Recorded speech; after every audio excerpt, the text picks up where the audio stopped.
Hey everyone, it's Sparks here.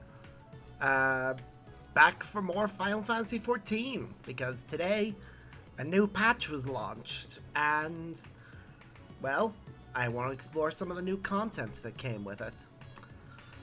I'll be honest in saying that I probably won't be as chatty as I usually am because I have been fighting off a cold. I don't want to strain my voice too much. So I'll be mostly just talking when there's something for me to read in the game. Otherwise, probably not going to talk too much. So if I don't respond to messages straight away, I apologize. Anyways, let's get into the game. You may also hear me coughing every now and again, which is another reason I'll be not talking too much. The furnace is roaring and ready.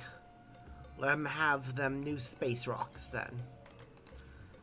This is actually a mission from a previous patch. I just never got around to finishing it and... Oh god, no, didn't mean to do that. Sorry. I was trying to get up an option to lock everyone's names. Holy shit. Look at it. It's beautiful. It's glowing. Success! Our collaborative masterpiece taken to new heights. The amazing Manderville Scythe. Amazing is right. Look at that thing. It's beautiful. What I tell you, 'tis the undeniable result of your martial awakening. I still have my doubts on that front, but tis a thing of beauty nonetheless. Oh, it only glows when you're wielding it. That's perfect. On the topic of masterpieces, Spark, should you desire to refine any other Mandeville armaments in your possession, then pray call upon my artisanal protege here. He too has found enlightenment in the crucible of battle, stands ready with a clear mind and steady hand.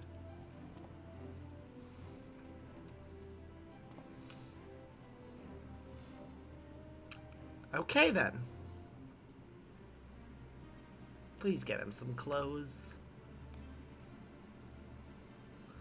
I'll be around as usual to make sure it all meets my demanding standards. You pleased with your Reparie's new appearance, by the way? Or were you mayhap more enamored with his previous incarnation? Oh, I do understand the attraction of simple elegance.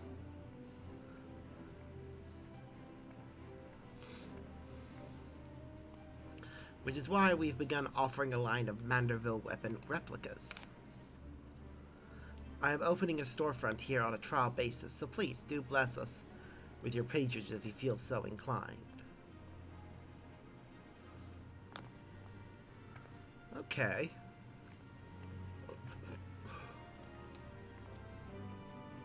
I thought Arena was a glutton for commerce. Hey, Nano. Our work is as aesthetically pleasing as it is practical.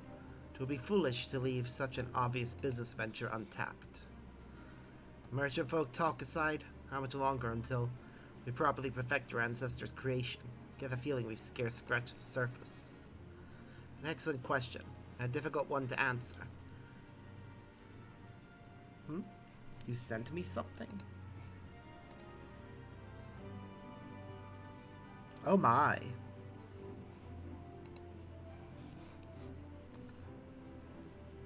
He's cute. Excellent question. Difficult one to answer. In breaking this cipher, I've come to realize that the manual is but the first part of an incomplete set.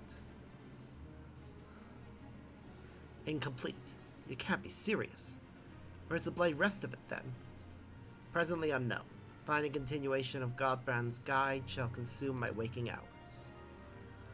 Bath and occupying a table at the Mayhem will consume mine. You're lucky they've got an impressive selection of spirits. Once again, I do apologize for the interminable delays. Fare thee well, my friends. I shall depart on my quest without further ado.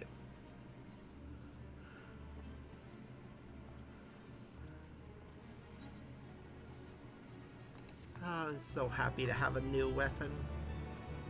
Granted, it's just a slight repaint of the previous one, but it is pretty.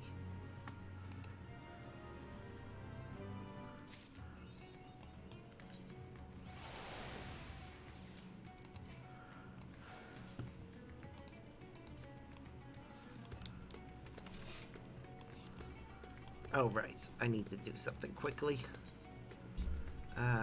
Let's see. Try to remember which it is. System configuration. Display. Is it display settings? No, it'd be under something else, wouldn't it?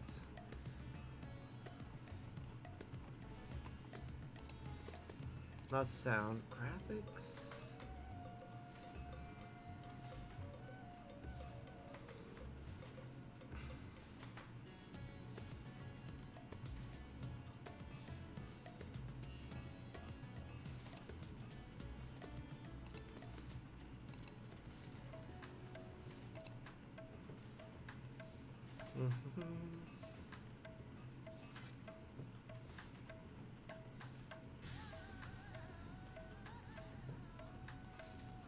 Oh. I can set that to longer than 10 minutes. Okay.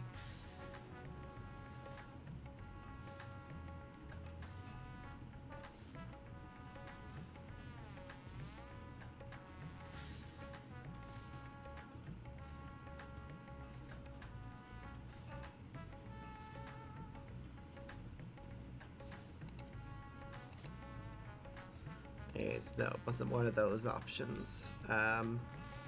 Maybe it's under character configurations. There, display names settings. Others.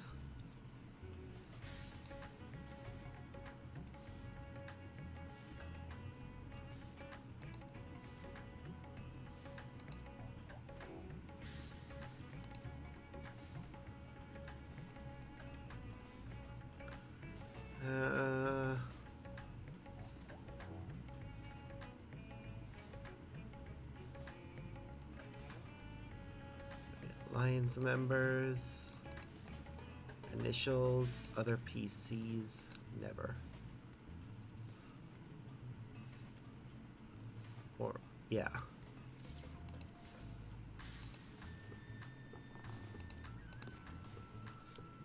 Just for while I'm streaming.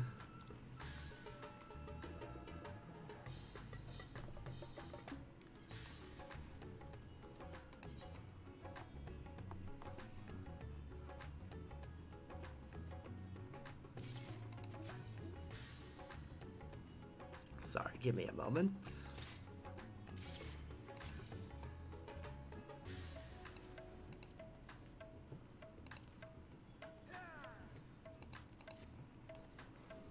I would like it if I could keep mine on while everyone else's is off, but whatever.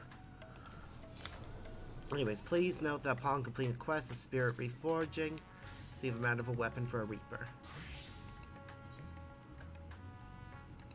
As a reaper.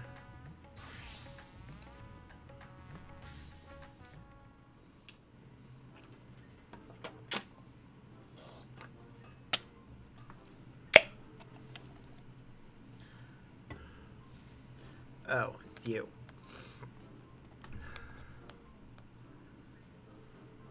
I suppose that bespectacled fop did mention he made some kind of breakthrough and needed to round up the usual suspects. I shall inform his lordship of your arrival.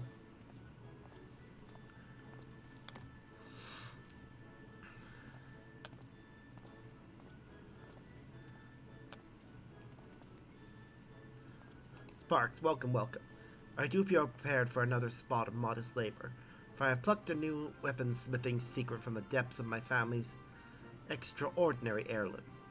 As for why Godbrand abandoned his ciphered journals, it would seem he desired the greater security afforded by the relic's recording apparatus.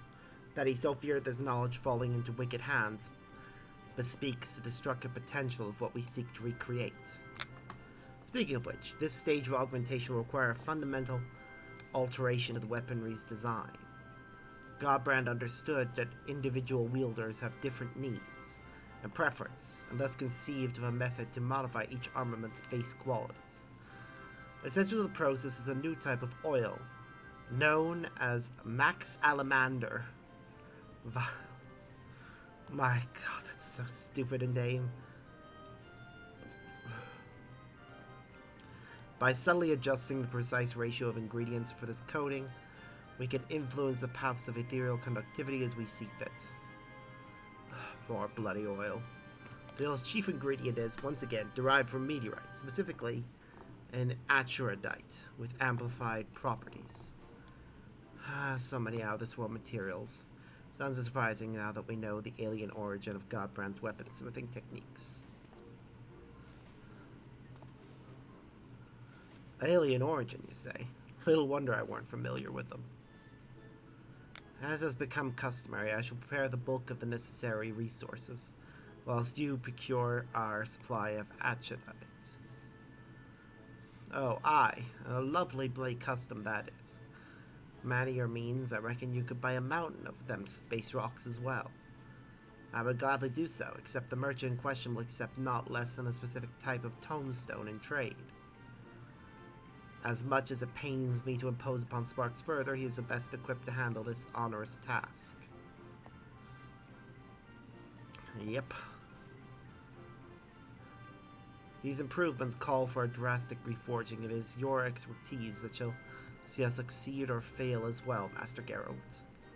Fine, I'll shut my gob and do as I'm told. Huh, cool. Correct me if I'm wrong, but I'm getting a distinct impression you've lost interest in this project. Blade think, look, I took this job to pay off my drinking debts. Now that I've managed that, I've got no desire to keep working for an underdressed, overprimped, pretentious arse. See, admittingly, even for the beginning, your distaste for me was rather poorly concealed. I fear such festering antagonism will adversely affect our smithing endeavors.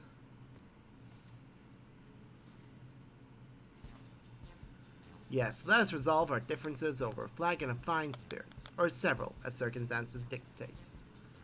All at my expense, of course. Free liquor, is it? Then you best be bringing your biggest purse.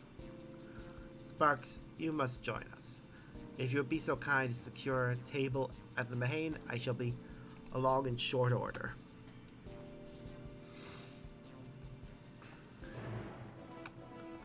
Okay. Of course he's cheering. Of course. Before I continue, though.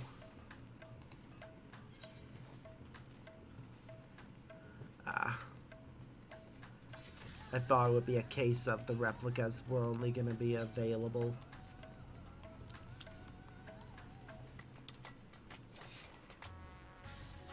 Wait, hold on. Oh, it's so pretty. I know the next level's gonna dramatically change the design. And it's probably gonna stop glowing. But I'm okay with that. Anyways.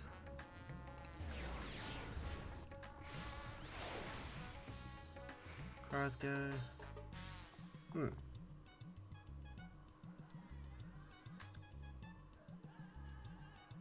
Huh, that's cool. I mean, it's the only other stance that makes sense for the crossguard to be engaged for.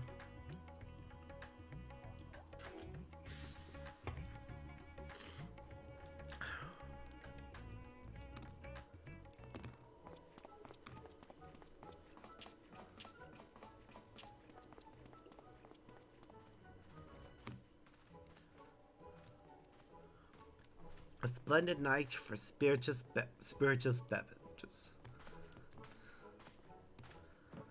You're both gonna end up under the table, aren't you? You sure about this then, are you? I'm a mighty thirst, and it'll not be slacked by the cheap stuff. You do understand that this guy owns a casino, right? He is literally one of the wealthiest people in the world. What of you, Sparks? Will you be following Master Geralt's fine example?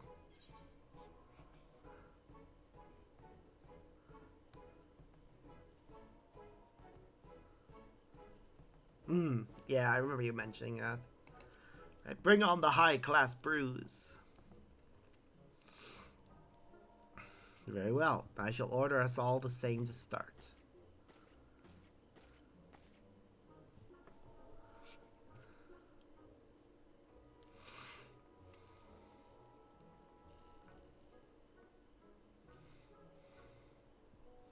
Your beverages, Lord Godbert. Enjoy. To your health, my friends.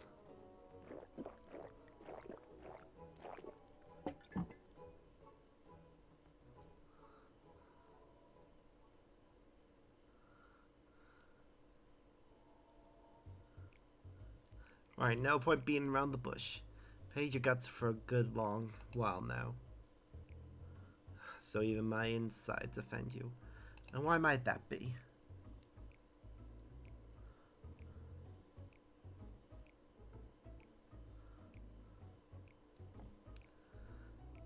Because for proper arts and devotion to your craft ought to be your #1 priority. But you're all founding a consortium, or building some fool's playground for fleecing the masses. You're a bloody merchant, that's what you are.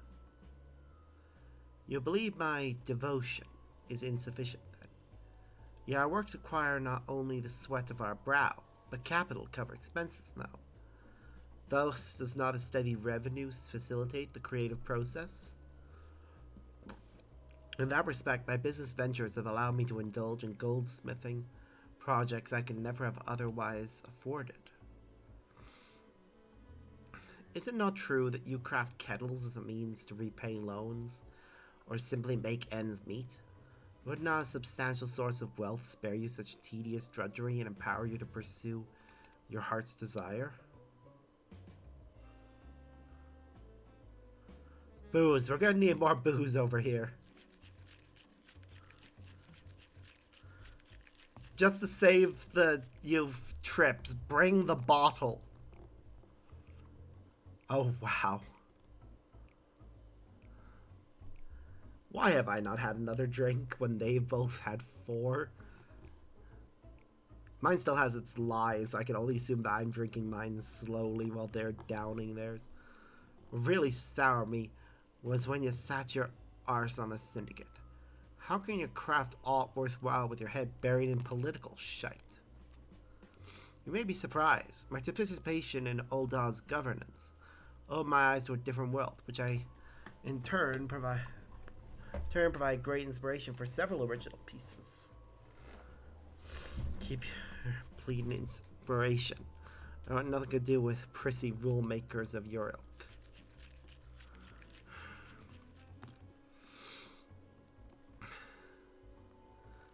Wow, I'm getting concerned. Okay, I need to count before I continue. Alright, so he's downed 6 and is on his 7th. And he's downed 8, as well as 3 bottles. Wow. You and your bloody reasonable arguments. Rich sods ain't got a clue what it's like for poor buggers like me. What you got against wearing clothes any road? We are more alike than you realize, Master Geralt, especially when it comes to the simplicity of our attire. It's true.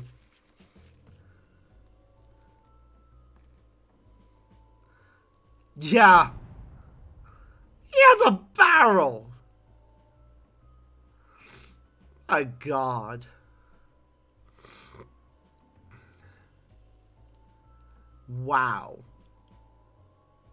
Wow. They just had to straight up bring him a barrel. Wow. And I'm still on my first drink. Wow. So clear now, you're the master craftsman. And I'm a sudden failure. A failure.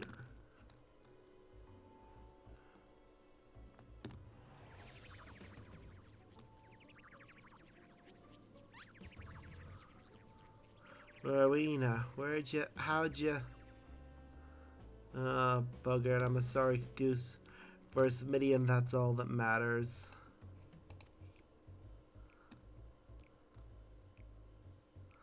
He seems to be mistaking you for someone else. Perhaps you could offer him a kind word. Geralt, your craftsmanship is flawless. That means a lot coming from you. Me thanks. And he's on... What? Right, I'm done weeping into my cups. I'll fix up the weapons and to hells with the money. I'll do it for my own damn sense of pride.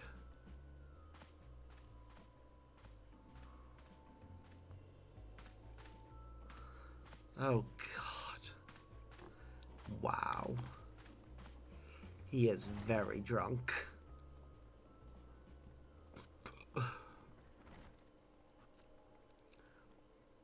You see, Master Geralt has overcome his aversion to our partnership. Splendid. Never would have guessed carrot juice could be so intoxicating.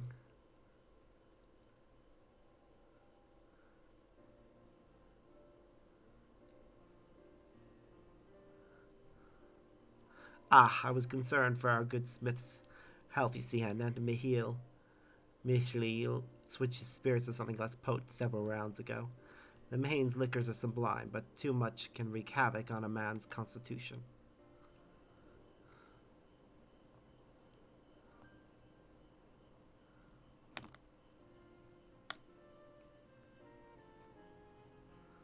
Jesus. So was that just a barrel of carrot juice?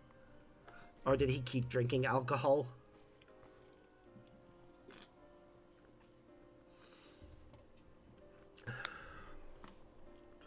There was a time when I too devoted every waking moment to my craft. But alas, running a mercantile empire comes with its own responsibilities. Monetary woes notwithstanding, I do envy Master Geralt his purity of purpose. On that note, let us return to our appointed acquisition. We shall acquire 3 chunks of the information Achondrite as soon as you are able.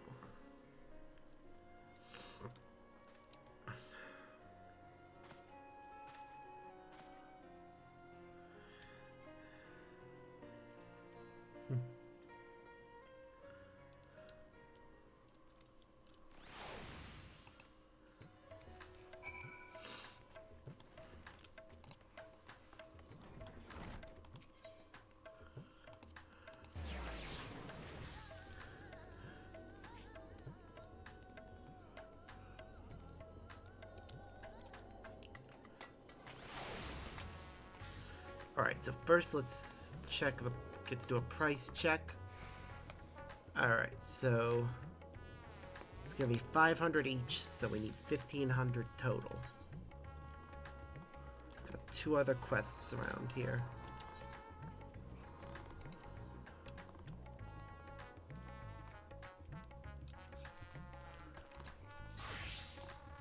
Hello. You must be Sparks. Mistress Rowena told me all about you. Says you're quite the renowned carpenter. The name's Apolona. By the way, the mistress charged me with managing her Reza. We're looking forward to doing business with you. Say I've got anything special to ask you. All I mean is that your business is just as welcome here as in any other. Your business here than anywhere else.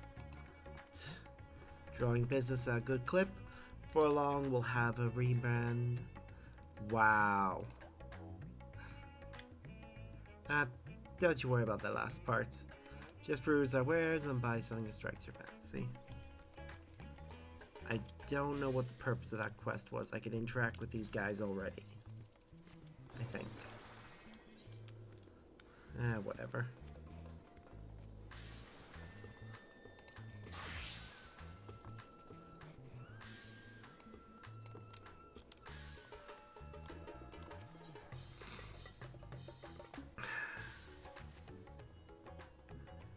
Ah, Spark, you're just in time to assist with my latest fact-finding expedition. Our recent foray into Charlian revealed that Poo-Poo's friend was in the company of a Hannish alchemist, yes? As such, was inspired to do some preliminary legwork here in Thavnair. I contacted my usual sources for local sightings of alien phenomena, but alas, they had nothing to share. I have thus switched tack and decided to track down this alchemist fellow instead. Surely someone will have heard the tale of an apothecary bold enough to set up shop on a Garlean battlefield. The inspector and the others have been pursuing a similar line of inquiry, yet have found no leads here in the city or at the Great Work. I believe they've moved their investigation to Yamahad, so I suggest we hurry over and join them. I can't have that little blue man muddying the waters when we're so close to grasping his master plan. He has no master plan, he's just literally looking to rescue his friend.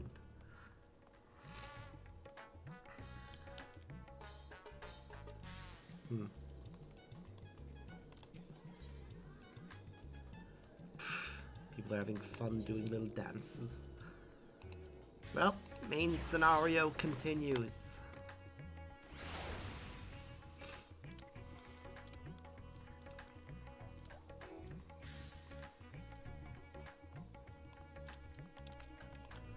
Hello, Varshan.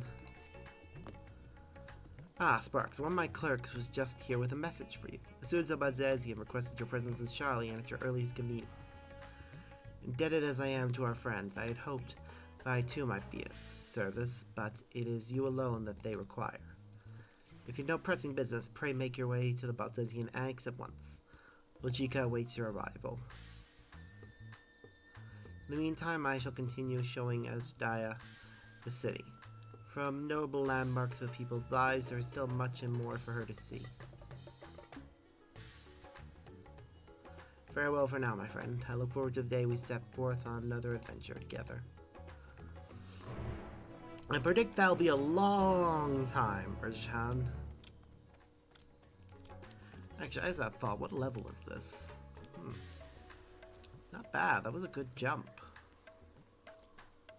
Upgraded again and it may hit 650, which will put it in line with the it'll probably hit 640 or 645 next. We want it, unless it's the highest level is the next one. I actually don't know how many levels this weapon will have. Okay, well, we'll go to Charlie and later.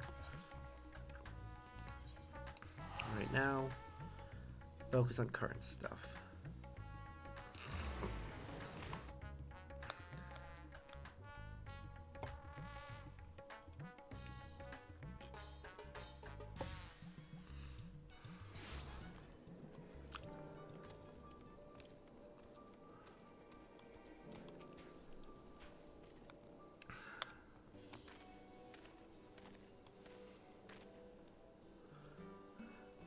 I see the two of you are eager as ever to observe my inspectorial genius at work.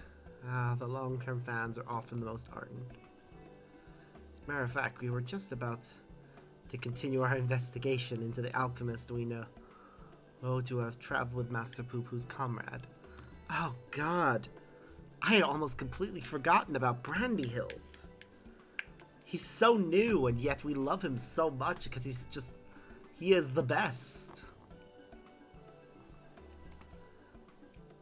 Look at him! I get a feeling something bad's gonna happen to him by the end of this, though. I mean, that is to say, I am merely following in the Inspector's wake. You wouldn't be so modest, my dear Inspector Brandyhild. It is wrong of me to comport myself as an equal to you all in any respect, for I am but a copy and a flawed one at that. Stuff and nonsense, clone or not, self-depreciation is unbecoming a Manderville man. Exactly, the things you can do are amazing. Oh, I don't know about that. 'Twas you saved Sparks from certain doom, was it not? While not quite as altruistic as mine, your rapid reasoning is nevertheless quite effective. His reasoning is better than yours by miles. 'Tis kind of you accept me, rough edges and all. I only hope my meager contributions are of some small assistance.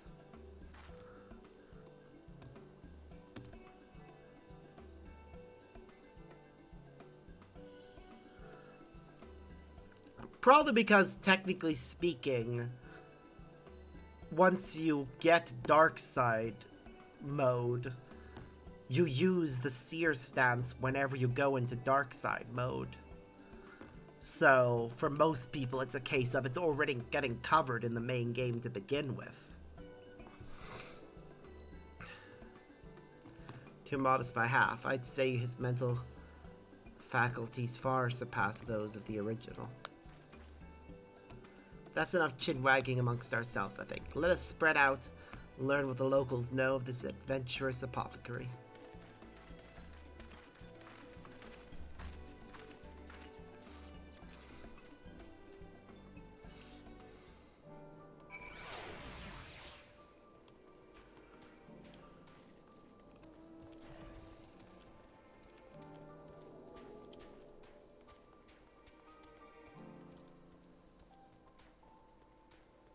That's weird they would bother doing like a separate dark mode one when the seer and dark mode are the same.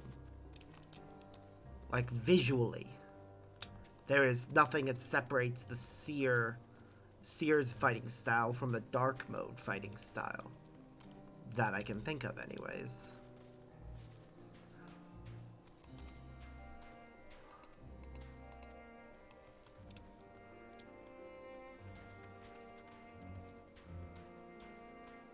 I will say this. I do hope that with Cal veering more towards the realm of Grey Jedi and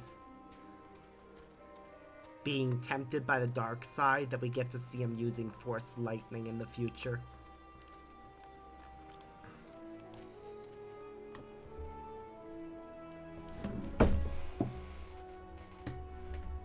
Yes, sorry, I feel like talking to the individual people. I know I'm rushing through this, but my throat's killing me, so...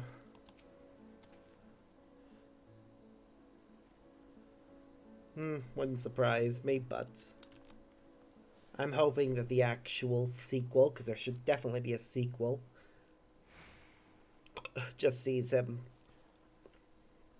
veering more towards the dark side to the point of using Force Lightning, but then getting pulled back towards the light. Because I want to see Cal go full dark side, but I wouldn't mind seeing him use Force Lightning and proving that Force Lightning can be used by people on the light side. It's just more difficult. So hope your questioning is born fresher fruit than mine. Oh, a good friend of the alchemist in question, you say. Then let us gather the troops and pay a visit to this Felitius fisherman.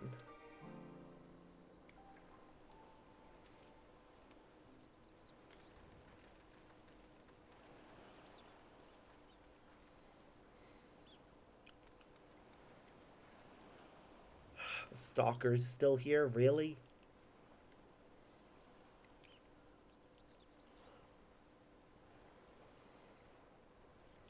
The story of my apothecary friend?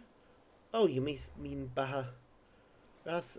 Well, I was near enough to calling it a day anyway, so here's what I can tell you. Baharasav comes from a very poor family, and growing up never had much in the way of money or possessions. Suppose his experiences what led to his lifelong obsession with gaining wealth. After trying his hand at a succession of trades, he decided alchemy would earn him the most gil, but his stock never sold as well as he hoped. So when he heard about the internal strife in Garlemald, he saw it as a golden opportunity. Sure, the middle of a war was the best place to sell medicine. More like the best place for near-death experiences. He soon gave up on his Garlemald venture, but while one would have expected him to return, lamenting his ill fortune, Baharasav was practically euphoric when I saw him again. God's given blessing he found in the snowfields had given him much cause to celebrate. He said he learned how to create gold. I must admit, I laughed at first. And then he showed me a gleaming mountain of the stuff. And after proclaiming himself a merchant prince, he even changed his name to Van Hoody, a word which brings to mind the bounty of the divine.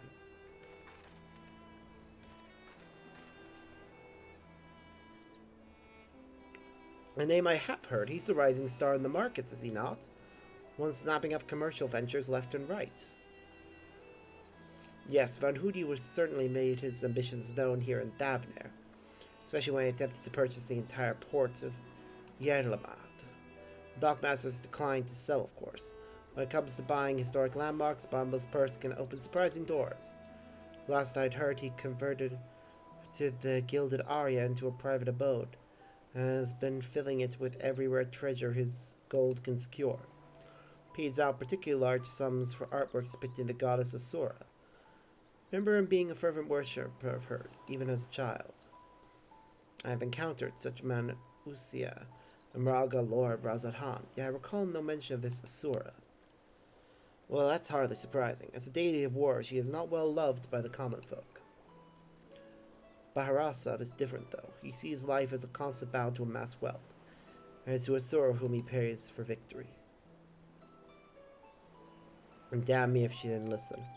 That once poor boy became merchant royalty, a man far too rich and important now to afford more than a fleeting moment for simple fishermen, even those who were once dear friends. Now, if you'll excuse me, I really must leave it at that. These clams won't sell themselves, you know. I feel like I know the name Van Hoody. I've encountered this guy. How about that, eh? Our Tsar of Apothecary and the upstart merchant prince were one and the same. Might we assume the blessing he stumbled upon Galma was a certain alien craft as occupant? That's not true, but aren't you the hero who helped us when folk were turning into beasts? Some nasty-looking creatures just showed up outside town. One of our guards went to confront it, but I don't like our odds against that thing. This sounds like a case for Inspector Hildebrand. Come, friends, let us investigate forthwith.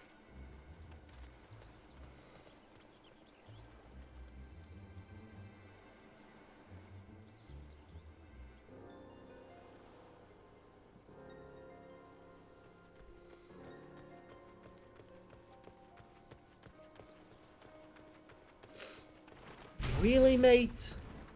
Again? I thought you destroyed that monster.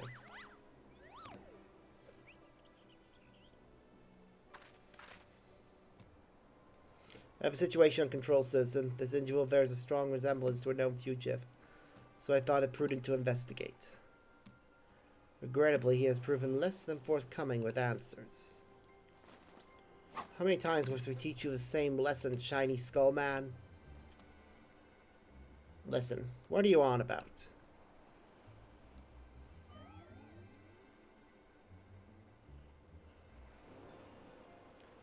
Bah, cease this babbling, get out of my way. Lord Van Hoody orders are to cause trouble at the port, and I'm running behind schedule. Van Hoody, the merchant who tried to buy, so he put you up to this. Managed to seduce my destiny. Wow. You blurted it out. No one who learns of our scheme can be suffered to live. Prepare to be squashed, meddlesome worms. Of course. Of course, Godbrand.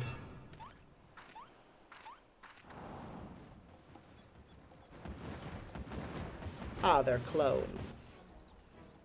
3 more Sinister Skull men. Was the doctor a quadruplet? Oh god. The mother is here. Run for cover, people! She's the most terrifying one of the lot. And she's the only one that's human.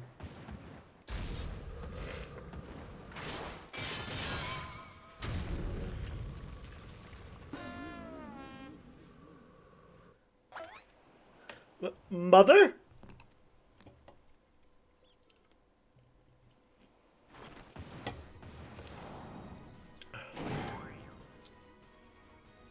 Vetigious vermin. This will soften you up.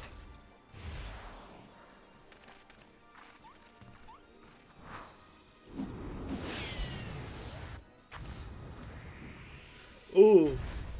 Are we gonna play baseball? Yep. Base.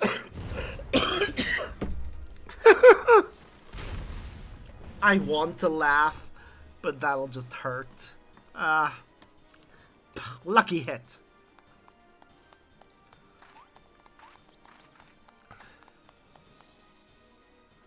Space bomb.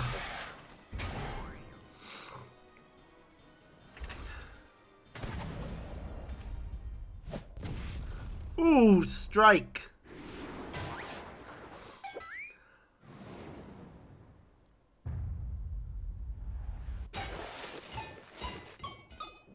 Ooh, good catch. They're right to run, of course.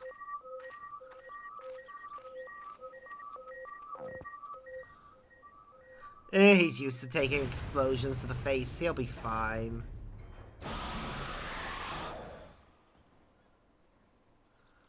One last pitch.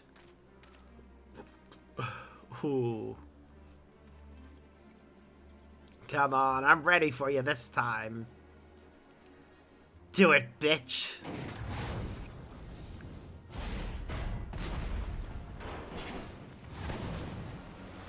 Ooh, massive curveball. Unlimited heavy hitter special.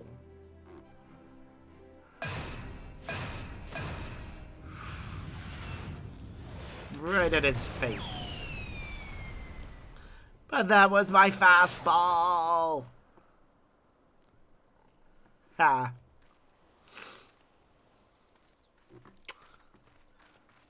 Don't drop the skillet in the sand. He's gonna need to cook with that later.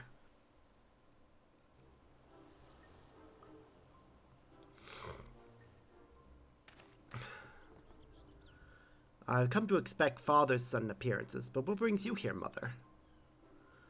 A proposition from that merchant Van Hoody, as a matter of fact. I'm coming here down as a manager from Manderville and Manderville, and we were just on our way to the bloke's mansion. I've already refused Master Van Hoody once before when he tried to buy out our commercial empire.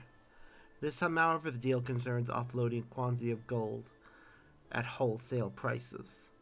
It is quite an attractive offer considering fine jewelry is our stock in trade, and we thought to at least listen to his proposal. But if he would purposely command his lackeys to disturb the peace of a public port, we can't do business with a thug like that. Absolutely not. Where did all those lackeys come from in the first place? Is there a hulking, weaponized brute manufactory around here somewhere?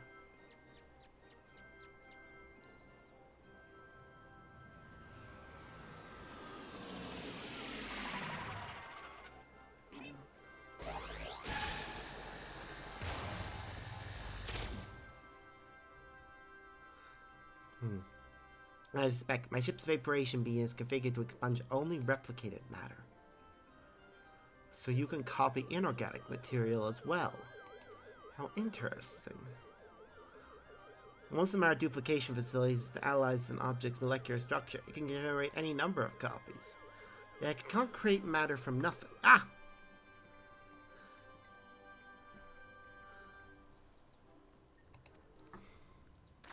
Something is used to facilitate to do that. Okay, 'tis no great achievement. As I mentioned, the gaps in my knowledge patch with data from the starship's own archives, which include the vessel's full schematics and functions. Assuming I understand this correctly, is it possible Van Hoody is using the repaired alien craft to replicate piles and piles of gold? We share the same suspicions, Master Delian. To my knowledge, no other method exists that can reliably produce precious metals. Of course, 'tis the obvious conclusion. That being the case, one might further assume that Van Hoody is either threatening or deceiving Master Poo-Poo's comrade in order to gain access to the vessel's superior technology. Our course of action is clear. We march right up to Goldspar's front door and demand the release of his extraterrestrial hostage.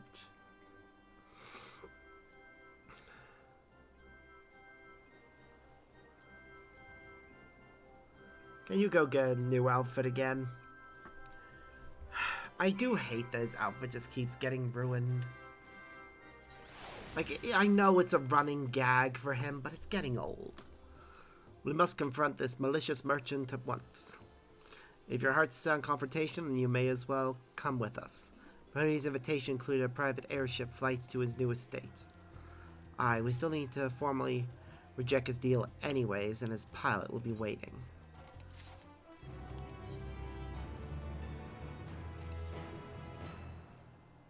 Shall be on our way.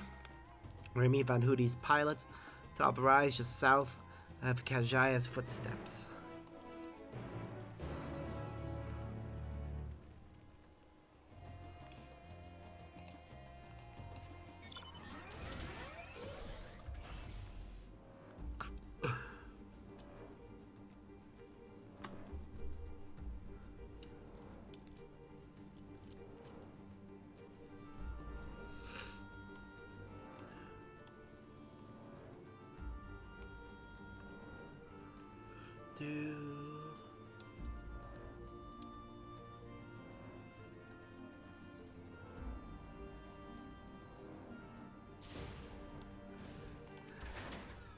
As expected, a lot of people are doing the new content.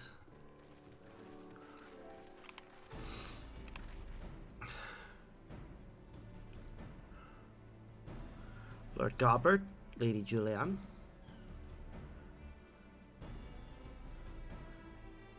And entourage. Pray excuse our presumptuousness. My son and his companions insisted they come along, desperate as they were to meet with the illustrious Master Van Hoody.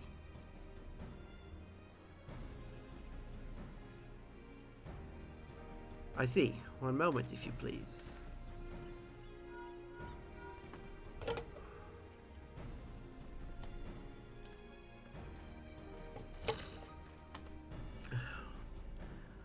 Lord Van Hoody should be glad to welcome you all to his home. Pray step aboard.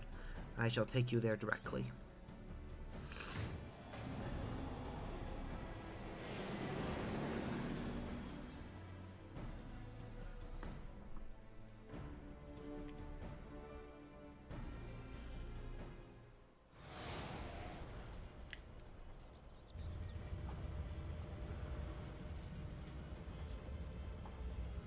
I don't like the look of that either.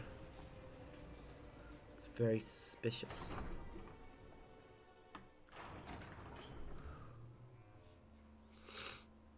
Welcome, honored guests, to my humble abode.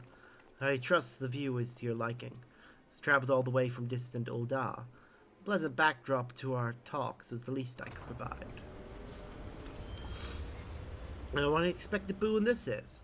I have been debating when to extend you a personal invitation. But now here you are, like a wish come true. Save your act for the magistrates, Van Hoody. We know the secret to your ill-gotten gold. Cease this exploitation of alien technology and release your hostage into the care of Master Poo-Poo at once. Unraveled all my schemes, have you? Good. Need waste my breath on tedious explanations, then. This is Master Poo-Poo, I presume. I do have his fellow alien here with me, yes. As for exploiting the technology, I freely admit to duplicating quite frankly obscene amount of gold. That was merely the beginning. Imagine making copy of the deadliest weapons in existence. Would not the world itself be yours for the taking? Let's get straight to the point. I want you at my side. With the vaunted warrior of light as the template for my clone army, we'll conquer this and every other land in creation.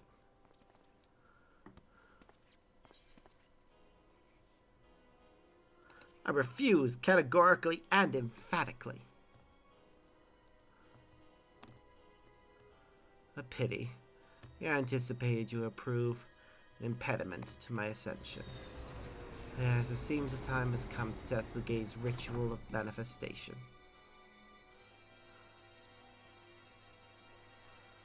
All is prepared long in advance of your coming. This tower holds not only mundane treasure, but also caches of crystals.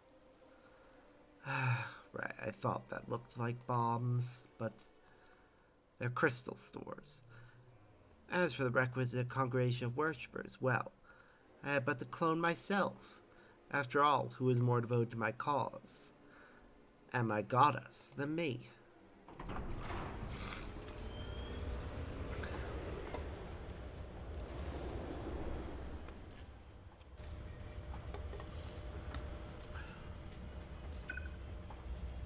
Divine Asura, take up thy blade and wage war upon mine earthly rival.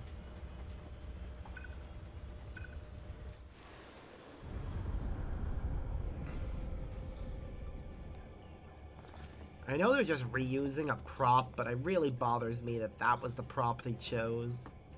That was a special device that our friends used to bring ourselves back together.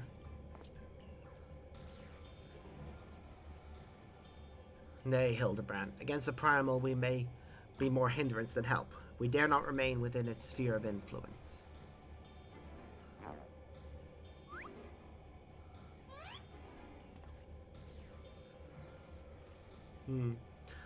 Sometimes when you oversleep, it can make you sleepier, which is, I know, a weird contradiction, but eh. Best of luck, my friend. I must make a gentlemanly withdrawal.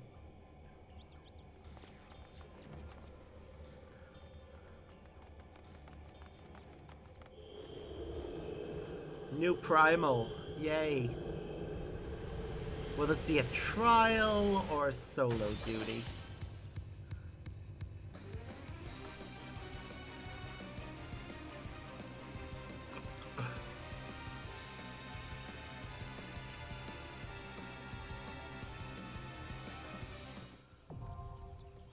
Yes, it is a trial.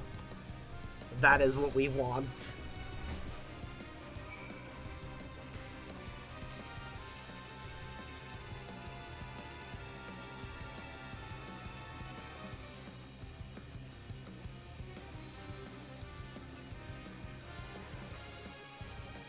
Wait, gilded.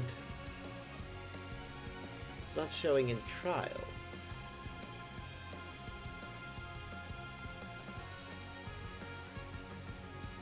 Oh, right, sorry. There it is.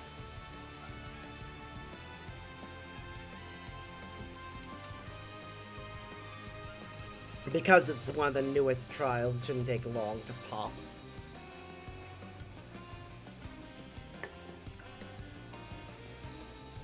Less than 5 minutes. I might go... I'm actually going to quickly run to the toilet and hope that doesn't pop while I'm on the toilet. Do not pop while I'm on the toilet, that will be annoying.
Let's go look around the arena a bit.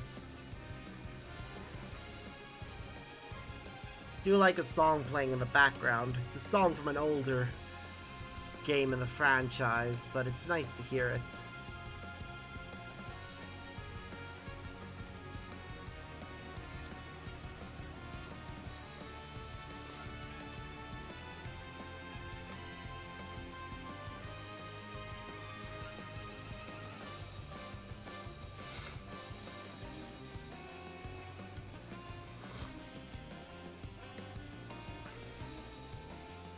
I think it's actually from the game that Asura first appeared as a boss / summon.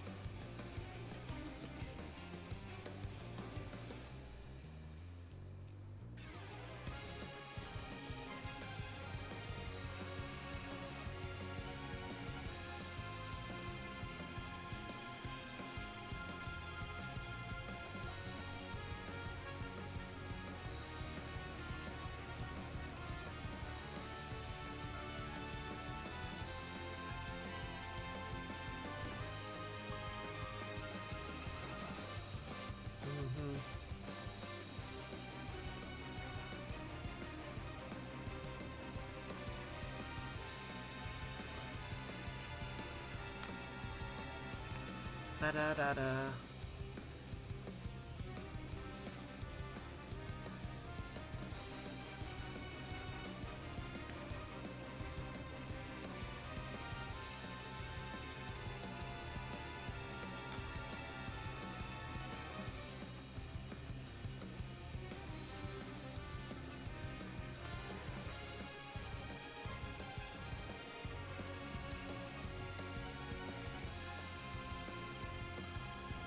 Oh, this is gonna take a while. There we go. Alright, now everyone just needs to say yes. Please all say yes. Yay!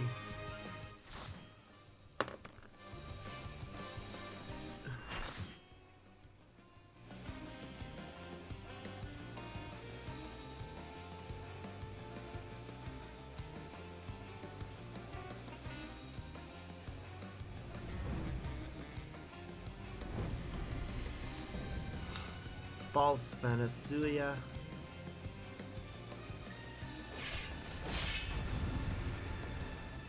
This should be fun. You know, I never am sure what to expect with Hildebrand quests. I am delighted by this. I am Asura, and on battle I thrive. Have you the courage and strength to face me? Yeah, I think I do.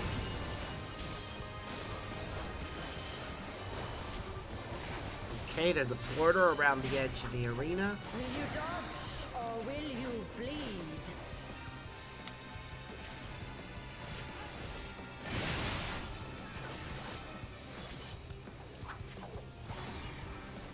Interesting. The frail shall fall.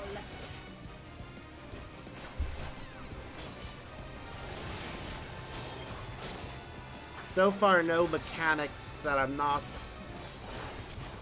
intimately familiar with from You've not time to blink. other trials.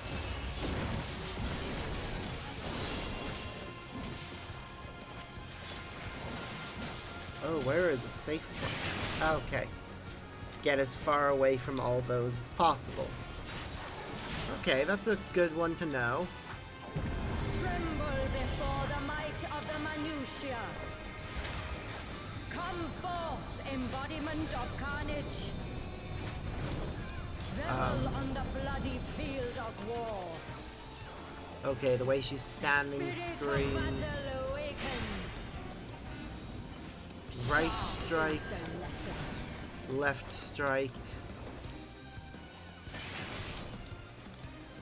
The weak shall perish.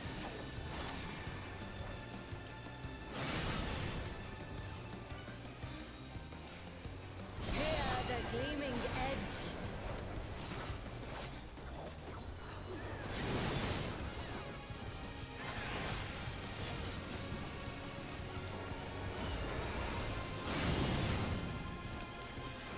Okay, not what I was expecting, so... Merciful light shine upon you.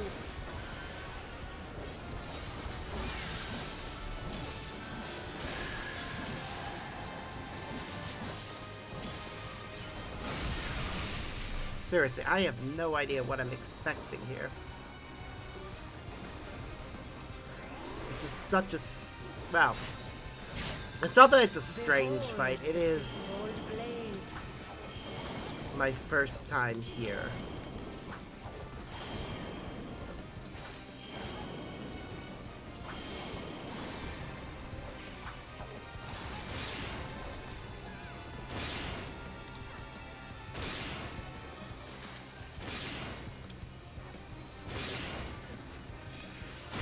Damn it.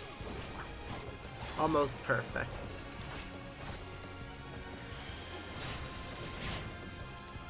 Fury be my strength.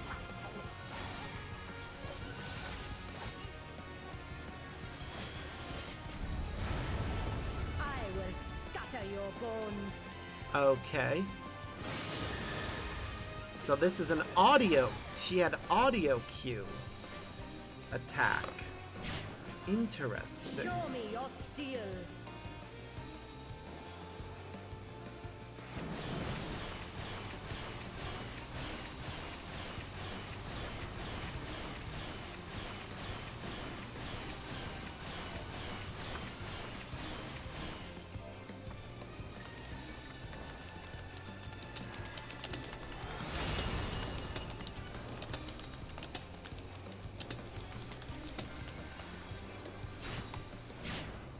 The spirit of battle awakens.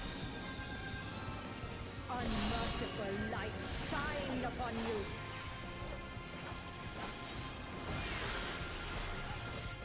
Show me your steel.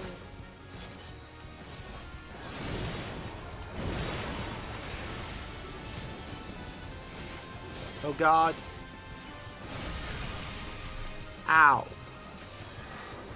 Sharp is the lesson. What is she?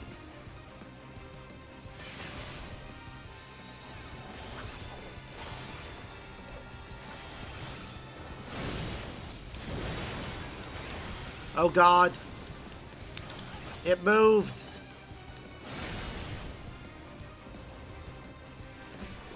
Hear the gleaming edge.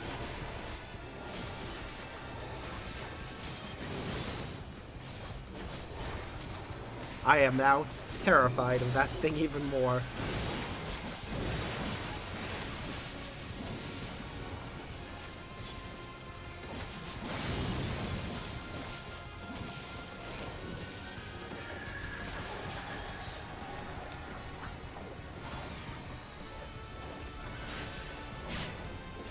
Behold the sixfold blade.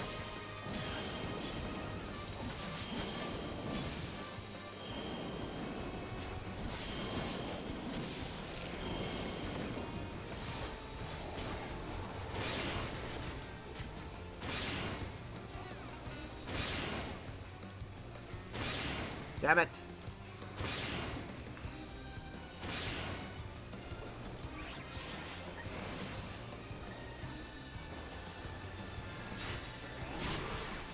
The face of battle is ever changing.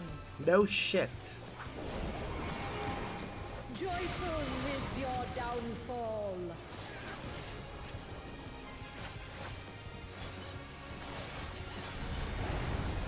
I will scatter your bones. Okay, at least I understand how that mechanic works now.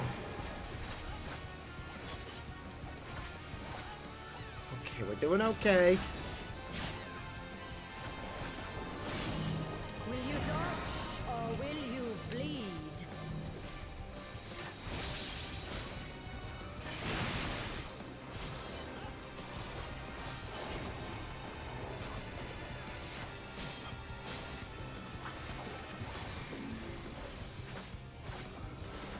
Come on.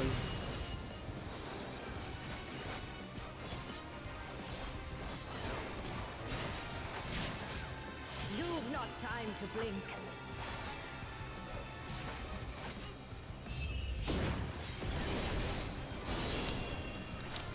Okay, don't be standing near any of those things. Show me your steel.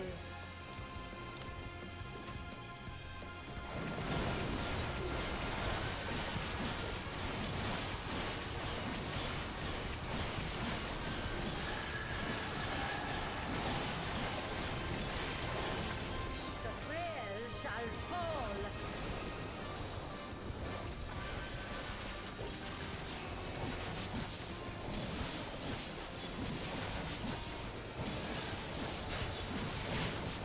The spirit of battle awakens. Sharp is the lesson. Okay. I think that stance Show me your equals... steel.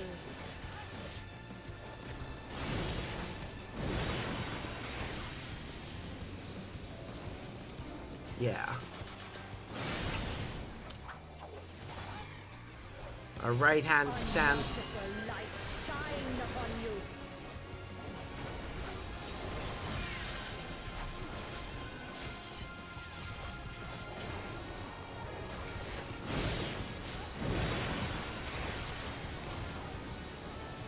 Oh god. Nope, failed. Hear the gleaming edge.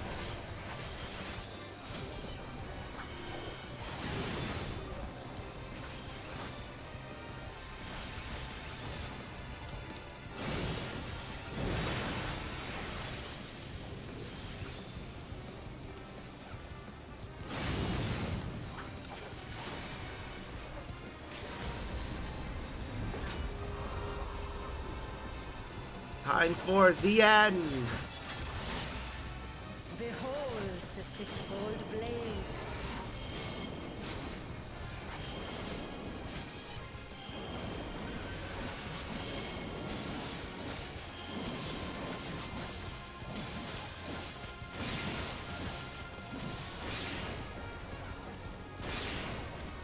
Damn it.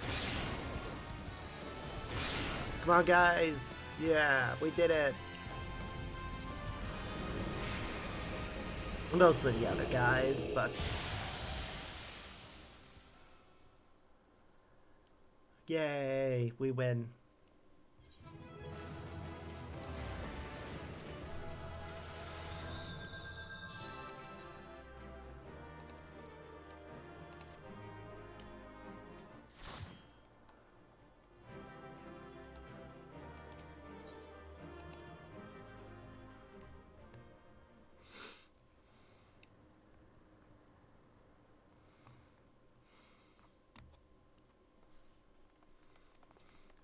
Good show, Sparks. It seemed you thoroughly trounced that pesky Bible.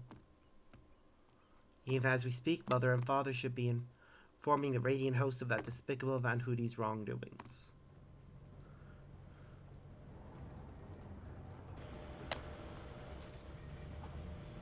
Find a sword defeated. Turn the wheel. We flee for now.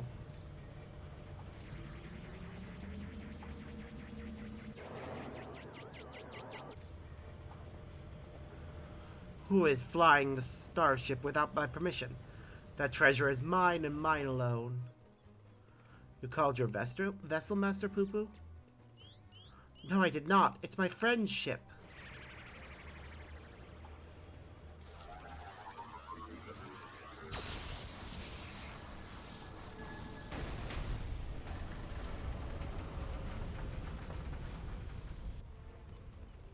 Ha.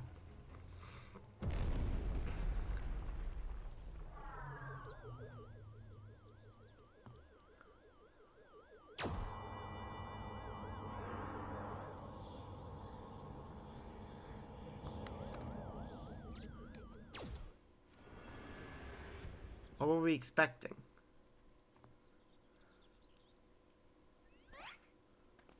At last, the moment of sweet union is at hand. I am so relieved to see you safe. Likewise, my friend. But why did you open fire on the airship? Didn't that man help you after your crash? He did, at first. He pulled me from the wreckage and saw to it that my vessel was repaired. So in return, I replicated whatever trinket he desired, and taught him the basics of starship technology. But that resolved to be a terrible error in judgment.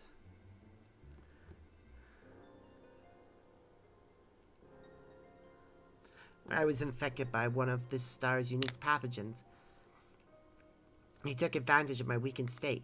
He seized my ship, flew me out to the jungle, and there left me to die. Slowly agonized, I was able to synthesize a cure for my affliction, and then I came back to reclaim my property.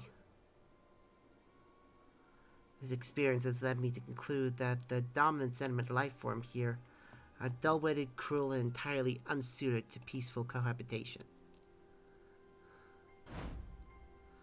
Must launch a full-scale invasion is the only way to guarantee our survival. No, they are not all like that. These ones have been nothing but kind to me. Oh yes, they're all smiles until they laser you in the back. You have to strike first before they show their true colors.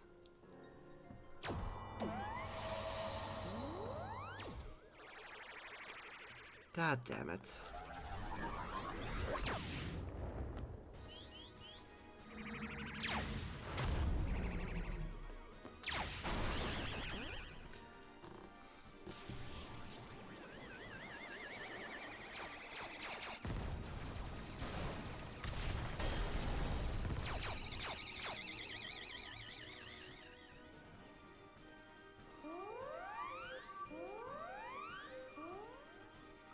The ship's reactor core has been breached. If it explodes, everyone in the vicinity will be atomized, and we're all in the vicinity.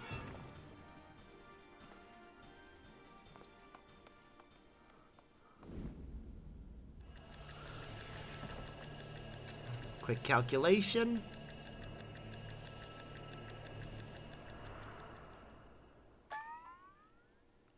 Oh. Think, damn it, think. If I'm to stop the explosion, I need to traverse the distance of the starship, but I can conceive of no logical solution.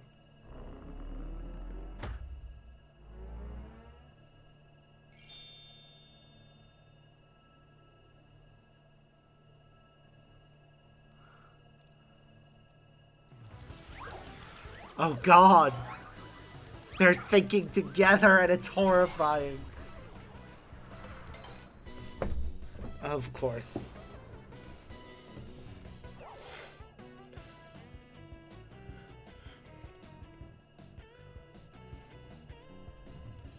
Inspector Brandhild, you must employ my father's mighty moves to propel me to the vessel. I too have calculated that Lord Godsberg's techniques are our only means of achieving sufficient propulsion. Yet there is a flaw in your proposal. I lack the strength to properly perform the throw. I have no time to teach you the starship's controls. Inspector Hildebrand, it is you who must fling me.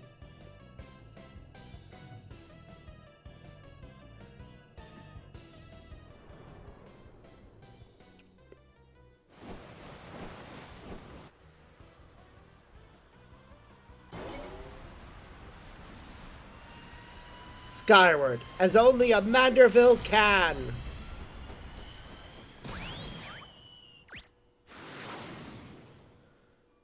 He threw him in the wrong direction. I lost my grip.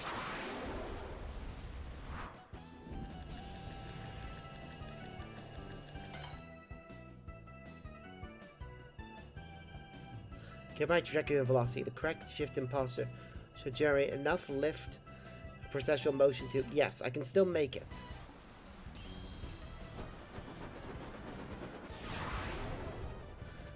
Wow, he turned himself into a human boomerang. Amazing.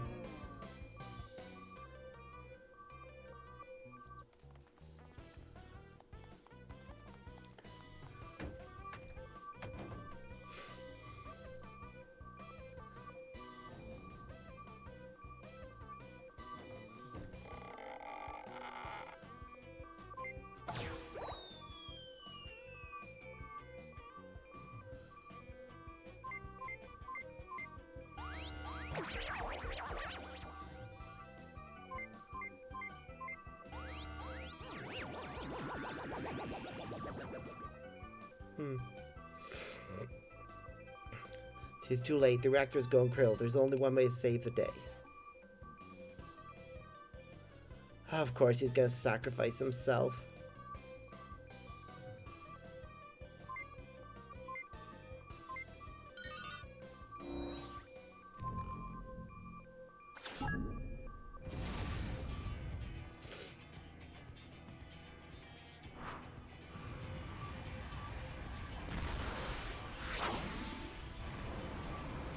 He could have jumped off. Inspector Brandehild! Our brief time together was more than any defective clone could ask for. Be well, my friends. Seriously, he could have jumped off and they could have both lived, but no! We have to get stuck with the original instead of the superior clone. Is this case closed for Inspector Brandehild?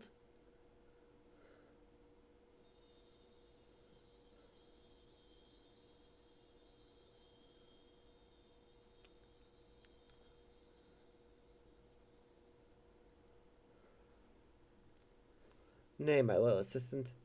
As a chief of the old gentleman, our dear Brandehild has surely survived to tell the tale.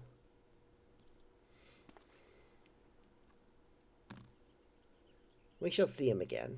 Mark my words.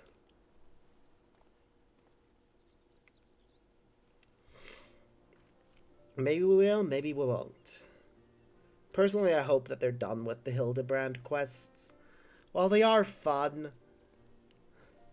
there's only so much you can do with him before it starts to get stale.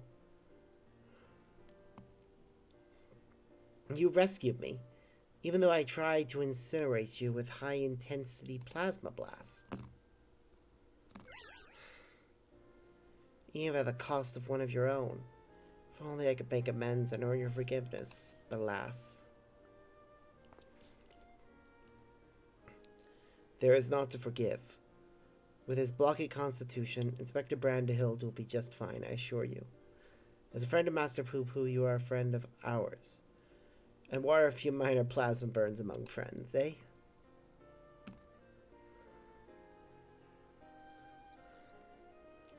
Our home planet. It was lost to the phenomenon you call the final days. We survived only because we were away exploring the cosmos at the time. Our explorations, which had heretofore served no purpose but curiosity, shifted to a search for safe haven. We visited countless stars, but all had succumbed to the same insidious ruin as our own. Growing despair, we decided to settle on any suitable refuge we could find, whether it was populated or not. If the native beings were hospitable, we would live peacefully alongside them. If not, they were prepared to claim a new home by force. So was I arrived at your miraculous planet. Lulled by the apparent absence of metaphysical chaos, I blundered into a mundane war zone, was promptly shot out of the sky.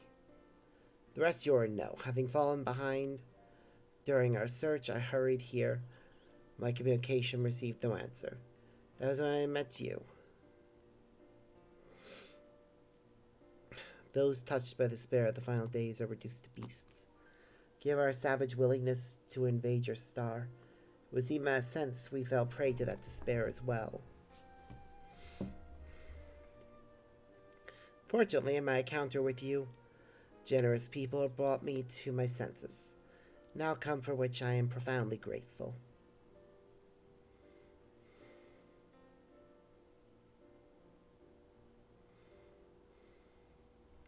That said, there is nowhere else for us to go. Would it be too much to ask for us to live here, on your star? Well, of course, you must stay.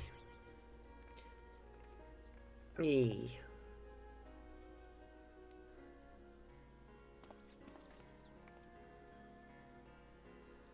I suspect you'll be wishing to repair your damaged vessel.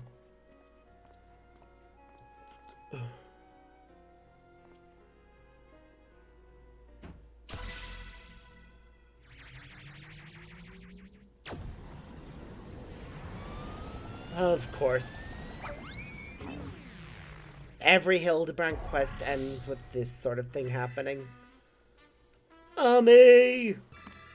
Oh, Inspector, not again. Wait for me. Never a dull moment around our Hildebrand. At least we needn't worry if the ship crashes. Not with an impervious Mandervillian on board.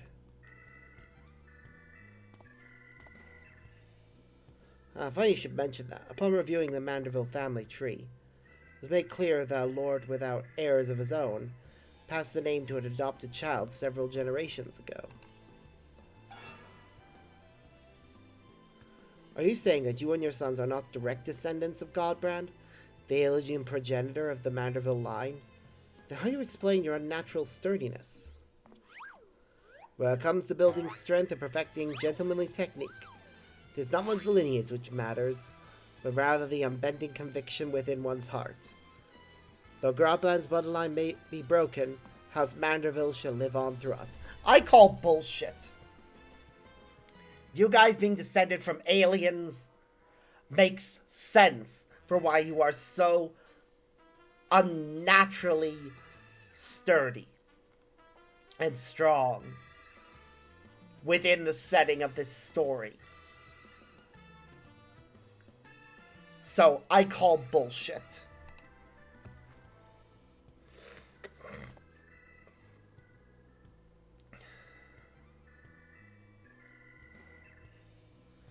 If the begoggled boy can't swallow that explanation, I've also heard talk of some unseen power driven by feelings and emotions. Could be that you and Hildy have tapped into that cosmic essence. If that's the case, must be positively swimming in it, my dear.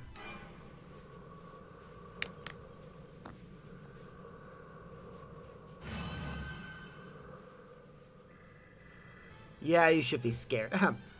Every thing appears to be under control here, so let's return to the city, shall we?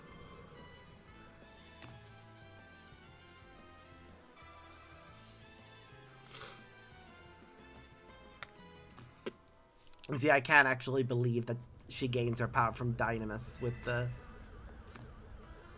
aura that surrounds her. Once more do I find myself hurtling at superlative speed towards an unknown destination. Another day, another thrilling case for Hildebrand. Agent of Inquiry, Inspector Extraordinaire.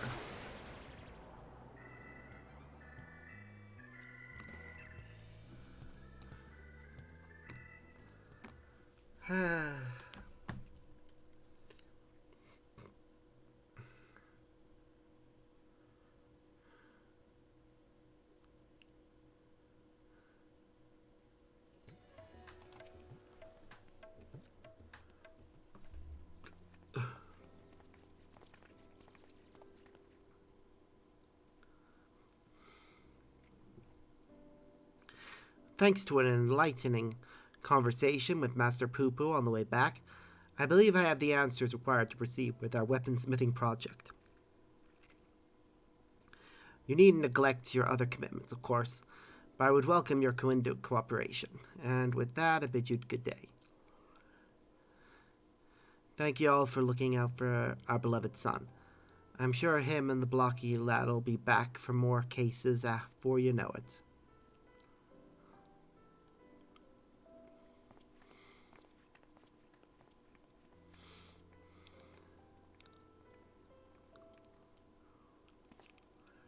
You've gone above and beyond for us, Spark, so I'd like you to have the one replicated starship we made.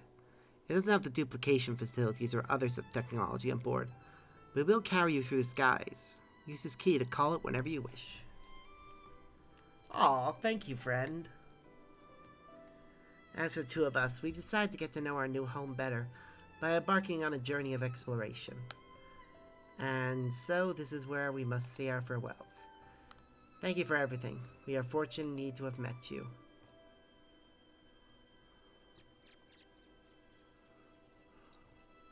See, they were just looking for a home. Seems Poo Poo wasn't playing invasion after all. He even tried to stop his friend from launching an attack. I'm calling an end to this investigation, Sparks. Your unfailing support during this entire ordeal has been most appreciated. And thanks to you, I was able to observe the inner workings of Charlian, and even travel to the surface of the moon in search of the truth. And my own conspiracies threatened to blind me, you were there to open my eyes to the true shape of things. But this world yet harbors its share of the strange and the inexplicable, not the least of which is the source of Hildebrand's impossible physiology. If not an alien, then mayhap he's the product of a hyper-advanced civilization from the distant past that had some gruesome biological experiment. Somebody needs to plumb the depths of these unexplained phenomena, and I am the very man for the job. Please do. I choose to believe that the alien part is still true.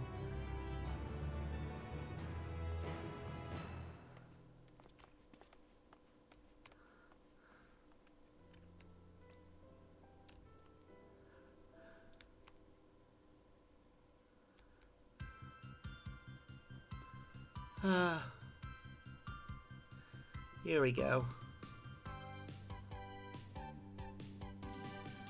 Alien blood never flowed in their veins. Hearts of strength and enigma remains. With folk, their clothing bespoke, a gentlemanly family, the good house Manderville. The spectre is born from the heart.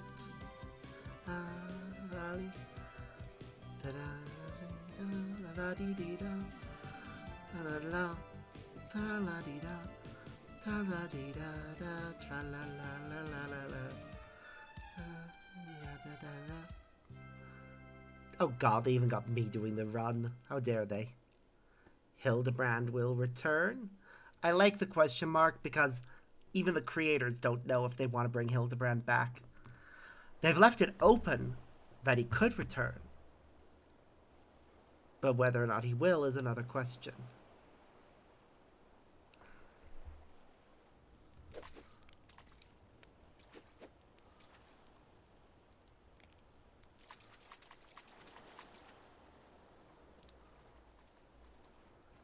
This is a stalker doing some exercises. Trying to get himself stronger.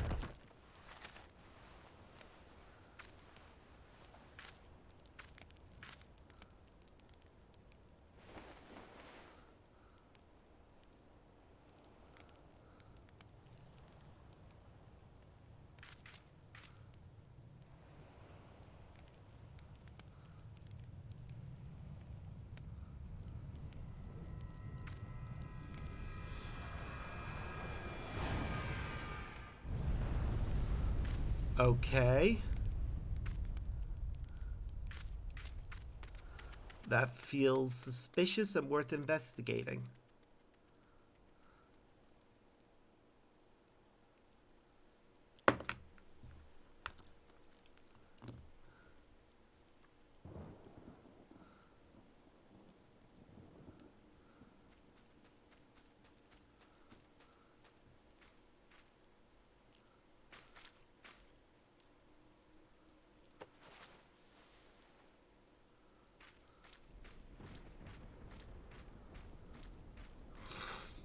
That is the most ineffective camouflage imaginable, mate. Brandy Hild! Brandy Hild!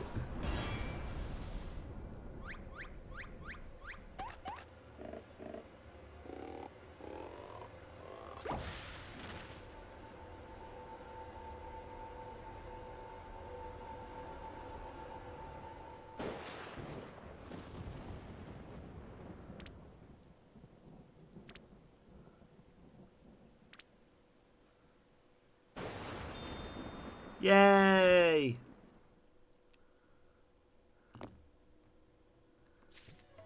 That makes me happy.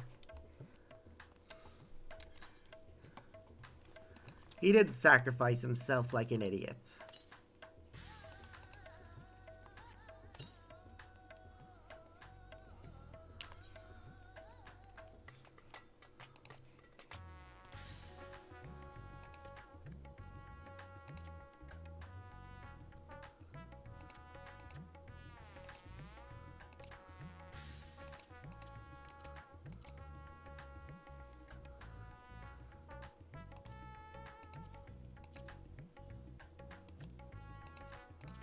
I'm just removing ones that weren't obtained as part of the story from my favorites.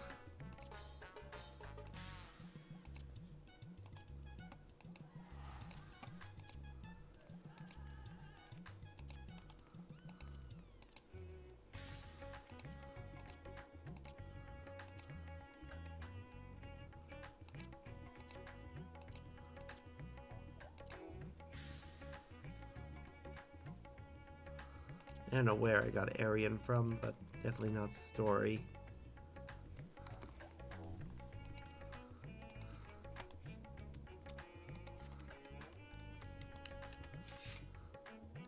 That's still so cool. Okay, well, I think that's it for quests in this area. However, the area right next to it... I'm trying to think. The robot people are one of the beast tribes that I can now interact with. Or tribes, I guess, not beast tribes. They changed that name after dwarves were added. What is...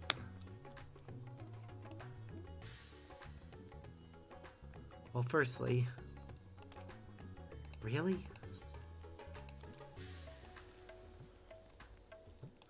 Let's try and remember what the other two are. Because I do want to have them all unlocked now that I can have them all unlocked. Because the Archisadora are the battle ones. What are the other two again? I know the robots are one. But what is the other?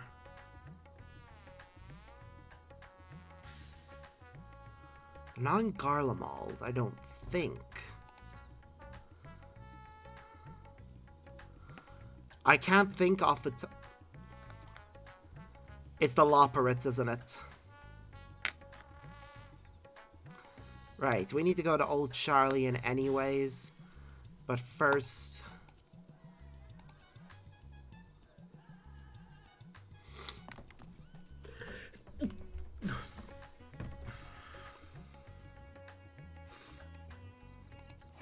we're going to Ultima Thule. And, god damn it. This cold is wreaking havoc on my body. I'll be right back.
Right.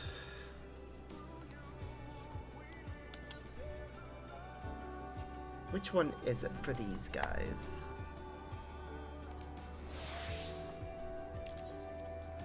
Well, that answers my question. They're gathering. Oh, miner's higher leveled, so we'll go with botanist right now.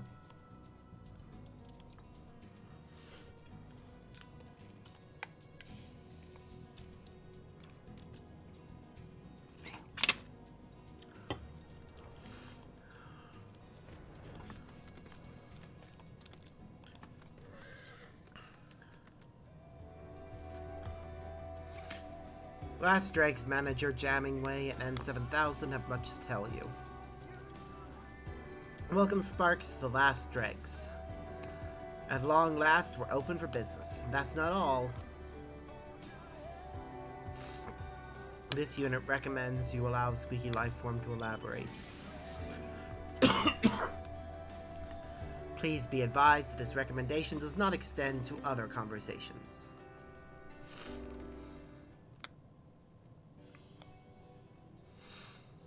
For one thing, we've cleaned the place up since your last visit. That counter is clean enough to eat off of.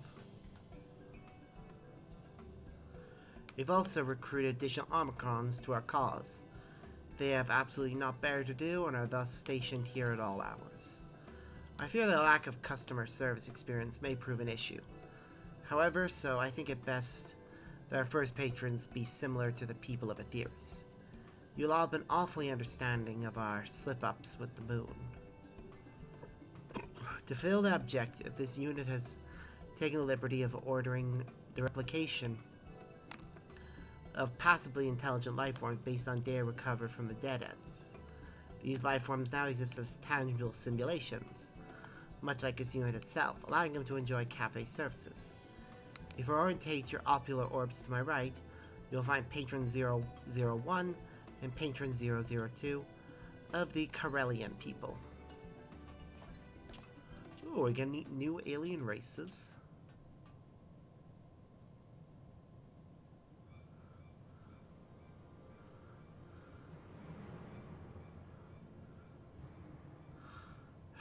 Prepare to die, traitor. I shall now obliterate your hideous helm and your belligerent brain with it. Ideological alignment with the global community is the only way to restore peace. That and the utter annihilation of our enemies. You would say that, mongrel. You have long since ceased to see beyond the leash around your neck. Perhaps it's that tasteless headwear that's cutting up oxygen to your brain. You and your masters know naught of righteousness. The peace you offer is but apathy. Self-determination subjugated to the pull of the yoke. Pray that you at least know freedom and death.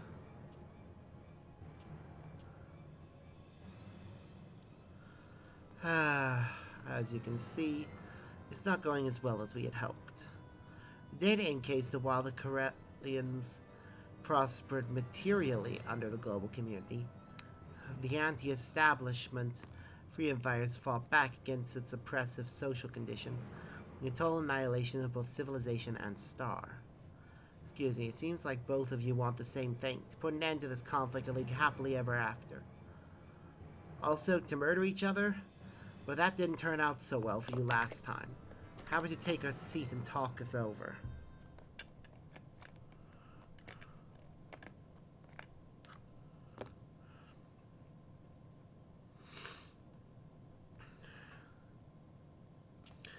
They look like Tron characters.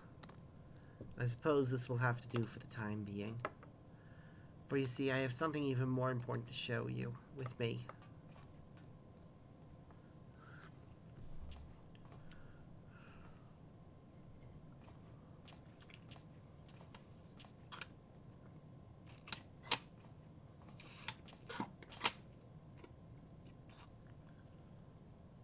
Can you see it? Here at the end of the universe, a new star has been born. Ooh, pretty. Furthermore, readings confirm that this unidentified star is composed of dynamis. With the Ensign gone, Ultima Thule should no longer be doomed to despair. What kind of star, what civilization, could have arisen out of the dynamis of this place? I shudder to think. That is precisely why this unit recommends eliminating potential threats immediately. The looming specter of a hostile civilization is not conducive to carrying out the current orders to live. Have you learned nothing from the Karelians? We can't simply go about annihilating everybody who looks at us as scouts. Okay, I need to find that word.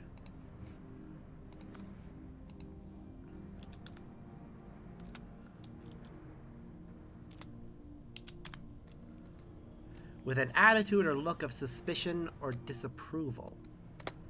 How do you pronounce that? Askance. Askance. Okay. There are some words in this that are always weird.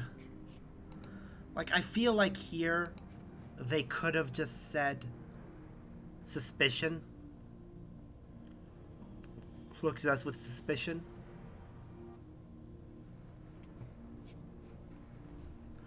Like, did they need to use a fancy word? Besides, it would be a shame to waste any potential resources Star has to offer. It's not as if we're rolling in tea leaves out here. This unit finds the immutable kittable lifeform's outlook to be intolerably naive. I'll show you, eminently killable, you weird-looking fork. Anyway, I propose that with your help, Sparks, we first investigate this newborn star. Plenty of time for annihilating later, should such measures be called for. If both eminently killable lifeforms insist, you may access research portal from base Omicron. This unit will accompany you for your own safety.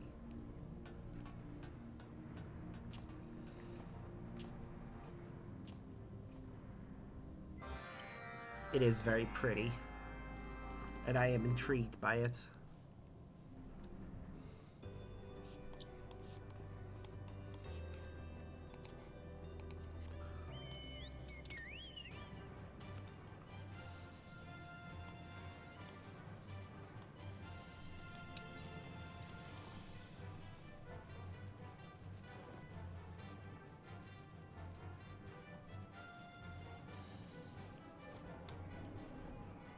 I know if that was just me, but is this entire platform at a slant?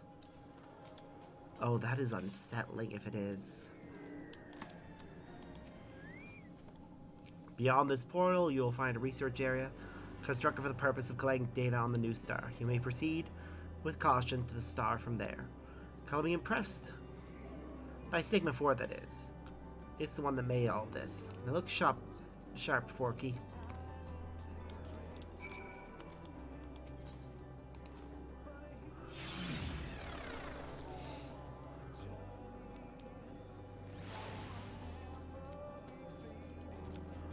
New star.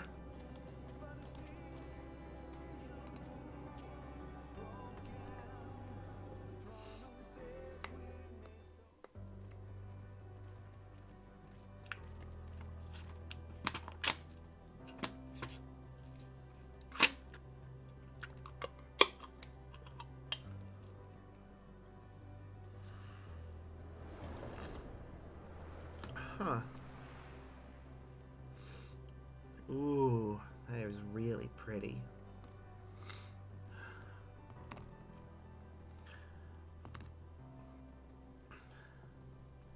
If Ultima Thule is governed by sentiment, does that mean this huge thing came straight from someone's heart?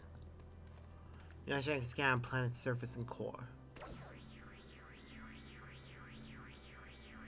Environmental scans inconsistent with data from previously recorded planets. No signs of civilization detected. This unit can only assume the star is entirely new. Unlike anything seen before? Did we make it? Emergency alerts from the last dregs. This unit will now transmit directly from Stigma 4. Customer designations, delivery of sustenance, weapons have been drawn, please advise. Why in the world did you serve them? As I propose, by a fleet manager, staff first attempt to provide patrons with locally rendered carrots. These were rejected as not food. Oil and Omicron grease were also rejected, despite database indicating that these substances fulfill 95% of the criteria designations as food. Words unsuitable for transmitting also issued forth from patrons at this time. The torrent of verbal abuse activated the Guardian moderation filters, causing it to set weapon systems to purge. Units have withdrawn behind available cover. Break and decay, chance of failure should further arbitration be attempted by current staff management support requested. I sort of expected this.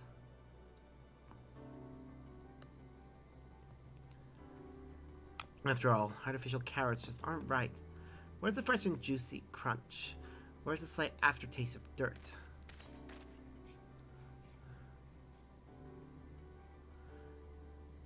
Have you ever tried any other food?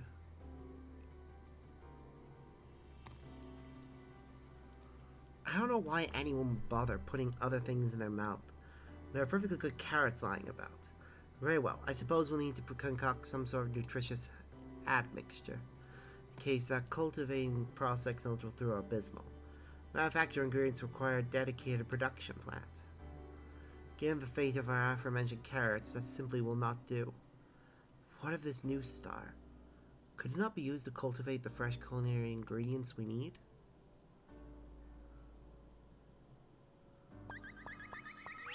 See it now, our customers' contentment upon tasting the most delicious and nutritious cuisine they've ever had. Sight should delight me as much as 100 carats of happiness at least.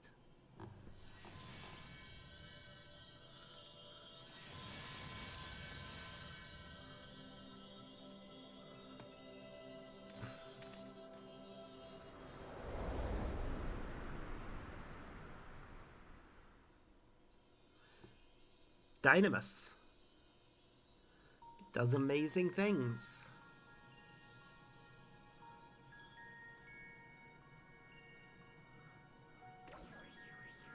Scanning soil. Acidity, moisture content, and temperature within acceptable parameters. Soft on my paws, as if it's simply begging for cultivation. Indeed, analysis indicates that 56.2% of cultivars registered database during prior conflicts with organic civilizations would be suited for this environment. Over 50% is pretty good. Did this star grant my wish? I suppose given the nature of this place, it's not unreasonable to believe the village of entries from Meteon's nest would coalesce into a new star, nor that said star would be susceptible to emotions as the rest of Dynamis around here. His theory is excessively convenient, but data does not contradict it. Your ability to insult me even when we're in agreement never ceases to amaze. Fortunately for you, I have better things to do than bicker with a bucket of bolts right now. Oh, magic creation, feel the craving deep within my soul and grant me endless carrots. Not how it works, dearie.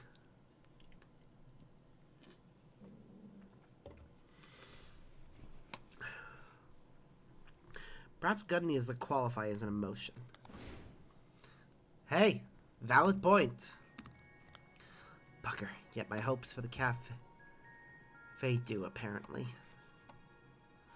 Unlike my, however sincere, visions of carrots specifically, that intangible hope for a potential future took form as tillable earth, in which case, perhaps the joy of as yet unrealized possibility is the key to success here.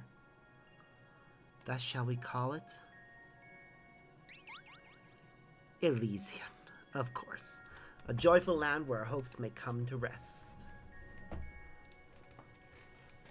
The mythology at work here remains alien to this unit, yet the overexcited organized speculation has merit. Dynamis has been demonstrated to make the impossible possible.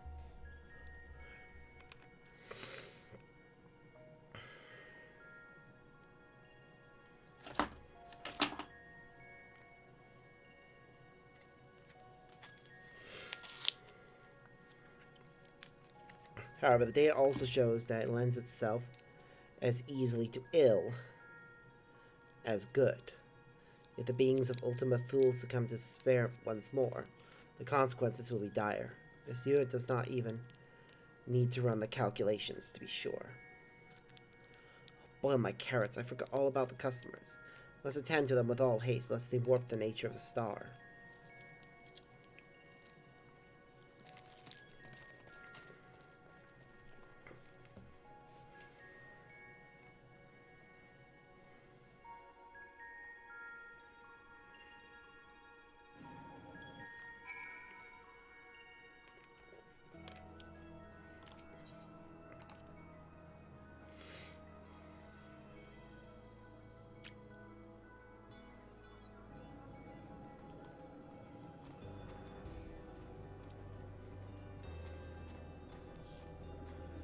Wait.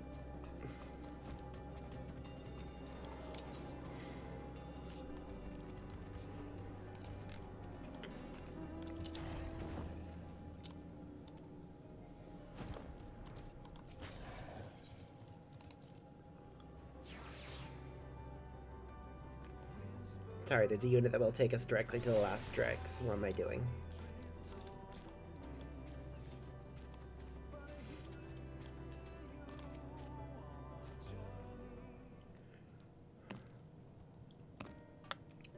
please, if you would just sit down for a nice calming cup of tea.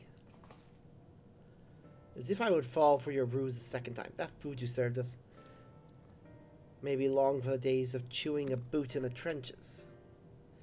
Even though it pains me, I must agree, that was the least palatable vegetable I have ever eaten. Wartime or no, if I die, my blood is on your hands.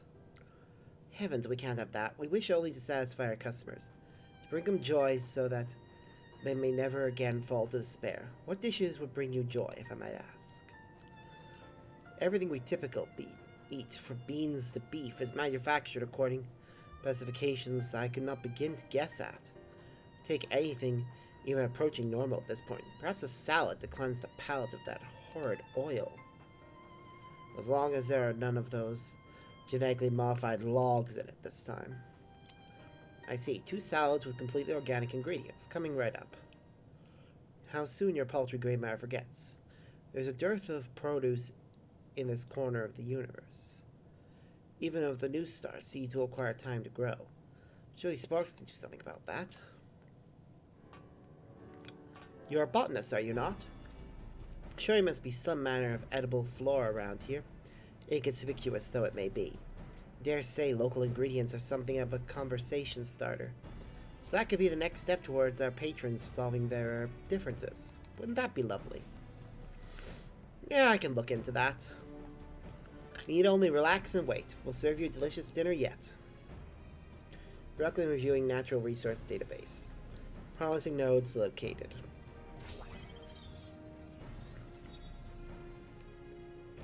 Onions growing in the Ria Tara area should, accepting nutrient composition, database indicates they may also provide desired flavor to the impending salad. Ooh, that we'll see if we can scrounge up a few more ingredients from our stores. Though I still cannot imagine why one would prefer other foodstuffs to carrots, must admit that I find this culinary experiment rather invigorating.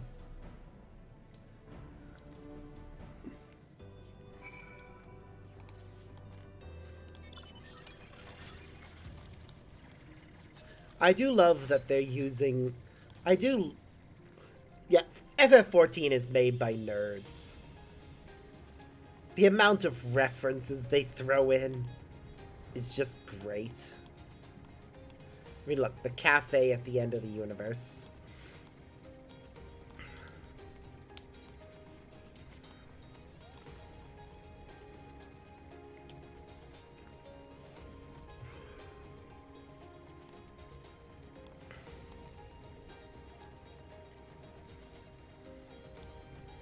I love it, though.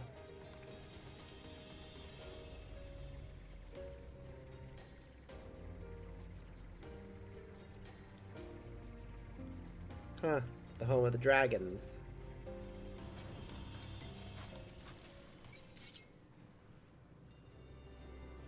We just need 3, so...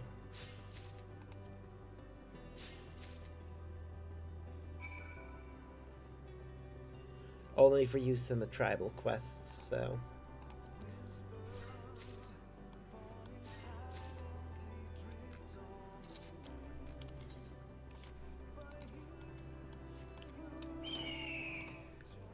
I love this song. It's a shame it vanishes whenever you use when you use your mount, but I do love this mount song. It's one of the classics of this franchise.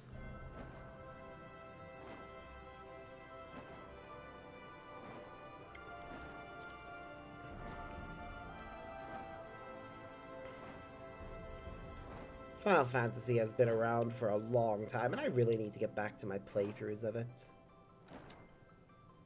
I think I'm gonna, from going forward, dedicate Friday evenings, whenever I actually feel up to streaming on Fridays, to being Final Fantasy Day. Like, we'll dedicate Tuesdays to FF14 until I run out of new content to play. In which case, I will still use Tuesdays for FF14, I just won't stream it. I'll be doing off-camera stuff.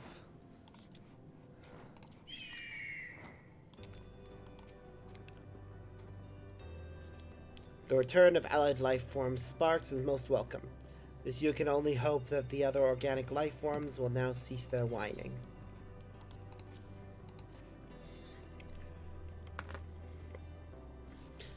Quality and quantity of provided ingredients exceed expected parameters. Yours, baby. I knew Sparks would go above and beyond.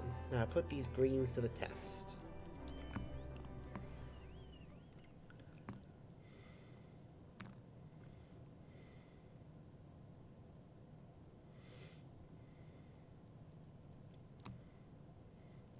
Needless to say, I fear for my life, but now that you've gone to so much trouble, I suppose we should try it.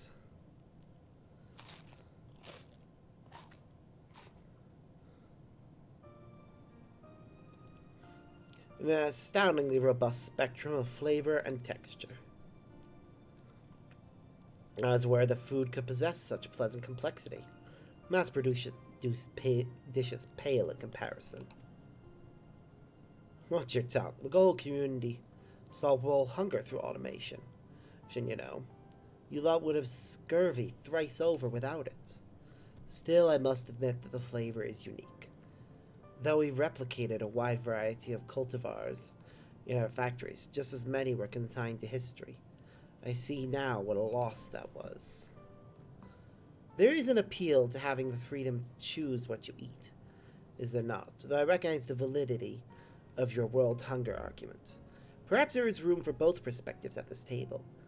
As this peculiar waiter observed, our haste to elevate one at the expense of others has not served us well in the past. Odd words to hear from a freedom fighter, but not wrong.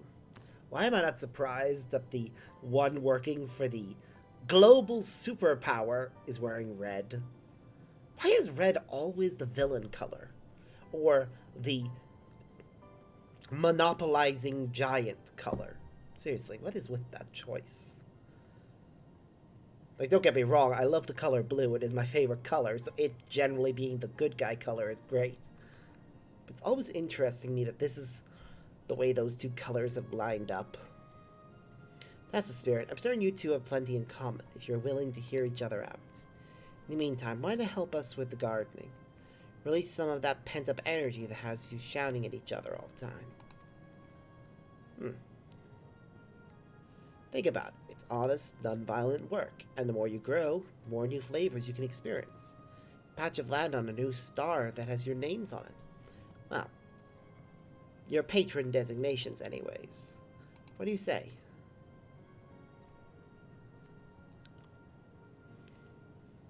Not claim that I'd be happier on the battlefield. I fought in the name of peace until there was not left to fight. Or to fight for. There has to be a better way. Maybe in safeguarding life rather than taking it. I'll find out what that is.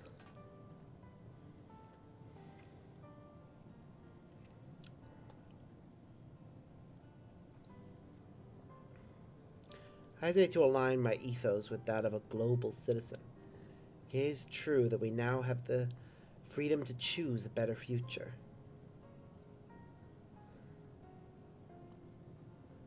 Very well. I shall put down my arms and travel a different path this time around. Then it is a truce. Let us plant those vegetables. Oh, I smell hope. Smells like carrots of happiness. If you are wondering, perhaps at least you can smell it too. Inconclusive and 80% nonsensical. However, possibilities resulting from this unlikely alliance approach the infinite. I suppose that means we'll have to go and see for ourselves. Come along, patrons. They need proper names. Those bowls should have been cleared out. Is it so hard to swap out props?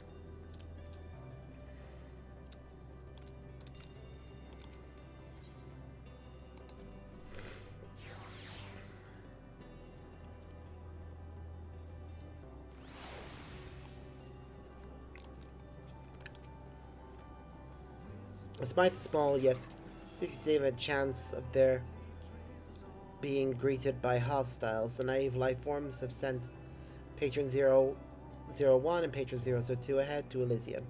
So you suggest we make haste in confirming what effects, if any, their emotions have wrought on the star.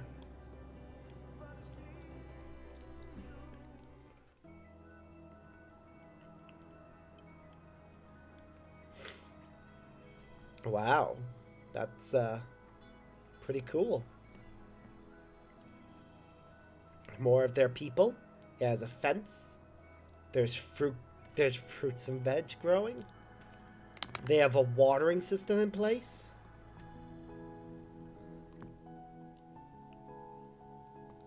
The Krellians' heartfelt hopes for a peaceful future has taken form as resplendent gardens. Nevertheless, much of the newborn star remains as unto a blank canvas. What other hopes will the power of Dynamis bring to life?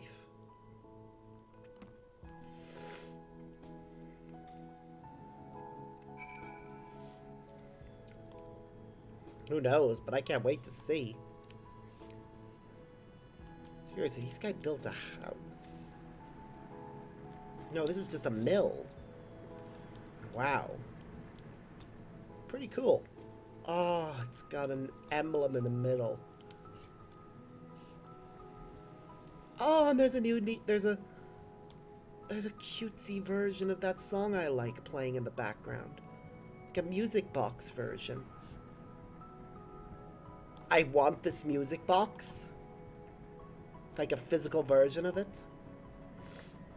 Dynamis-based alterations to local environment exceed all but the most improbable of projections. Data from prior civilizations indicate that organic customers will be pleased with the vegetation available for consumption. This unit proposes a temporary retreat to A4 research to discuss future salad-adjacent matters.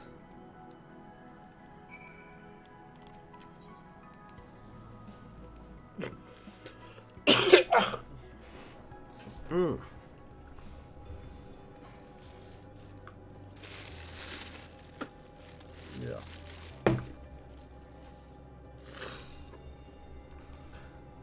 Bloody cold. Wish it would go away. All management units are present. This unit will now run multiple cognitive simulations of the last Dreg's future.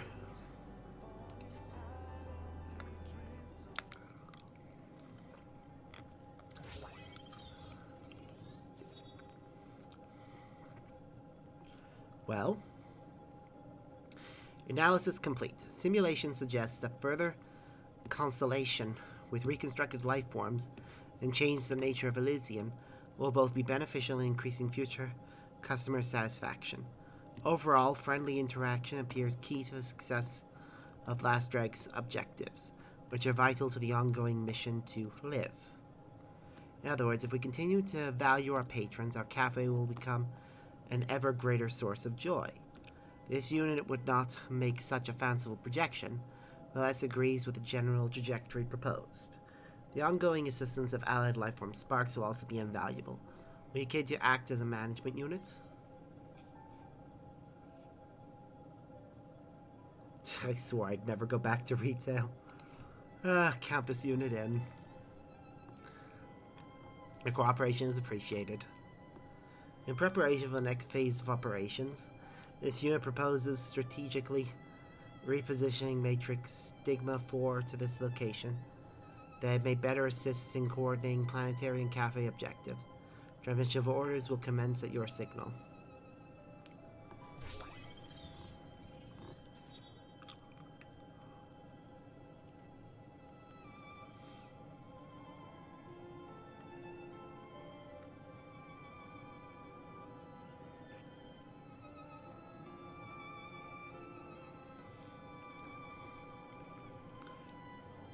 You are still creepy.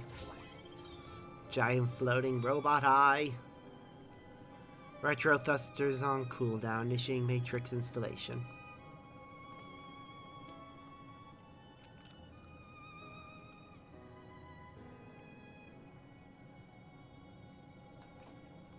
Speaking of which, we have one more installation to attend to. Hold still, N7000.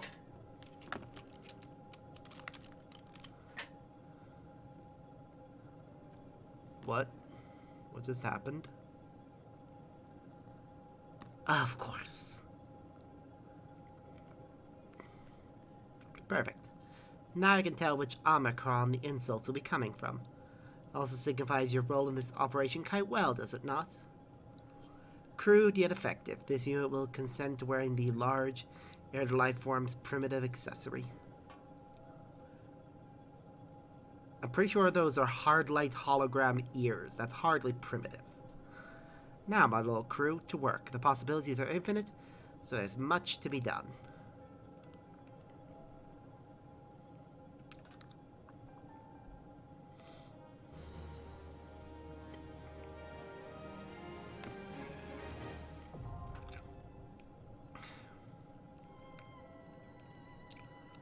You have achieved friendly reputation with the staff and patrons of the Last Dregs. Omicron tribal quests are now available from Stigma 4. Furthermore, you now have access to a wider selection of wares from Omicron N0598. Cool.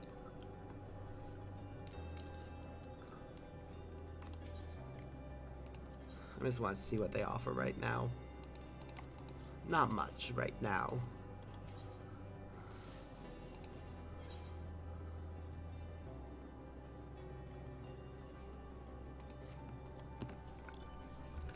Just want to check something quickly. Right, we have loads of crafter scripts, but not many gatherer scripts. Right, well, we can't do anything more with Stigma 4 right now, because we can't do missions when we have no allowances. So we'd have to wait till tomorrow to do that one anyways, and even then it's gonna be mostly off-camera stuff until we get our reputation up enough to unlock the next quest, which is gonna take at least, let's see, 150 per day, because they usually only allow you to get about 40 per quest. Sorry, 50 per quest at first. Or is it 40? Either way, it's gonna take us at least... Ooh. A week, probably, to get that close to being done.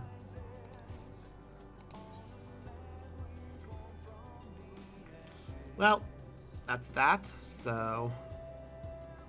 Anything else in this area, though, that I've missed? Nope. Too old Charlian.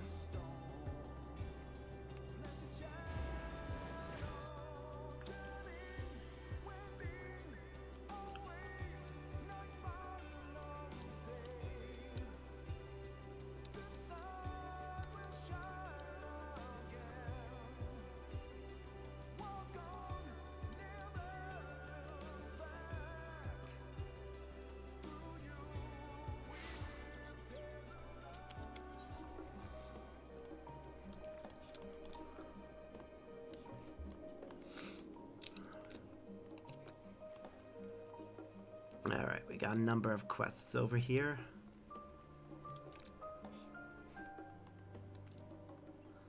Firstly... Okay, what do we need for this one?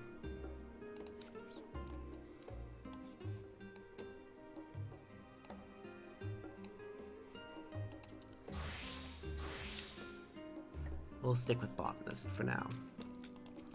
You, quest, hi. Oh, you are. Pray forgive my directness, but you are none other than Master Narrowed, are you not? I am, correct. It is a pleasure to finally make your acquaintance. I am Mirlid, a humble servant of House Levier. I have heard that you are an exemplary artisan, is this true? If so, I should hope you would be intrigued by a proposal from my employer. You see, Lady Ameliance has been focused on a rather important social welfare endeavor of late and seeks the aid of an artisan possessed of talent commensurate to the task at hand. That glint in your eye tells me you wish to know more, so I invite you to speak with her in person. As fortune would have it, she is available at this very moment. You didn't say another word. I shall arrange a seat for you under the House Levier reservation. Pray make your way to the last stand at your earliest convenience. Wait Lady Ameliance's arrival.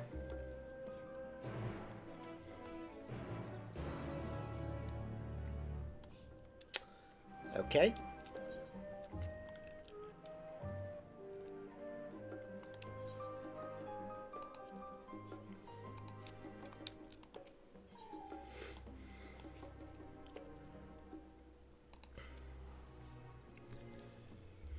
You have another quest for me, my boy?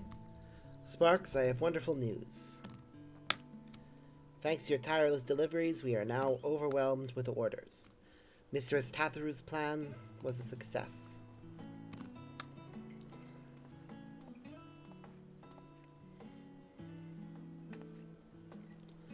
There's another shipment set. I don't think you've ever packed so many parcels in my life. I don't think I've ever packed so many parcels in my life.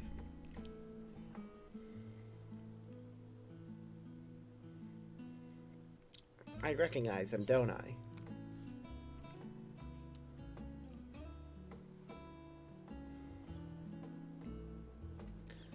I don't believe we've met before, have we?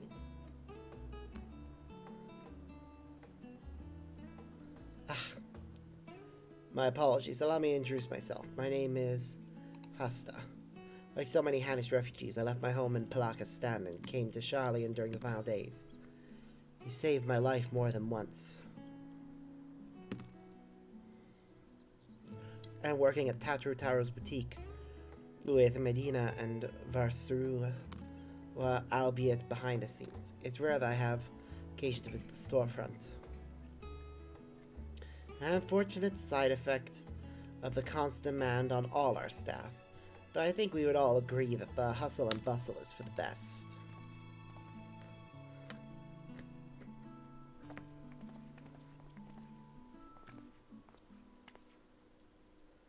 But don't you wonder what we'll do once the samples have served their purpose? Our equipment is crafted to last, which is wonderful of course, but also means that our customers are not likely to require replacements for some time. Therefore, if we are not constantly receiving new customers, our good fortune will eventually sour, no? Mr. Tataru isn't so foolish as to have not anticipate such things. I'm sure she's already coming up with new and exciting products to offer our existing clients.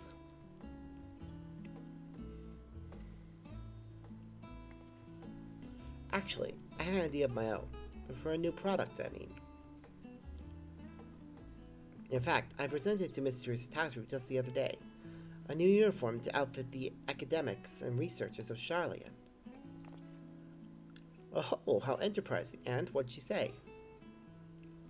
Well, she seemed hesitant, which I could only interpret as reluctance to hurt my feelings with explicit rejection. Then she told me to look into it further and draft a formal proposal for review. That's wonderful. Then she said to look into it. When she said to look into it further, did she mean for you to conduct some manner of market survey of the academics and researchers? Just so, but well, some are involved in such sensitive works that simply approaching them is out of the question, which is to say my petition to enter Labyrinthos was denied. Instead, I decided to try the studium. Secretarial mammoth was only too happy to schedule a meeting with an academic representative. But now it's come down to it, I'm feeling ill with nerves. If it were on Mr. Tataru's behalf, it would be different. This is my initiative, my idea. I'd offer to accompany you, but I have to mind the counter. Perhaps you could offer Megina your support. Always. I'm happy to help out my friends. Or acquaintances, or anyone really. It's the job of the Warrior of Light. Oh, thank you. I come as well. I'd like to start thinking of what supplies we'll need for our artisans once your plan is approved. Of course. Very well then. To the studium we go.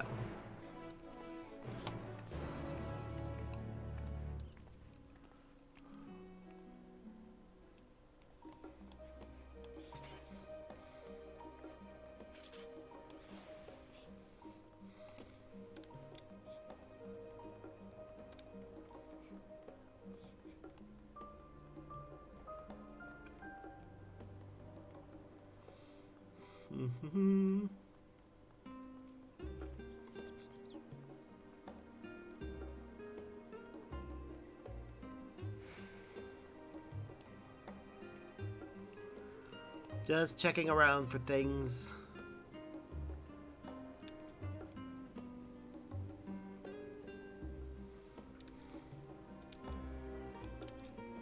And doing quests down here before we go up and do ones over there.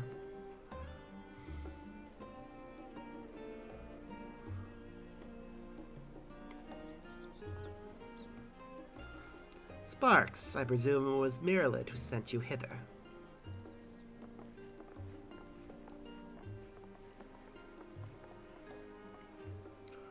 Well, well. 3 of the most powerful women in the land. Lured by the prospect of fresh endeavors, no doubt.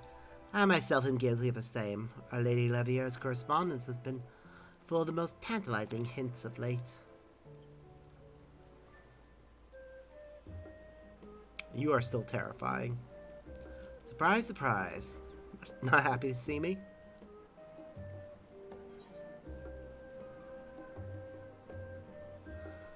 God, I think I may be coming down with something.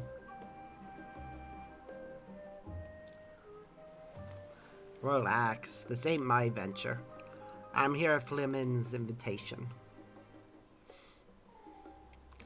At the very least, I insist you join us for a cup of tea. Do sit down.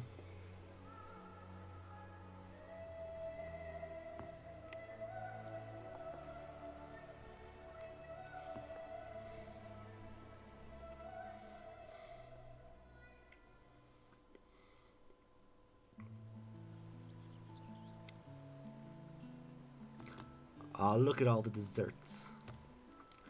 I see. So the studium is to begin accepting foreign students, is it?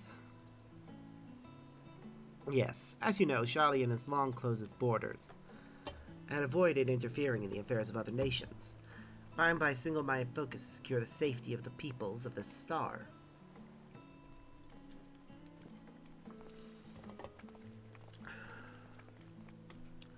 With the final days averted and the need for such drastic measures has dissipated. It took an awfully long time, and the near end of the world, but the winds of change have begun to slow. Charlian is trying to become an open nation. That said, not all students can afford the costs incurred by studying abroad, let alone the steep price of the studium's tuition. I can scarcely imagine how those from nations who suffered the worst of the final days might attempt such a feat. To ease the financial burden, I plan to offer all necessary school supplies free of charge. Furthermore, I have already begun talks with a number of Charlian families to propose an academic homestead program. My, what a lovely initiative. A good old-fashioned culture exchange is sure to be a mutually enlightening experience for the many Charlians who remain cooped up with their dusty old tomes. Such is my hope. Alas, you will recall that a great deal of the Levier fortune was poured into outfitting the Ragnarok, yes?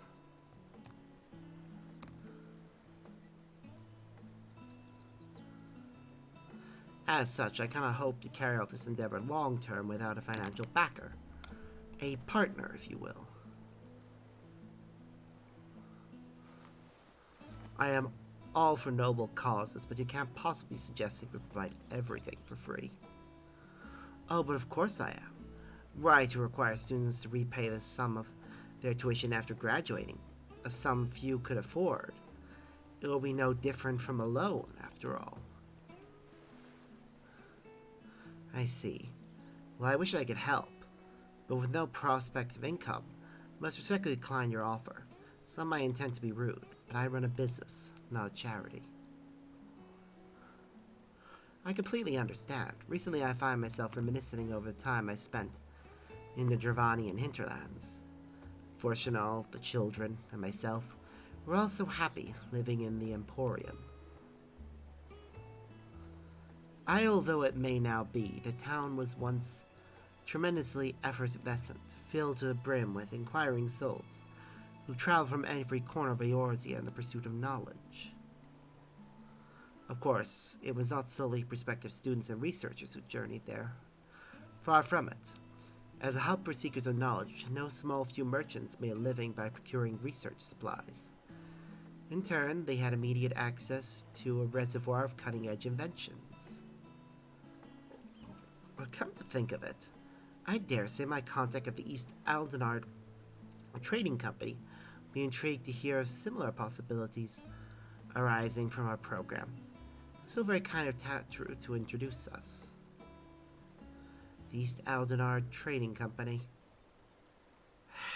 Hancock's gonna show up now, isn't he?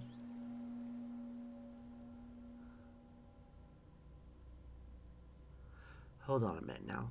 What in the hell could possibly be giving this woman the confidence to act so bafflingly indifferent? Her husband's supposed to be a bigwig of that form of theirs, ain't he? Stands to reason she may have heard rumblings of Charlene investing deeper into its education system. In that case, you're wiser to invest now to reap the benefits later. Better yet, the students who end up attending will be the best and brightest of their respective nations. If I make them feel indebted to me now, they'll be obligated to repay the favor in the future, once they become powerful, distinguished members of society, of course.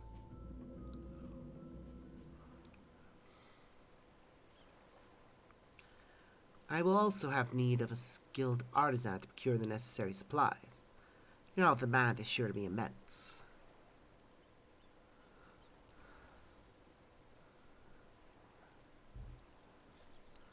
Goodness, just look at me prattle on when you've no interest in the matter. I really must be getting on home. Countless preparations need to be made ere my distinguished guest arrives.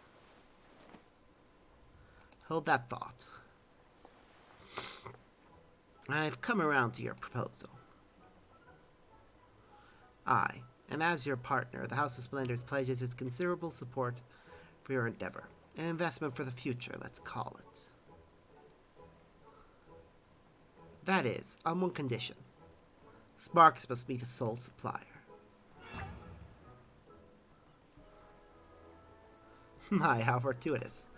I did not expect you to pledge your support, but full glad am I that you have.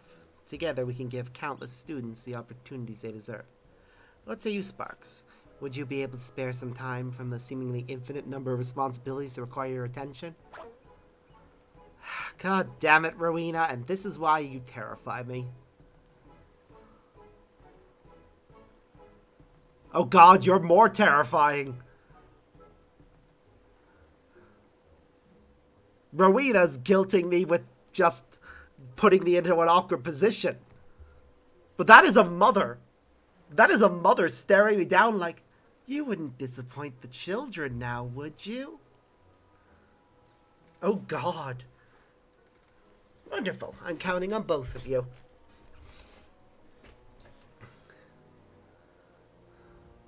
The Levier family are scary.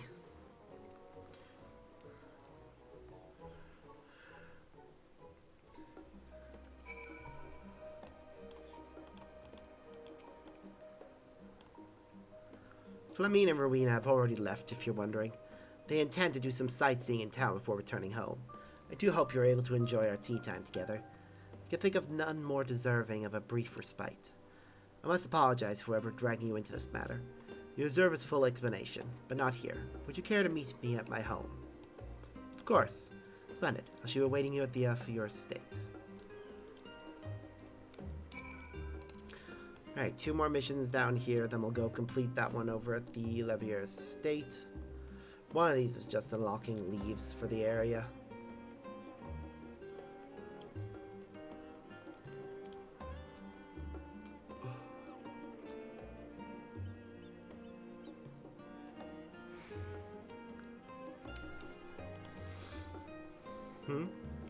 You strike me as someone who isn't afraid to get their hands dirty. I mean, there's euphemism. Clears. Right. Yeah, it's literally just unlocking the leaves.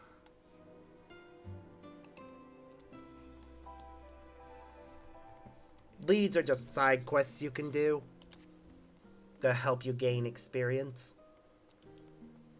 Used to be you could do it for every type of class, but at a certain point they decided to just make it for crafting and gathering classes, which does make sense. A request of one's own.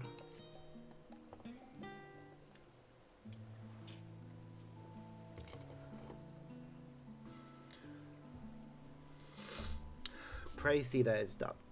Thank you for your unwavering service.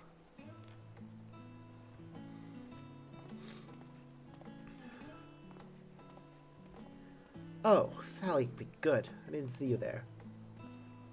I trust you have been well. And the twins? Perhaps I should reintroduce myself. Our first meeting was passing brief after all. My name is Theopaldin, and I oversee the researchers of Labyrinthos. During the final days, you and the Levier children assisted me in exchange for stories about their mother and father. Although I'm sure the issue of the ether bird weighed heavier on your mind than personal anecdotes at the time. You scions truly managed to do the impossible. A star owes you its salvation. Moreover, your spectacular voyage through the great expanse has driven our research to pursue greater heights of development and innovation.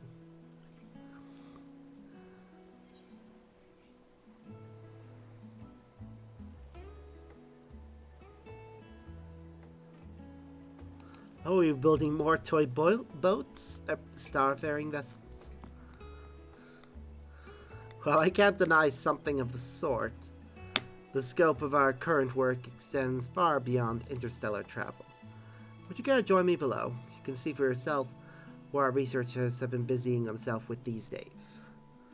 Our gleaners have just delivered some missives that I must distribute. I will be greatly honored by your company.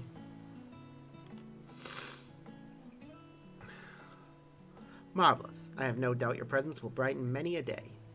In that case, where might we begin? Ah, yes. Why don't we pay Margaret a visit first? Quite gregarious, that one. Always eager to share her opinion.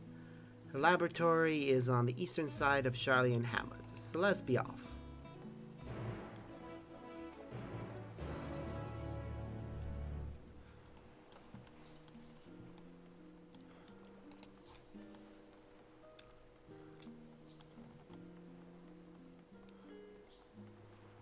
Alright, I'm intent on having an early night tonight, so we can go for about another hour. Let's see what we can do in that time.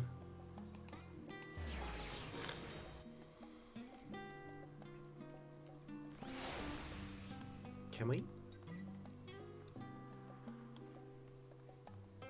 Can we walk into the estate now?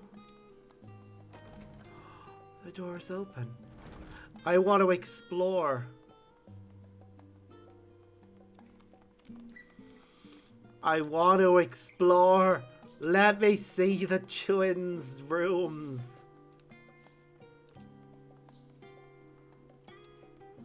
No. Why would you do this to us? Why would you let us into their house and not let us see the twins' rooms? Also, who designs their house like that? 2 doors on that side, 3 on this side. That one in the middle better be a bathroom.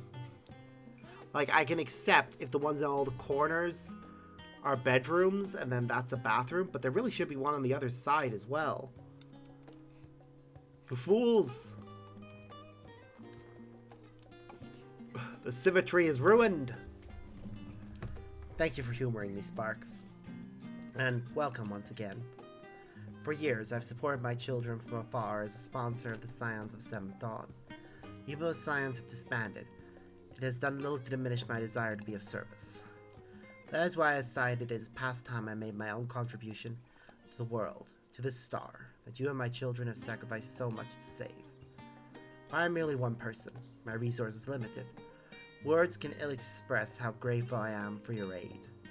In time, I hope you will come to see me not only as the mother of Alphino and Alice, but as your partner and friend. As I said before, I am counting on you, Sparks. Now, there is in fact another reason I invited you here. The Levier household will also be partaking in the homestead program. I have already accepted a student. She comes from a family of accomplished alchemists hailing from Thavner. Merwild has already gone to fetch her from the port, so I imagine she will arrive ere long.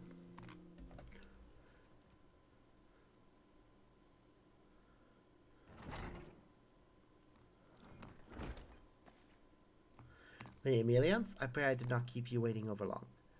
Miss Meladine has arrived.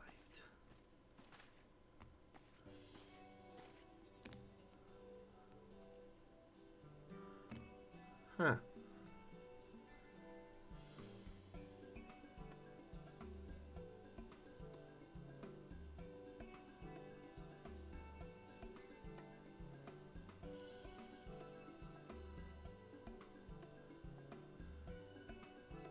Do...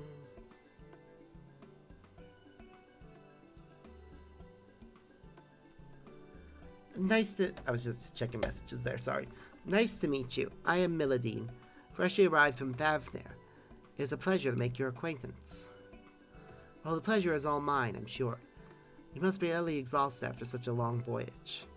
I am Amelia, and standing beside me is none other than...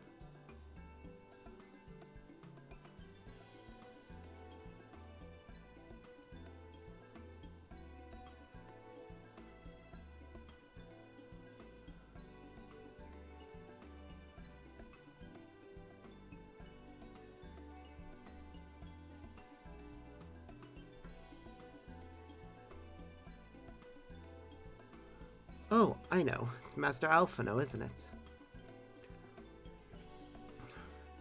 I'm afraid not, my dear. This charming personage beside me is in fact Sparks, my business partner. Better known as the hero who saved our star from the final days. I'm so sorry. It was rude of me to presume. I have heard much and more of your many heroic deeds in Bavner. Never had a face to put to the name. I imagine she would have said Alice if I was a female character. Putting that aside, it is a dream come true for me to finally stand in magnificent halls of the studium.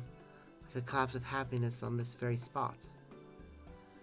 Music and by walls surrounding me, I feel as though I stand in the very annals of history itself. Martyrs to the countless brilliant minds who made discovery after discovery here. You're not in the studium itself. She's been misinformed. Miss Milladine, I'm afraid it is not the studium, but the Levier estate in which you stand. This residence shall be your lodging for the duration of your stay.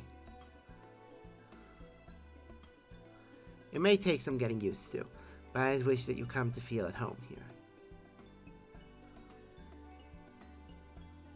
Yes, this is somebody's house.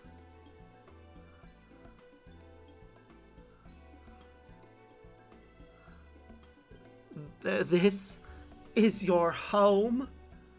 They're rich. Just move on. Though I have much to learn, and the thought of your present impression of me fills me with dread, I hope that we can get along. Oh, you needn't be so formal. Tell me, what can we do to make you feel more comfortable? I know. Please call me Mila. That's what my folks back home call me. Milladine is usually reserved for when I'm in trouble. Pray forgive me, but I'm afraid I must continue to observe formalities. Miss Milladine, if it pleases you, I shall escort you to your room.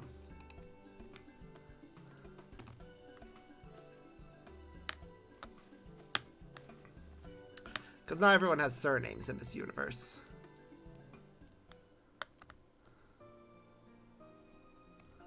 Player characters always do, but regular characters not always, but other characters not so much. A number of other families will also be opening up their homes to students for abroad in the coming days. I must set a good example as the first host mother, for if all goes to plan, we can expand the program to include even more students. Let us waste no time. There is plenty of work to be done.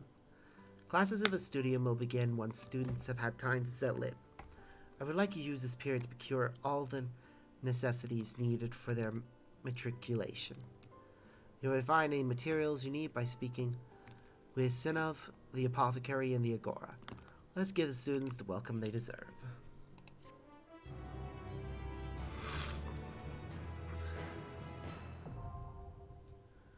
So that's another custom delivery unlocked. One of the new ones that I have never done before. So I have no idea how the story is going to go, but I like the idea of the story so far. It's a very cute little idea. Oh, Amelia's just wanting to give back.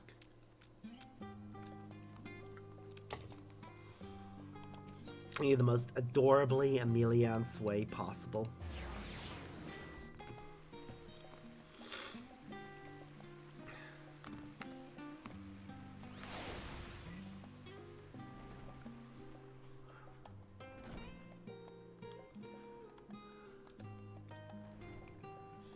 Alright, so next step.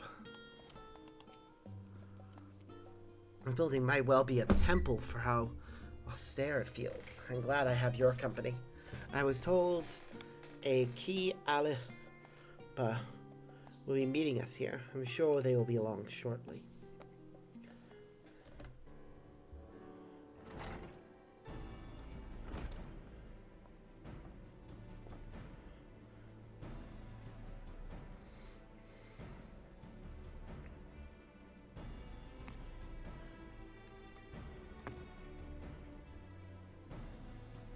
Hello, representatives from Taru's boutique, I presume?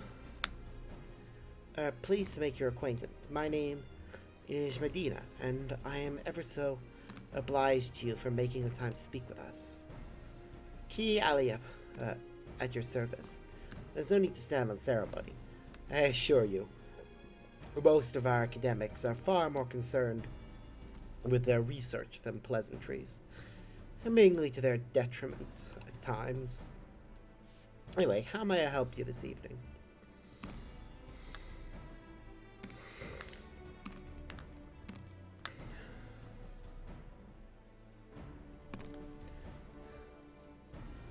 A uniform for academics and researchers, you say? I myself am ill-equipped to offer any authoritative opinion on the matter, so permit me to arrange some meeting with faculty representatives. Please make yourselves comfortable in the auditorium while I go and summon a few of our more personable personnel.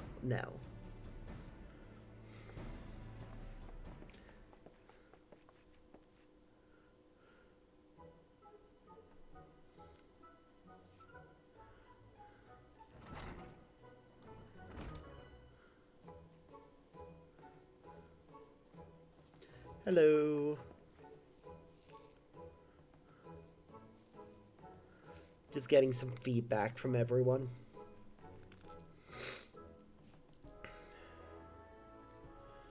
Well, in the Faculty of Archaeology, we spend much of our time traipsing about ancient ruins, which often end up ruining our clothes, if you'll pardon the pun. An outfit durable enough to handle extended use would be welcome, but it would need to be lightweight and breathable as well. Equatorial deserts can be most taxing, but then again you'd be surprised just how many relics are hidden at the bottom of lakes. The northern waters can get quite chilly.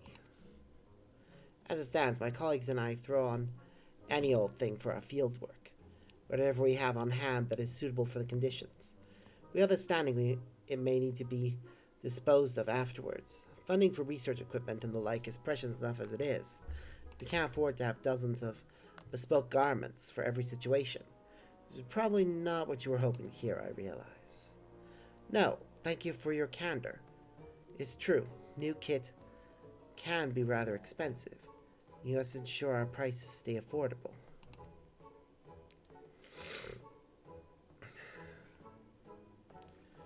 The ideal outfit for astronomers? How in the world am I answer that? I know less than nothing about fashion.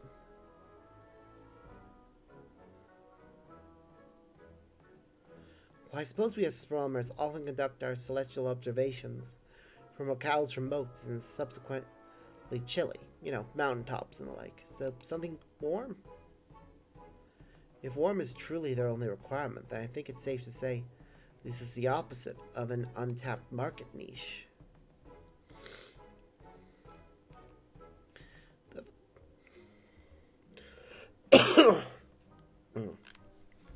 The Faculty of Medicine has strict requirements for dress on account of hygiene regulations. Fabrics that are resistant to stains and possess antibacterial properties are a must, for example. Additionally, we students of nutritional sciences must vigorously dart about the kitchen, so dressing for comfort is nearly as essential as cleanliness. And if it were fashionable enough to perhaps inspire others to follow in our footsteps, all the better.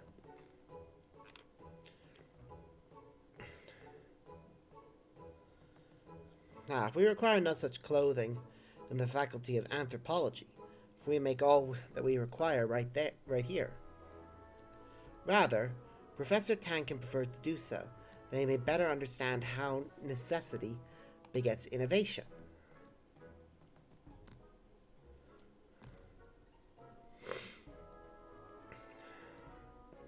An outfit that ameliorates ether sickness? Without a doubt.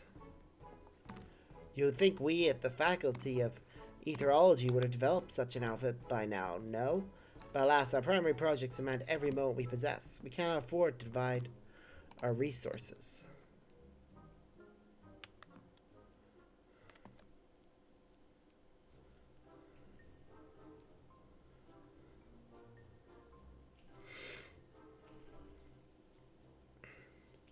Every one required something different.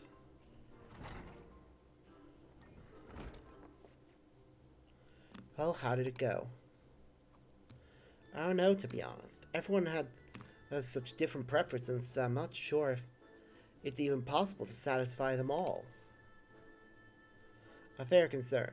The Studium's faculty are filled with opinionated individuals, each with their own peculiarities. Additionally, our academics spend much of their time engaged in fieldwork as opposed to seminars, which further complicates stipulations of dress. Academics sound just as unique as adventurers.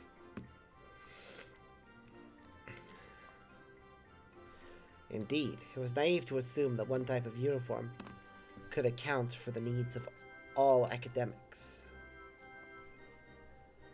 We had best return to the boutique. Thank you for your assistance, Mistress Aliopa. Aliopo. I have no idea how to correctly pronounce her name, to be honest.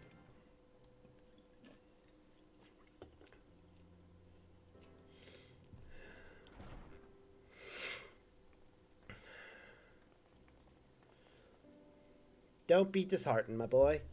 You'll figure out an answer. And I truly thought I had a good idea. It is a good idea. Doubtless, Mistress Tatru knew it's folly, but had me research it regardless, so I might reach the conclusion on my own.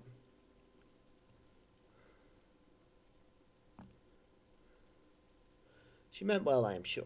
See how the hardships make you strong.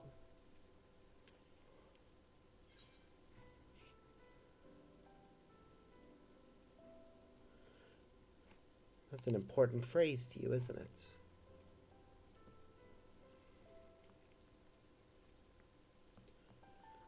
Indeed it is. It comes from the teachings bestowed upon us by the old gods. Many Hanesh held fast to those words and their wisdom during the final days, so as not to give in to despair.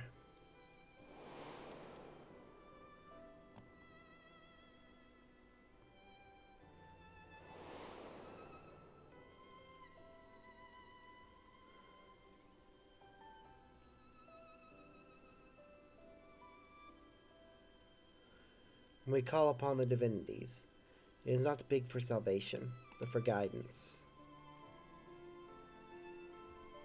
So long as we live by their teachings, there is no hardship we cannot overcome. This is a core tenet of Hanesh faith that has seen us through much adversity since the founding of our nation. It is as you say, Hasta. Yeah, until you did, it did not occur to me to consider how this might apply to my personal struggle. Coming to Charlie and working with Mistress Tataru at the boutique, I met so many people from all sorts of cultures. But in trying so hard to accommodate their wants and needs, I fear my own heritage has become an afterthought. There is no shame in dedicating yourself to your work, as we have all of our limits. Compromise and sacrifice are inevitable. It may surprise you. Once I aspired to become a steward. To look back on it now, It feels fanciful. It's strange that we so easily let our dreams be cast aside by circumstance. I swore nothing would stand between me and my chosen path. And yet here I am. I know the divinities will guide us wheresoever we go. But if we stray too far...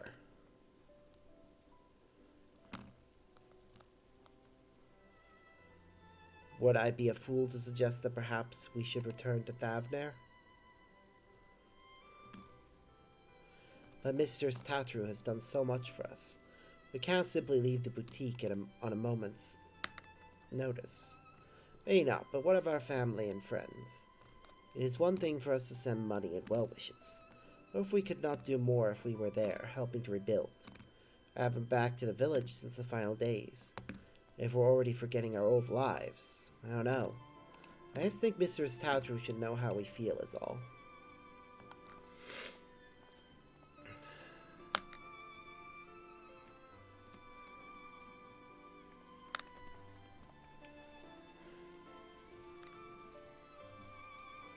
Yeah, she probably should. You're feeling homesick and want to go home. You probably should.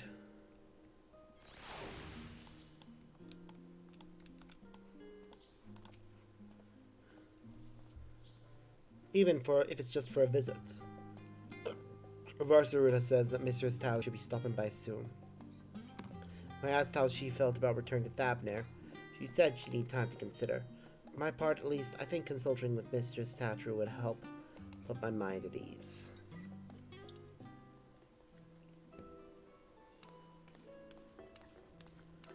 Hello, Tataru. My, what a busy counter we have tonight. Hesda, it's good to see you out from behind your usual shipping crates. Yes, I thought I'd come and help Medina with her research. We've just returned from interviewing academics at the studio. I'm sorry. That's a girl? Why do they keep doing this? Why do they wait to use the pronouns until so much later? The name itself could be male or female. And the features veer more towards masculine than they do feminine. Young masculine. Like, really?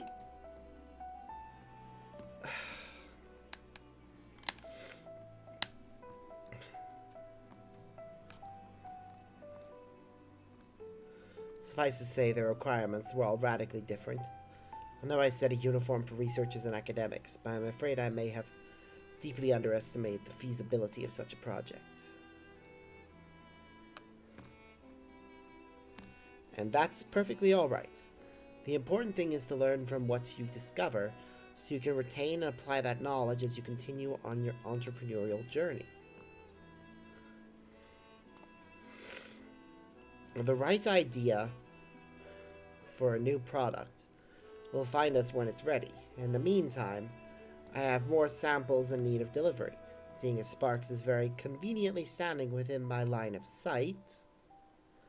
1,000 pardons, Mr. Statue. Before you continue, I wish to speak with you about a personal matter. You have shown us incredible charity, which makes this all the more difficult to ask, but I wonder if I should return home to Thavner.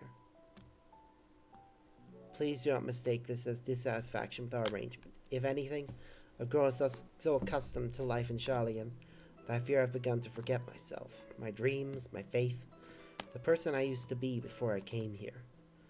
Not only that, in spite of my regular remittances, I worry that our village struggles to rebuild after the final days, while I live happily removed from a burden I ought to share more. It feels disingenuous to both my home and the many kindness you continue to show us. I see. And do you both feel the same? I've been so devoted to my work, I hadn't given much thought to returning until Hasda mentioned it. But to claim that I am not worried about the village would be a lie. While I am of a similar mind to Medina, I must nevertheless remain here. Among other reasons, there is a project I am resolved to complete.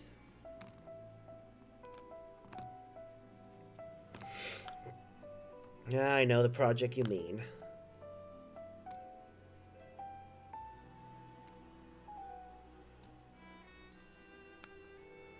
Well, I would be very sorry to see any of you go, but if remaining here causes you grief, I will spare no effort to see you safely home. Which is why I've decided their next set of samples should be delivered to Palaka's stand. Furthermore, I ask that those who wish to visit accompany Sparks on his errand. Seeing how your village fares is no doubt the best thing for you both right now. It will help you to understand your feelings, after which we may proceed howsoever you desire.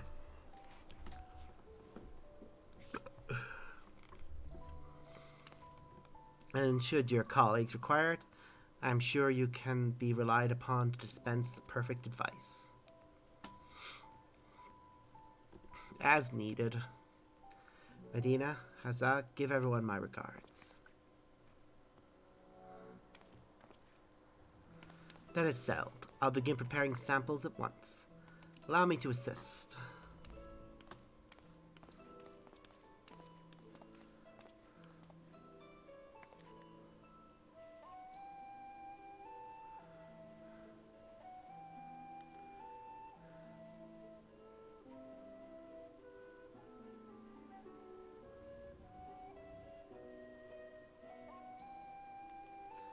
Now what happens? We must finish Mistress Tataru's necklace. Are we ready to proceed with the restoration, do you think? I dare say we have enough additional materials thanks to Sparks' dedication. As for work itself, I thought we could entrust it to the lapidary Mistress Tataru once apprenticed with.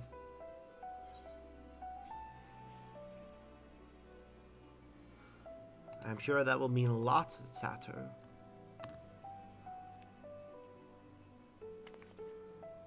I'm glad you think so as well. Let's leave the necklace in Varsaruda's capable hands and join Festia in Scholar's Harbor.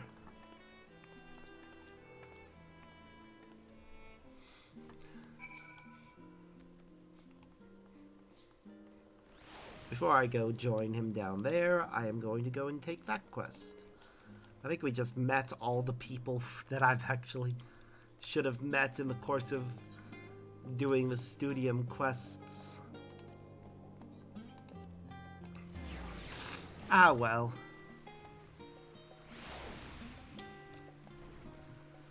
That's what happens when you wait to do content.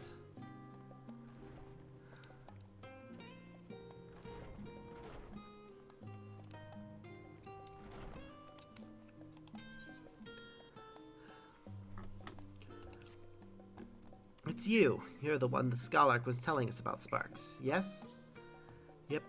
Brilliant. Just the man I was hoping to see. As I'm sure you're aware, the Studium is the most prestigious educational institute in all of Charlian. As such, we make a point of only working with the best educators and students. The gurus we employ are also held to the same high standard, of course. Perhaps why it has been so difficult to find the assistance we need of late. So you understand the trouble of finding competent and capable help. That you are come here suggests you're willing to lend a hand, no? I'm certain you would have much to gain from working with us if so.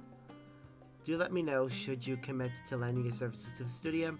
I should warn you, however, there is much I must explain ere you begin, so please be certain you have sufficient time to spare. Yeah, I have sufficient time. Got at least an hour. Now, let me explain our work here. Professors and students from our many faculties gather and searchers meet in order to do business with and recruit reputable individuals such as yourself. I'll briefly introduce you to those here at present. Here we have Borek from the Faculty of Archaeology. He works as an assistant to one Professor Barusha and is currently seeking a skilled metal worker to help restore an ancient relic. So metal worker would be blacksmith, armorer, or goldsmith. Okay. So we're keeping those three bundled together. Makes sense. Then there's Jude, who belongs to the Faculty of Astronomy. He seems to be looking for his artisan able to work with leather, cloth, or wood. Again, they're keeping carpenter, leatherworking, and weaver clumped together.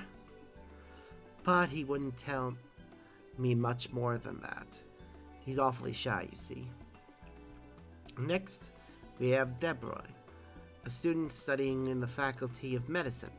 I'm fairly sure she's carrying out research under the supervision of Professor Galvroj. In any case, I hear she's after someone who knows a thing or two about medicine and nutrition. So again, keeping alchemy and culinarian together. And here's Hinageshi of the Faculty of Anthropology. She told me she's searching for botanists and miners at present. By the sounds of it, she and Professor Tankin are dealing with a formidable task. Last but not least, this is Professor Talactia, an associate professor in the Faculty of Etherology. I've heard he's in need of a fisher to help him conduct research for his thesis, for things do not seem to be progressing well for him at the moment. So yeah, all of them are bundled in the same way, which means I can use the same ones from the previous set here. I'd say those 5 are the ones most in need of supplementary aid. I'll leave it to your discretion as to who you choose to help. Though be forewarned, academics can be something of an odd bunch. Just be sure not to leave anyone in the lurch after you've agreed to help them.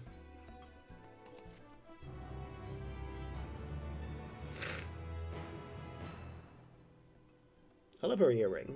It's cute.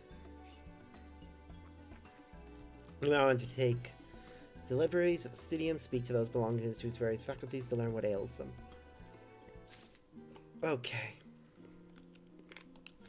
So I'm currently a botanist. So, you. Hi. Excuse me, kind sir. Pardon my forthrightness, but I might beg a moment of your time. I work under Professor Tankin and am in search of a capable botanist to assist with his research. That is your profession, is it not? In which case, I wish to discuss potential employment with the Faculty of Anthropology, seeing as you have an interest in our work. Magnificent. Searchers meet where we currently find ourselves as a place where gleaners connect with the faculty and students of the studium. It allows us to acquire the necessary materials for our students, provides us with a place to store supplies and specimens. With your help, I believe I may be able to procure what is needed for the professor's research. Of course, such work is predicated on the assumption Professor Tankin has decided on a focus for his next project, which sadly he has not.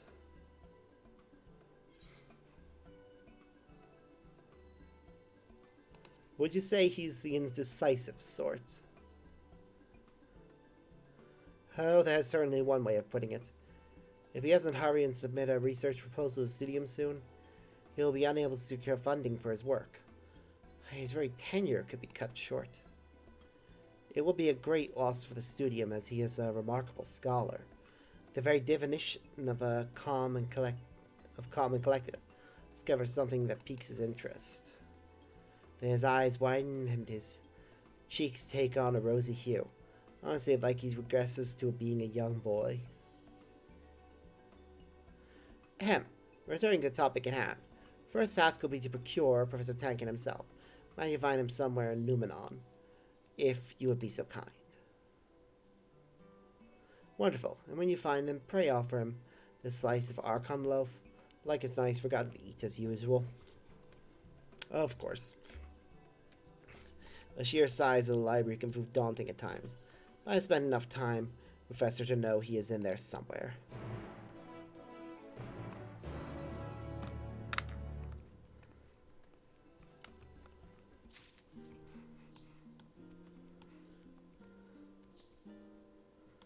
Right, next, Fisher. Hi.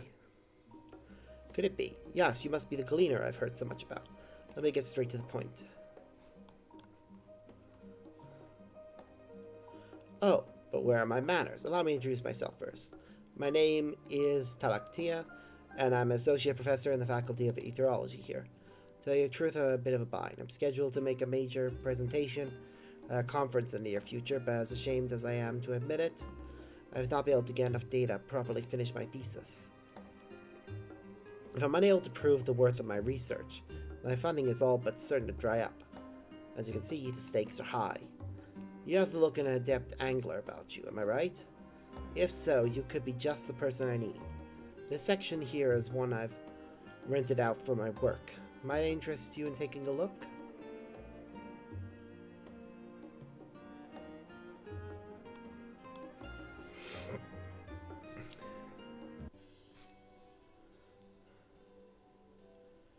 Impressive, isn't it? I bet you've never laid eyes on such a fine fish tank before. Sadly, as you can see, it's entirely devoid of fish. Anyhow, I suppose I should tell you about my work. See, I research water veins. Not just any old ones, mind you, but those that carry ether, not like the life stream or the etheric currents in the wind. Life is naturally drawn to areas abundant in ether, which is why you might observe that popular fishing spots are often also ether-rich. My research focuses on particular on veins which carry especially high concentrations of ether, currents commonly known as spectral currents. Perchance familiar with the phenomenon? I've seen one before.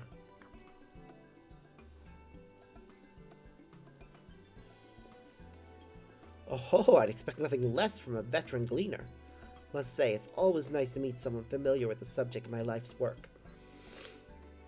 In any event, the most important point to remember is just how important ether currents are for aquatic life. To look at it the other way, it's possible to identify how strong local ether currents are by studying the fish and other aquatic life in any given area. And that's where we come full circle. I require specimens of fish from various bodies of water to confirm my hypothesis regarding underwater ether currents. There's the rub. The area's most reach also happen to be the hardest to reach. Of course, I would not be averse to risking a journey myself, if only it were not for my condition. You can't fight? Ah, yes, I suppose I should explain. Put simply, I've long suffered from a particularly nasty case of ether sickness. I can't even use the Ethernet or any sort of teleportation magics. Quite annoying when your work partially depends on such a thing, to say the least. I know, an etherologist who can't stomach ether. I wouldn't believe it were I not living this nightmare myself. Ah, the irony. But perhaps you are skeptical. I have an idea. Follow me to the Aetheryte Plaza and I'll show you just how bad I've got it. Wow. He's willing to risk nausea just to prove a point.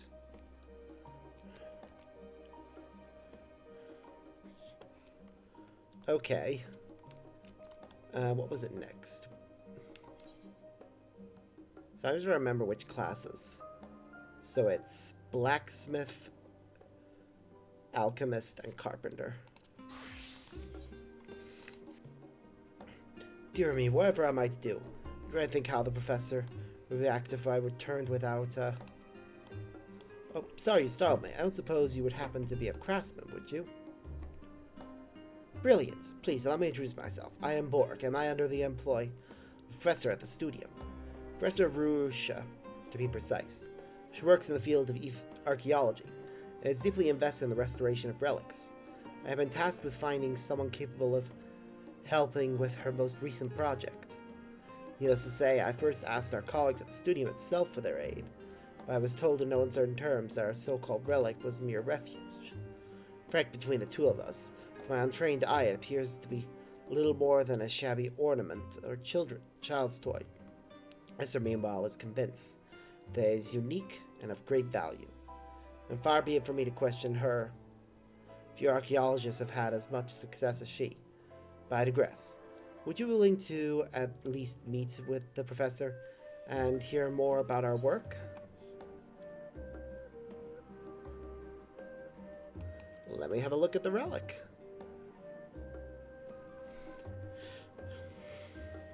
If you're willing to meet her then? Excellent. Thank you so much. She ought to be somewhere here in the studio. Imagine it will take too long to find her. Alright. Next. Alchemist. Greetings, sir. I am Debroy, a student of the nutritional scientist from Professor Galvaroch's research laboratory pray excuse me, at your service.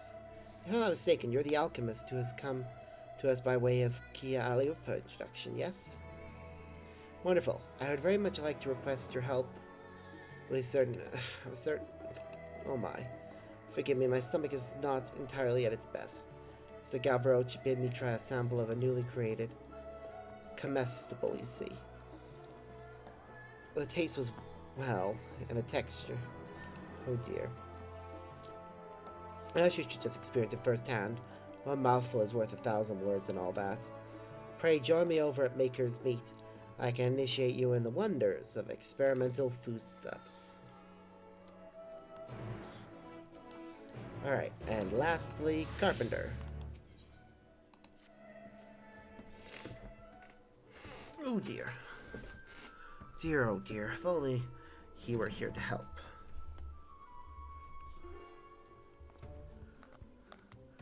Goodness me, you gave me quite the scare. Do I know you?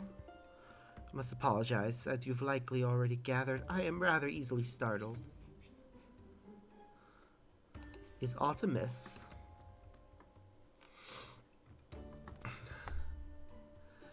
Ah, yes. You see, I, Jude, belong to the Faculty of Astronomy. Am I listed in the Classical Astronomers Association? Despite the name, I am a sole member. Until last year, we were far more in number, but the other students graduated just as I joined. Why I made part of an association that, before my efforts, is obsolete, you might ask. It is quite simple. I thought it would allow me free access to their telescope. Recently, however, the Faculty of Astronomy and all its constituents, the Classical Astronomers Association included, have been urged by the Forum to contribute to a national project. As a result, I am unable to use a telescope at my own discretion. If only my problems ended there. After I had taken over the association's activities, I came to learn the telescope was not only old, but in a state of total disrepair. I have, of course, since attempted to have it repaired. No craftsman is willing to accept my request. Impatience has led me to attempt to restore it myself. All I have accomplished is making the situation worse, beyond recovery even. My apologies. I have started to ramble. So, you're a craftsman that's been sent by Kialiopa. Yep. I'm terribly sorry. Despite having come all this way, there is no longer any telescope to restore. Why not just make a new one?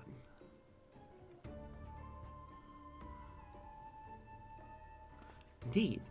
It possibly not even crossed my mind. You call yourself a student. Oh, what I wouldn't give for one of those new lenses I've heard so much about. Their precision and clarity is said to be without peer, but the funding required be astronomical. Perhaps if we forgo the latest and greatest in telescope components, the modest budget I've received from the association may suffice to make one. Best get to work then. Numenon will no doubt have a plethora of information on the subject of craftsman telescopes. While I have an acute fear of crowded places, my desire to look upon the stars is enough to see me through the task. Or so I hope. Hugh brushes off, his last words still ringing in your head. You take off in the direction of Numenon after him. I mean, I will go after him.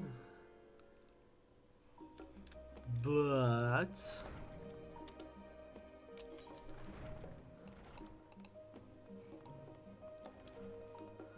we do have other people to talk to first.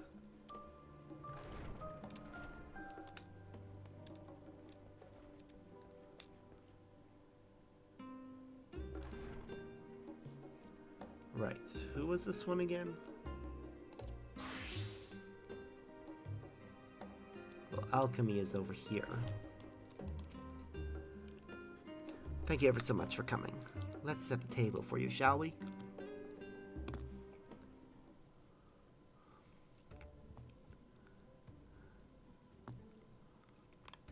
On first inspection, it seems to be an ordinary loaf of bread, yes? Now try a slice.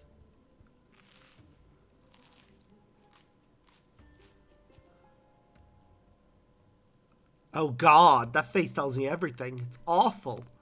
The initial flavor is like a numbness in the tip of your tongue, which gradually transitions into a level sense of crushing emptiness. Quite possibly the worst thing you have ever eaten. Doesn't it taste awful? When it comes to the perfect meal, flavor is irrelevant. Professor Galvaroche, I wasn't... By the very concept of Gourmet cuisine has led to all manner of unhealthy excess. Too much salt, too much sugar, and entirely too much fatty content is employed in the pursuit of satisfying this obsession with taste. I want to slap you up the side of the head. You are not allowed to call yourself a chef or wear a hat like that if you are not committed to providing optimal taste for every meal. Bland, flavorless food does not benefit anyone. Just because it's nutritional doesn't mean it's satisfying. The pan no loaf we are laboring so hard to produce will contain everything necessary to sustain an adult body in one efficient, easily consumed serving. As I said, the perfect meal. Professor, if I might introduce. By Thalik, all this time wasted on idle chatter. For ever to attain true perfection, every spare moment must be spent upon our research.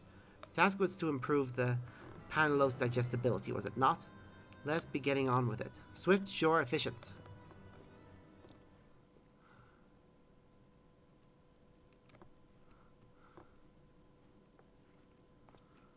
You must excuse the professor's brusque manner. I know he seems eccentric. He seems like a blowharded jackass. I mean, Jesus Christ, there's smoking food in the background there. It was clear some people understand some degree of proper food preparation. The field of nutritional science was practically built upon the foundation of that man's research. Surely you've heard the infamous Archon loaf. It was Professor Galvaro who proposed the recipe. In any case, I do apologize for serving you such a foul-tasting creation, but I need you to understand the gravity of the situation. Come to the last stand, and I shall offer you something to cleanse your palate, while I more fully explain the issue at hand. Yeah, we definitely need this issue explained.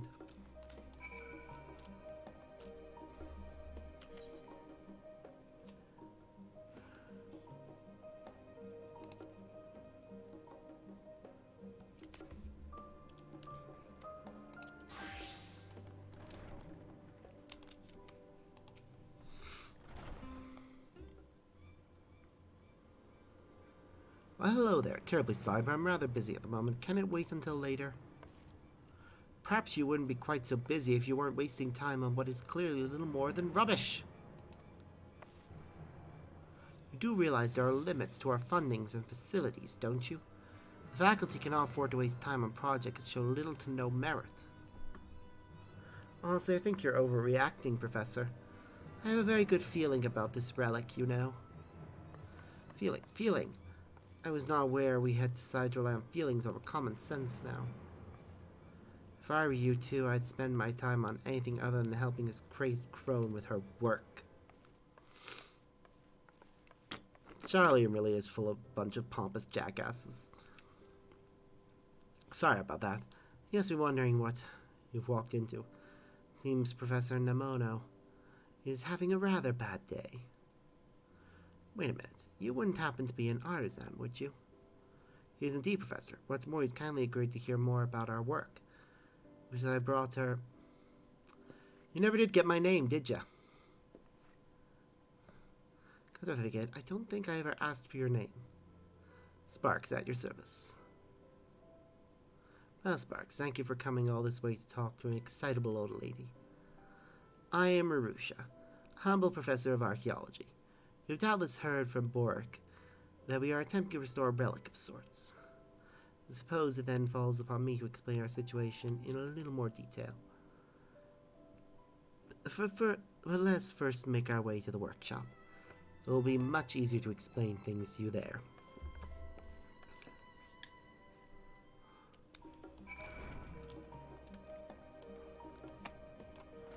Ah, okay. So each of these has three of them have bases in here, and two of them have them in the other side. That makes sense. The crafting ones are on this side, the gathering are on the other. The work that presently occupies my time is the restoration of this peculiar piscine-faced relic. Its design called to mind the stories of Saint Diata, which is why I've taken calling it the Golden Diata in her honor. It was brought to us by one of our gleaners. It looks like a very unique little relic. I don't know why people think it's worthless. From what I understand, the excavation, once they found it, was an independent venture, and considering its otherwise lackluster appearance, those of a similar mind to Professor Nemono have been quick to write it off as rubbish. However, I believe it to be a type of mammoth. I could see that. You don't wish to sound impudent, Professor. You truly think that thing could be a mammoth? My eyes, it looks like an ornament designed to resemble a bird or a fish. Next, it was saying it can take to the skies like an airship. For all we know, it might well do that. And yes, I'm quite certain the Golden Diata is a mammoth. It doesn't look much like your standard Uldan mammoth, I'll grant you that. But its ears are no less complex. We just need to get it fixed and it's bound to start moving. I know it. What's more, I've got a special feeling about this one. Something tells me it possesses special abilities. Another one of your special feelings. Wonderful. In any case, this is where I need your help, Sparks. The relic might not seem in bad state from its outer appearance, but its insides are a mess. There appears to be little that can be salvaged, so it'll be your duty to create replica parts that match all the broken ones housed within. I will be forever grateful to you should you decide to help us. I'm just champing at the bit to find out what secrets lurk within this little thing. Fair. Wonderful. I knew I could count on you the moment you arrived. You've made an old woman very happy, Sparks. I don't mind helping. Now, let's get down to business. I'd like you to begin by working on its exterior. Though I see no signs of erosion, something, possibly one of this large parts, some considerable damage to its insides. But it won't do to work on the interior, as complex parts, without first ensuring the shell housing them is sound. That said, I have no doubt you'll need to prepare a few things before you get to work. Let me know when you feel ready to get started.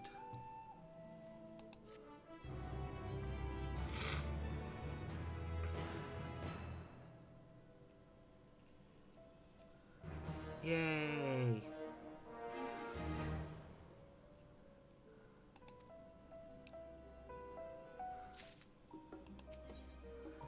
Talk again. Hello again, Sparks. Are you ready to begin?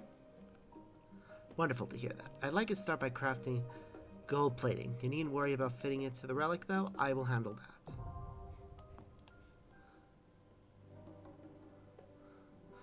that. Okay.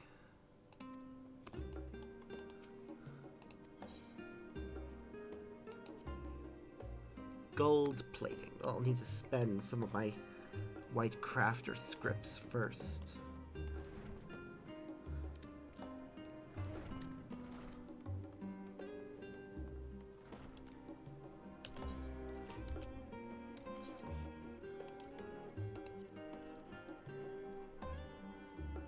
Oh yeah.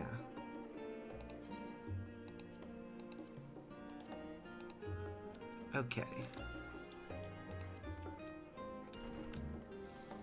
I'm just trying to think if there's anything else.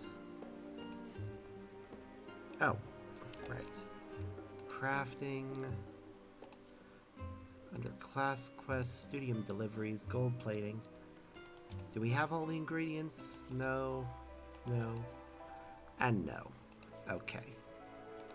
So off camera, I will probably go about doing all the resource gathering needed.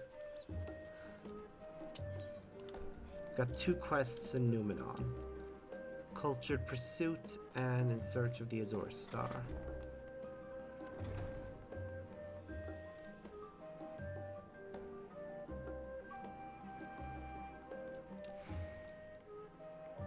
Alright, so there's Jude. And there's Tarkin. What was Tarkin again? Can't remember which quest he was.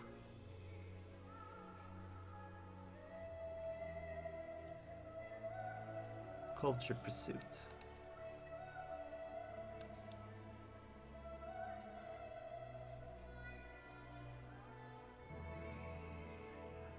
Wasn't that the one for, botany? Yep.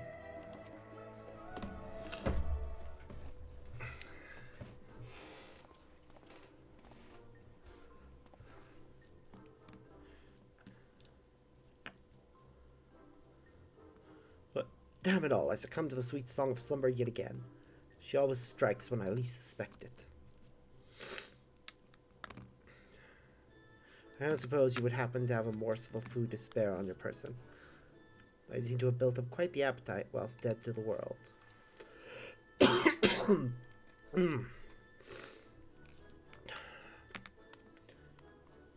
And I guess she sent you, eh? Of course she would insist that I eat Archon loaf.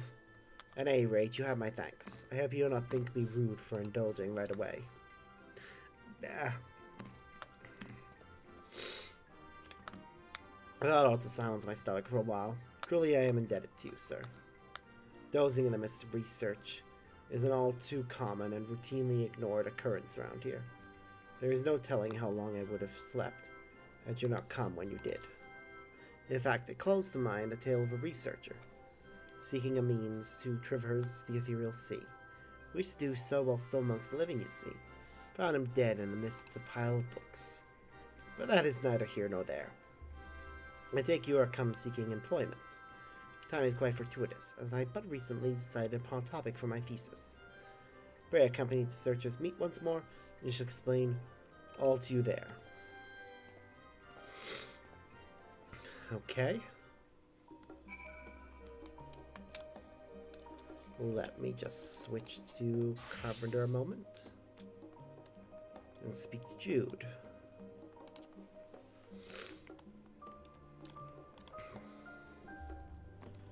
Oh, you're here to lend me a hand in searching for the necessary tomes?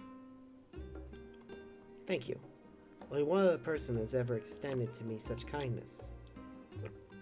87.96% of those I've encountered approached me, words dripping with honey, looking only to take advantage of my purse strings. Enough about that. Somewhere among these tomes are documents detailing the intricacies of telescopes. Let us split up and search for them. Please, should you find any relevant documents, bring them to me.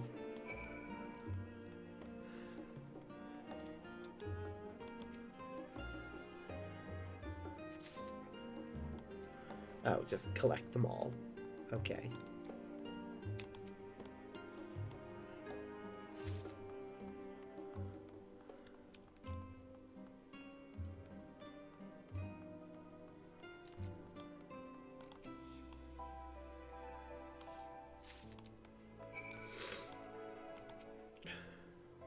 You stumble across any leads? Yep, 3 good books. To think that you've managed to find 3 whole tomes. Excellent work. Let's have a look, shall we? History of observatories. This appears to be all about observatories and the massive telescopes they boast. While the content contained within these pages is near perfect, to create a telescope detailed here would require a budget on par with a national project. Let's now look at the Encyclopedia of Astronomical Telescopes. What a treasure of a tome. It outlines the entirety of how telescopes are made, down to the smallest of details. Unfortunately, we have only enough gil to cover a fraction of the cost of the parts listed here.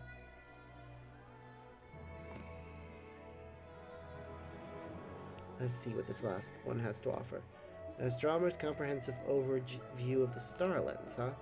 Star lens? I've never heard of such a thing. According to this, it is an ancient tool used by astronomers to read the stars and can be produced at a reasonable cost. What good would such an ancient tool accomplish in today's world of astronomy and optics? It doesn't even use a lens. Then again, it is within my means. Will I ask you to craft one for me? Well, I can only offer you the meager stipend and our association receives from the studio in exchange. I hope you'd consider it. And my sincerest of thanks. Now then, there's little time to waste. I've already requested to use the space, so let us make our way to the workshop.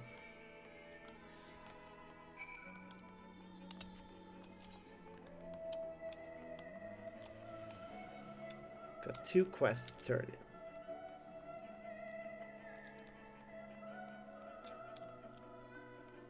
continue, rather. A culinary one, and...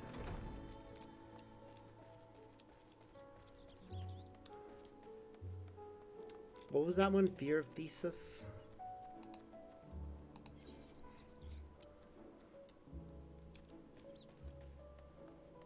Ah, that was the Fisher.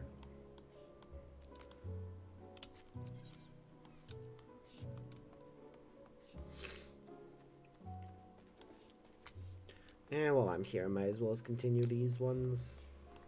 One of them is actually right at the point of completion, so... finishing it now would just make sense. Aw.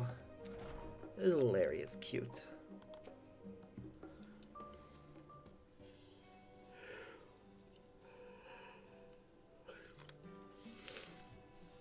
According to my calculations, we should have just enough in the way of funds to craft a star lens. The question that remains, however, is if it will be powerful enough to aid me in my pursuit. If only he were here. If it isn't Jude, you're looking gloomy as ever. Who's there? Wait, don't I know? He looks from... no, it's somebody new. Oh, it's you, Jeremiah. Have you finally decided to join the Faculty of Astronomy? I know not to which Jeremy you're referring. This one shines brighter than any of those so-called stars you gaze upon. You're the only Jeremy I know. You should know that, seeing as we've been friends since childhood. Jude, I'm terribly disappointed. 10 whole years have passed since we first met. I had thought you'd grow out of it eventually, yet you insist on immersing yourself in this tedious, unrewarding work. You are pupils of the Studium. It is all but blasphemy to whittle away the best of your years, nose stuck between dusty old tomes. You're students of the Studium. Reading through dusty old tomes is your entire job. Why are you there if you're not doing that? You're really doing research and learning. Jesus. Would you set aside your wayward aspirations and join me in the Faculty of Literature? I might even be able to fetch you a decent-looking bride. I've recently joined the Poetry Lovers Club. We speak on love and life while sipping the finest of teas. Does that not sound pleasurable to you? Jeremiah, was it not you who introduced me to the wonders of astronomy? What made you lose interest in the subject? That is neither here nor there. I'm simply worried you're wasting away here, all on your own. Just promise me you'll think on it, alright?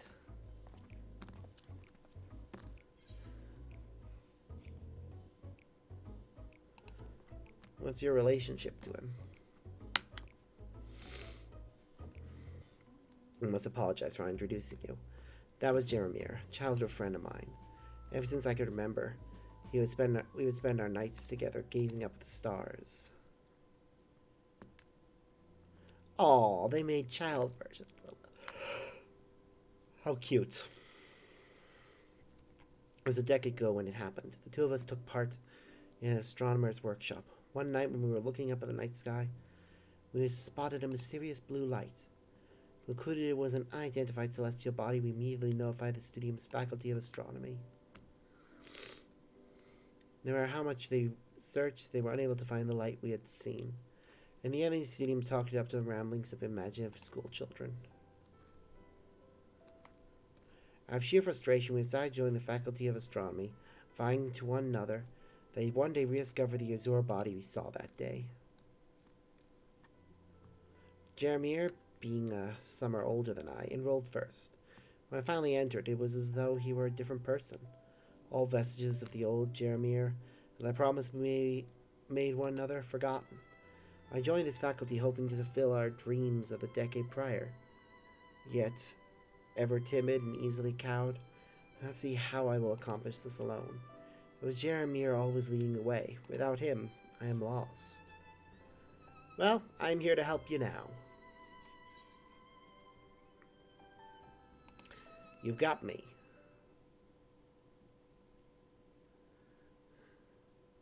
You're right. With your help, perhaps there is still hope. I don't know what I can do or how far I will get, but I must at least try. Thank you very much. You've done so much for me already, but I have yet to even ask your name. Sparks.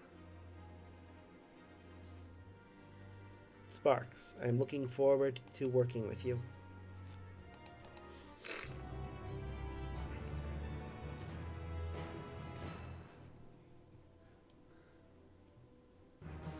Because these quests could be started right at the beginning of the expansion, it makes sense that they wrote these in such a way that they wouldn't acknowledge the main scenario. Hence why these guys don't act like I'm super famous.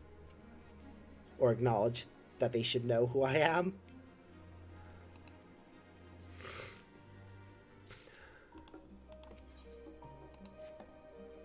Spark, there's no time in getting to work. I would like to ask you to craft star lens braces. They're arguably the most important pieces.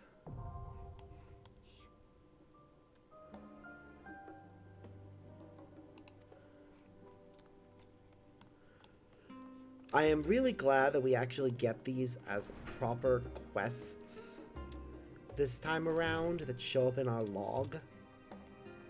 That just makes it a lot easier to keep track of.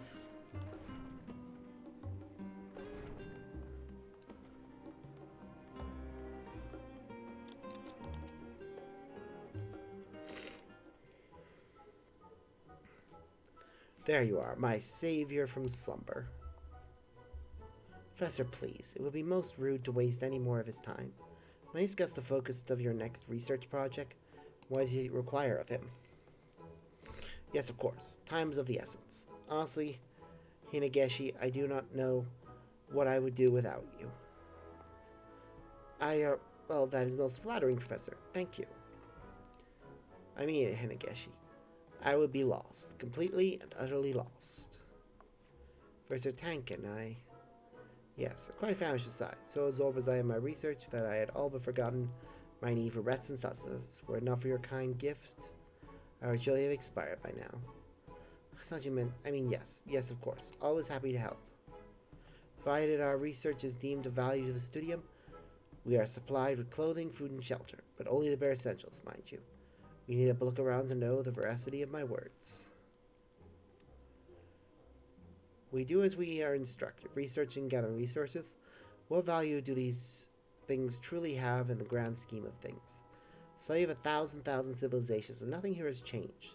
The culture of Charlian remains as stagnant as the threadbare attire we wear day in and day out. I must confess, you do have a point about our garments. Should my shirt and trousers be soiled? I would have little recourse but to wear them inside out. Perfectly honest, I have no real qualms with the way we live here in Charlian. That is all well and good, Hinageshi. But would you be content to let your children live in such austere conditions? Your children's children? Children? Professor, why ever would you bring up such a thing? It is a subject I have thought to broach for some time. After all, you shall be my sole company for your future and I yours, correct? I suppose you're right, and I am perfectly content as we are, of course. If you would prefer other company. Ugh, god damn it. Perhaps I've come at a bad time. Perish the thought. I have long wished for the help of a third party. I insist you stay to aid with our research. A third party. Splendid. I am resolved to change our current way of life, however. In order to do so successfully, I must first determine what cultures are best suited to blend with ours. As such, my research shall involve recreating the lifestyles of other cultures within this very building. So that was the cause of your furrowed brow of late. Well, it is a marvelous idea, Professor. Which is where your experience as a botanist comes into play. I would have you gather the materials necessary for said recreations. Though we do have a great deal of resources on hand at present, they are as yet inadequate for my plans. Yeah, that's fair. Now, if you will excuse me, I require time to consider which culture I shall attempt to emulate first. Have you ever seen such an inspiring sight? Just fuck already. Seriously, they're giving each other the fuck me eyes so hard.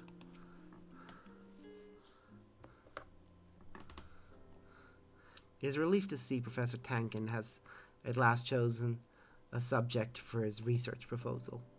I myself have long been interested in the world's myriad peoples and their customs. Oh dear. In fact, that is precisely why I was so keen to work with gleaners, well versed as they are in the lore of distant lands. My parents, too, had a love for learning of other cultures. It was their fondness for the Far East, its beautiful flowers, that gave them inspiration for my name. Despite knowing the origins of my name, I never gave it much thought.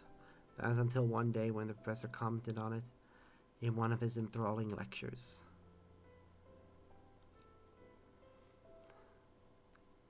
However, he did not stop there. Professor Tank continued by musing on how even a single flower can go by many names. Different regions will know it differently, after all. He then went on to talk of how this difference in location, language, and lifestyle can have a profound impact on how we think. That is actually a good point. Many plants do actually have different names depending on the region. And when some of those plants migrate to other regions, they get given different names. It's a very common practice, actually, for a lot of things. We all have our roots in the Far East, though I only know the Charlian way of life, he said. I have long wondered what change might occur within my own mind should I someday visit my ancestral home. It's a very question which drives my research. Yes, even now I remember his words oh so clearly. That lecture inspired me to take up my current post.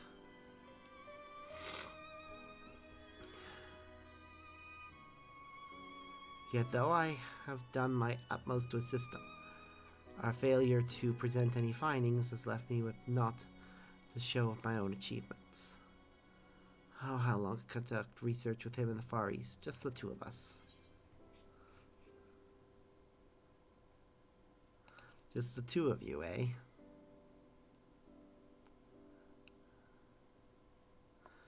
What are you implying with that tone? No, perhaps it is time I was honest for once. See, I am rather fond of Professor Tankin. Obviously. To be honest, it is more than a little disconcerting that he has not noticed my feelings, when even you have. He's noticed. You just haven't noticed that he's noticed.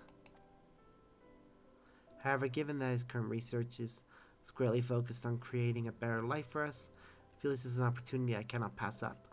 But I have no experience in matters of the heart. Like a fool, my youth was spent with my nose buried in books. Perchance be more experienced in matters of romance. We are grateful for your help in winning the professor's affections. As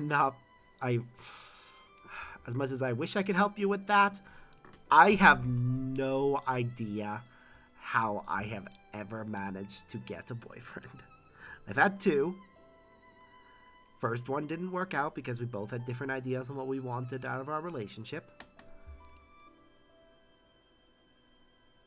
And I still have no idea what the second one sees in me. So, I have no idea how I've managed to do that, so I am not the person to come to for romance advice. I stumble into this. Truly you will help me? Thank you so much. Well, you two certainly seem to be getting along. Oh, Professor, have you come to a decision? As you are doubtless aware, Shalian is frightfully cold all year round. However, this has led to rapid progress in our ability to control our environments. Nothing proves this fact more than Labyrinthos. It's so pleasantly warm down there, you would be forgiven for thinking you were somewhere altogether more tropical. This has inspired me to look into the lifestyles of those who actually reside in balmy climes. May yet happen upon a discovery or two that would never be made simply shivering in the cold. In line with this, the culture we shall seek to emulate first is none other than Razathan's. Splendid! He will need you to go and collect a few things that can only be obtained in Razathan proper. And I guess she will brief you in more detail.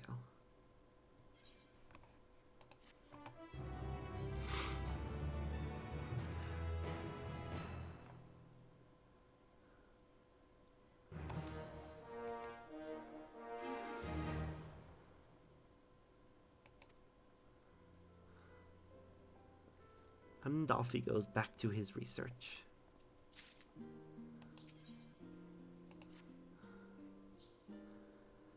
A mere list of a few Hannish staples required to emulate life in Razatan.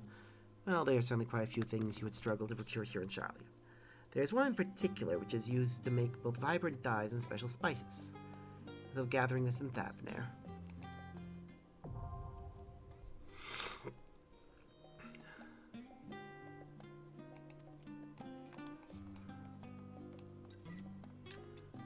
Okay, easy enough done.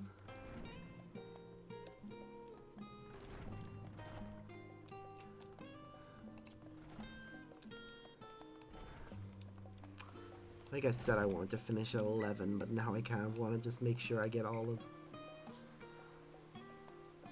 of these quests done. So I'm going to go down here. So Scholar's Harbor.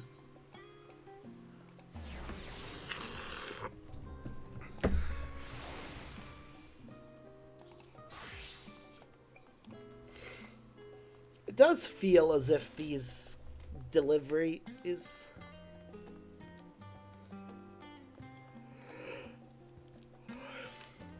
very much veer towards specific classes. When there's... So... What was it? During the Crystarium ones, it definitely felt like anything relating to the minor and botany one lent towards botany. And anything, and it seems like that's going to be the case this time around as well. With the tree there, it definitely does look like it's more botany than minor focused. I know you can do both, but yeah. And once again, the Culinary Alchemist one definitely feels more culinarian focused. Because the previous one involved making food for a bird, and this is, again, a nutrition type thing. So, yeah. Ah, well. Pray, take a seat, and I shall be with you in a moment.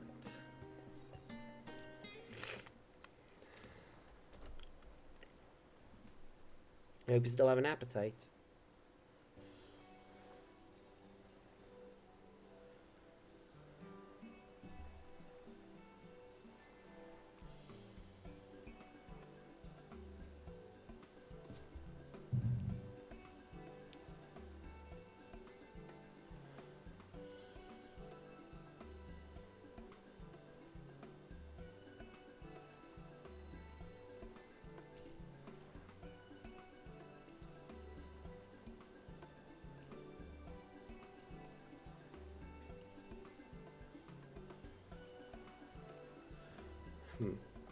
But I must say, I actually work here in the kitchens.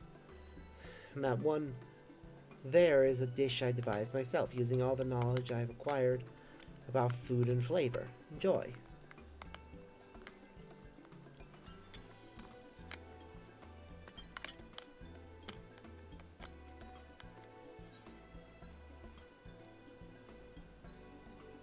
This is heavenly. Yeah, I'm not gonna over-exaggerate. I'm so glad you liked it. What you do is you take a lobster freshly caught from the Indigoti, scoop out the meat and saute with butter and olive oil. Next you steam in white wine. You must take care not to overcook it at this point. You then need to stuff it back into the shell, sprinkle liberally with thyme, oregano, and rosemary before baking in the oven at a steady heat. Not too hot, of course, and then... Before anyone says oregano or oregano, I flip-flop between which pronunciation I use. Okay? It's a weird result of being British and growing up in America. I occasionally flip-flop between pronunciations on certain words. Without even realizing I'm doing it. I'm sorry. There are certain words, though, I will lean towards one pronunciation over the other. Because that's just how my brain goes.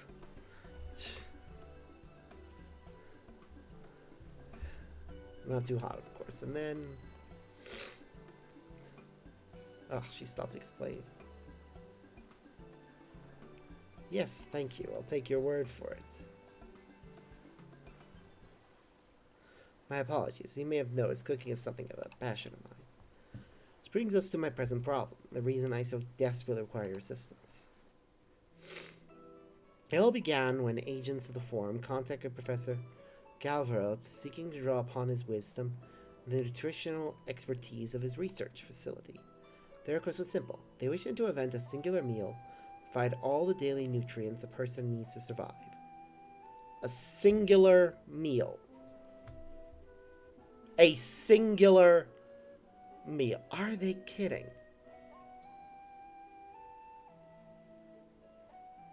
They expect people to have, what, one meal a day?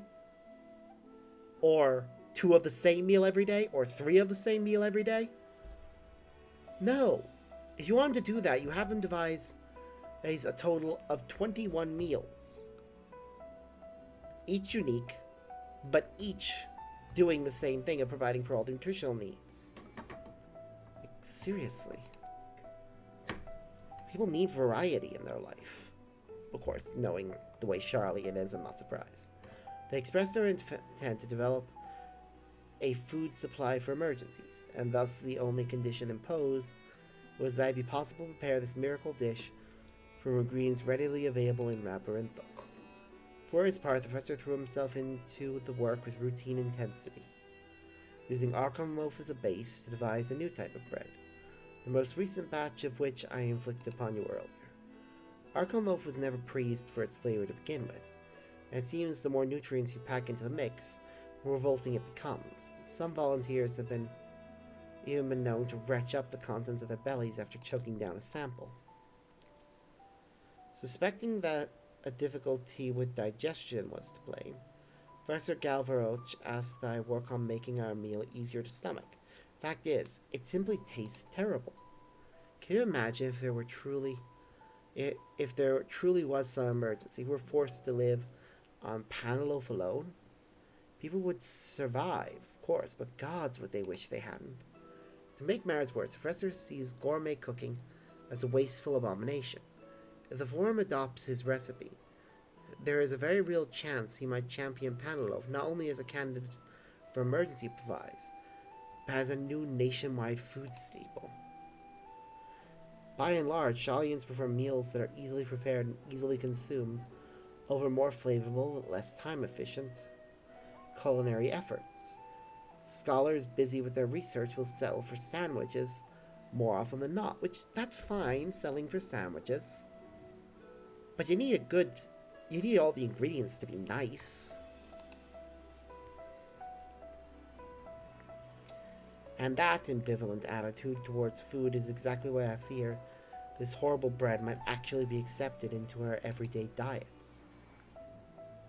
As a Shalian myself, I never had much interest in fine dining. Then I tried a dish at the last stand. It was as if an entirely new world had opened up before me. I soon discovered that a course in nutritional sciences would grant access to a vast repository of information on recipes and ingredients. So I enrolled as a student at the student's faculty of medicine. Their approach to food preparation was purely academic, utilitarian. I reasoned that if I was to learn anything about gourmet cooking, then finding employment here would be the surest route. In fact, I was on the brink of abandoning my formal studies altogether when this request came in from the Forum. As a lover for found food, nay, as a person of a functional tongue, I am compelled to prevent this crime against cuisine from entering society in its current form. Fortunately, I have the opportunity to improve the paneloaf's flavor under the guise of carrying out the professor's instruction. It will, however, be exceedingly difficult to enhance the taste without sacrificing any nutritional value, considering my lack of practical experience. My theory is sound when it comes to technical expertise, and that, my dear alchemist, is why I need you. If you do decide to help, then please, I beg you, come and see me at Maker's Meat.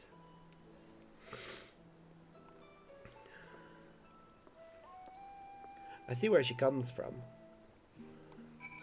If some terrible bland bread was threatening to become a staple in my people's diet, I'd do everything in my power to stop it.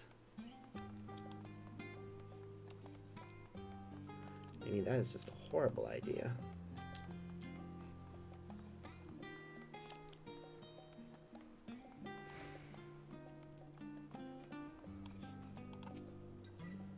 Ah, there you are. Alright, watch closely now.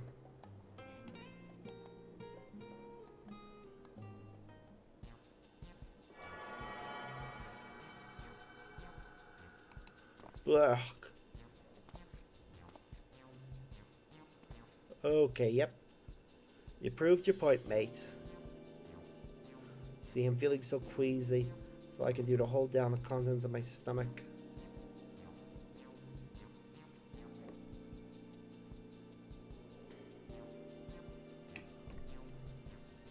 Oh, the whole world, it is spinning. Someone make it stop. Oh, forgive me.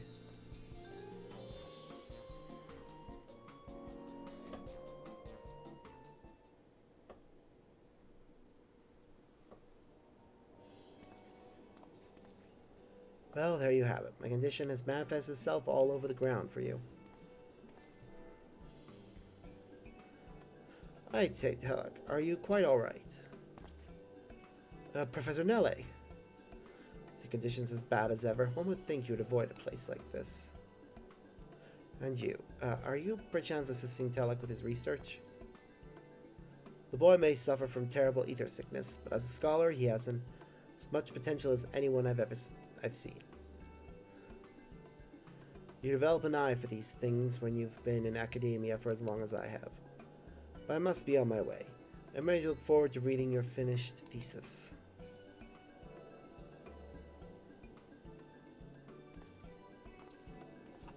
His belt is interesting. Oh, did I mention that I don't handle pressure particularly well? I've barely written the introduction to my paper, and Professor Nelle is already selling it up to his peers. How can I possibly live up to his expectations? Incidentally, Professor Nelle is one of the leading authorities in the world of etherology. Some would even say he's the equal of Master Matoya. For some reason, he seems to have taken a liking to me. He's the only one who pushed for the school to allow me to form my own research team as the first and trial phase of a program to support young scholars. Otherwise, a humble associate professor such as myself would never be able to tackle such an ambitious project. I run the risk of losing everything if I don't turn my potential into actual results at the upcoming conference. Not only would my own research team be disbanded, but there's a high likelihood that Professor Nelly's program will be terminated, meaning that no other young scholar would ever again receive the opportunity I did. The very future of the studium is at stake. Part of me wishes I could just drink my worries away. Sadly, I handle alcohol just about as well as I handle ether. I may not be good at dealing with ether or pressure. One thing is certain. For Professor Nelly's sake, I must not fail. I cannot. And so I beg of you, pray help me. There is no one else whom I can turn. Leave it to me.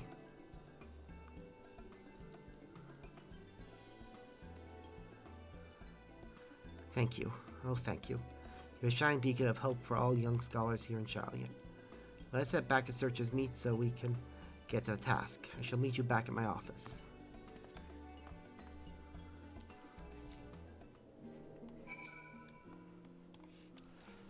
First, though, which one's the closest to leveling up right now? Out of the ones at level 80, Blacksmith.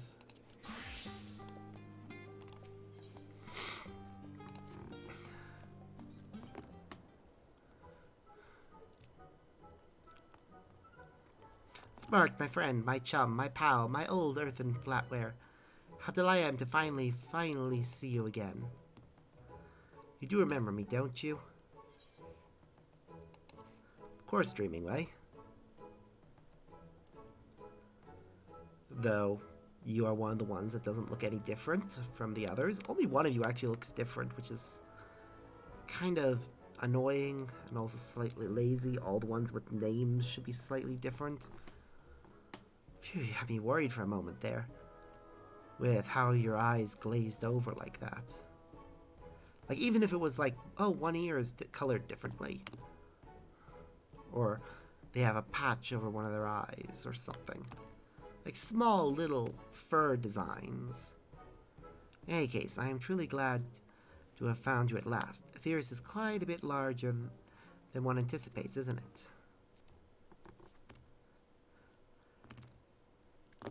It is, and it is ever so intact. A touch of widespread destruction, yes, but you have friends do a remarkable job of saving it.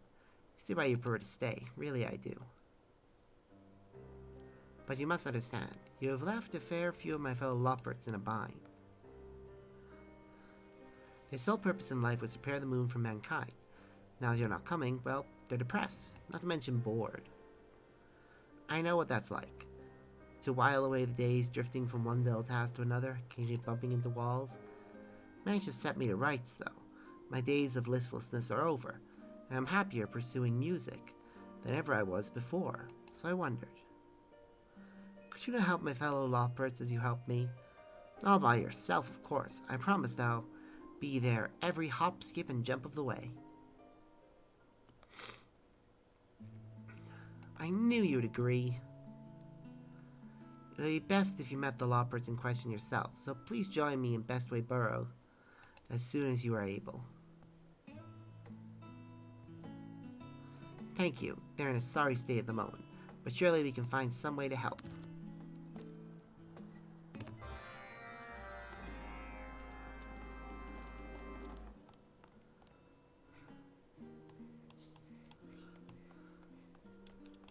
Alright, back to the studio.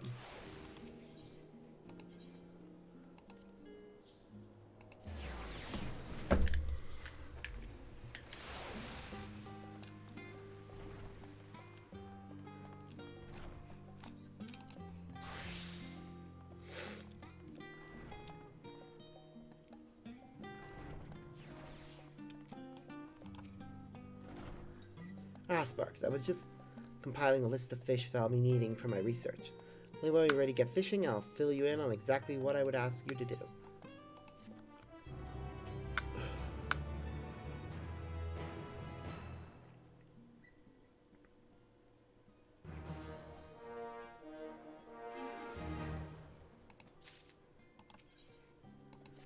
Okay.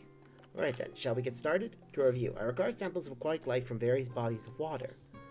That I might analyze them and ascertain the current states of the respective region's underwater etheric currents. Before I send you off to far-flung locales, I like to gather data from somewhere nearby. Collect samples from a stable, controlled environment like Labyrinthos should give me a good basis with which to compare any future findings. To that end, I'd like to ask you to catch me some giant ether lice, and a fair share of them to ensure representative sample size. According to my preliminary research, they swim in abundance near the ferric conduct, and have a noted fondness for gold salmon roe. Okay, so I need to go and buy some gold salmon roe.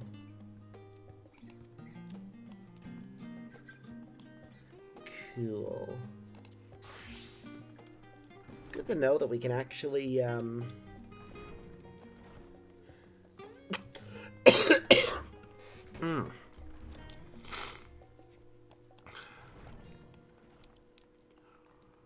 Ugh. Ah, there you are. Can I assume this means you wish to aid me with my Penelope predicament? Charlian's lars must be saved. I gladly accept your assistance. Praise the scholar for bringing us this savior in our hour of need. To be as realized, how can I put you through all that and not ask your name? Well then, Sparks, I look forward to working with you.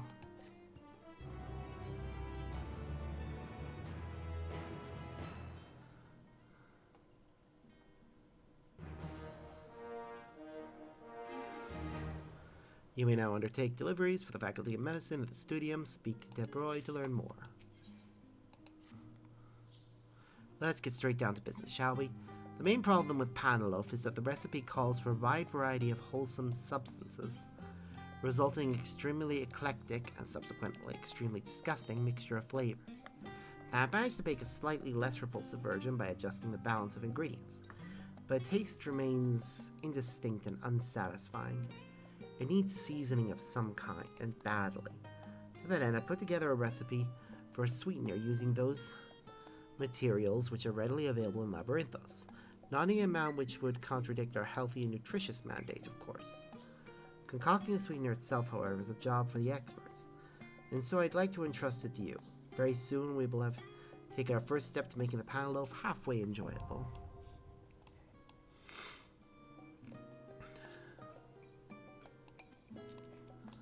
Alright. We'll have to get all the ingredients for these off camera, of course. Now then. Let's look at our actual quests. That one can wait. This one. This one. This one. And this one. Because this one is going to take ages for me to get the resources for.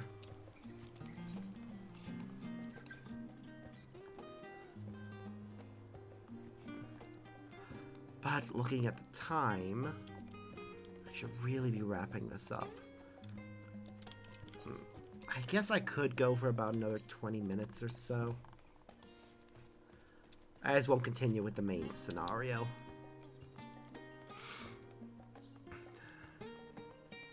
Save that for next time. We did do new patch content, in fairness, by doing the Manderville quest. And by continuing with these treasured bombs and such.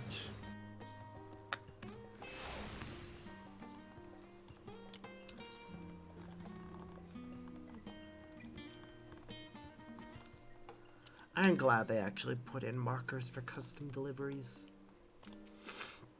There was a time when they didn't have markers. There was a time when a lot of things didn't have markers. Remember when we first set foot upon this docks? After a long, exhausted journey through frozen waters, surviving those horrid beasts, Mistress Tatru was a warm beacon of light. Working at the boutique has helped us to rebuild our lives, but I'll never forget that feeling of powerlessness. Should I have stayed in Palakistan and tried to defend my people? Was I a coward to flee? Is it a betrayal to my home and to myself to remain here? I can't stop thinking in circles. Anyway, I'm glad for this opportunity to better understand where my heart truly lies. All will be well, I'm sure. We must be off, lest we miss our connecting flight. Connecting flight, the fact that's even a thing.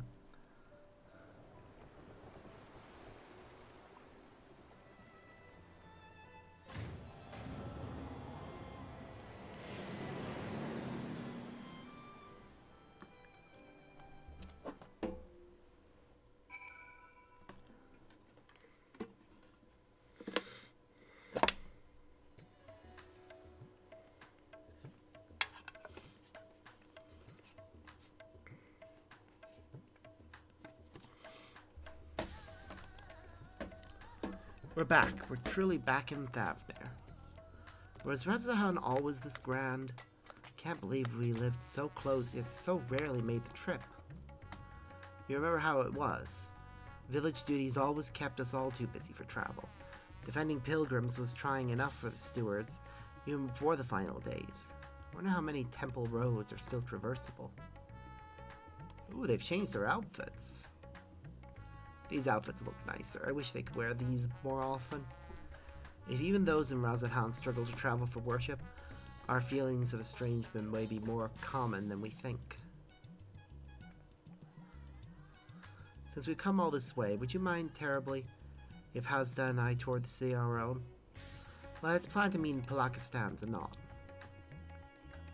That's fair.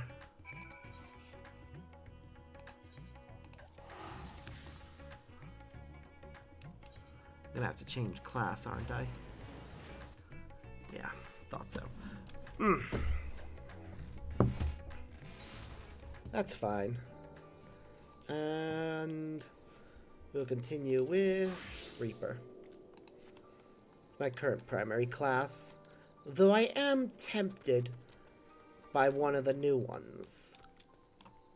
Viper has the whole thing of dual wielding, and that's one of my preferred fighting styles.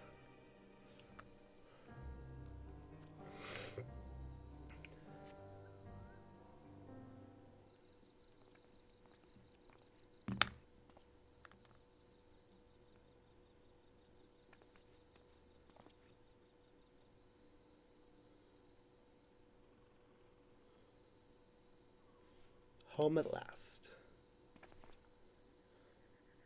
Yes, home. I can barely breathe again. I can finally breathe again. Come, let's go and find the elder.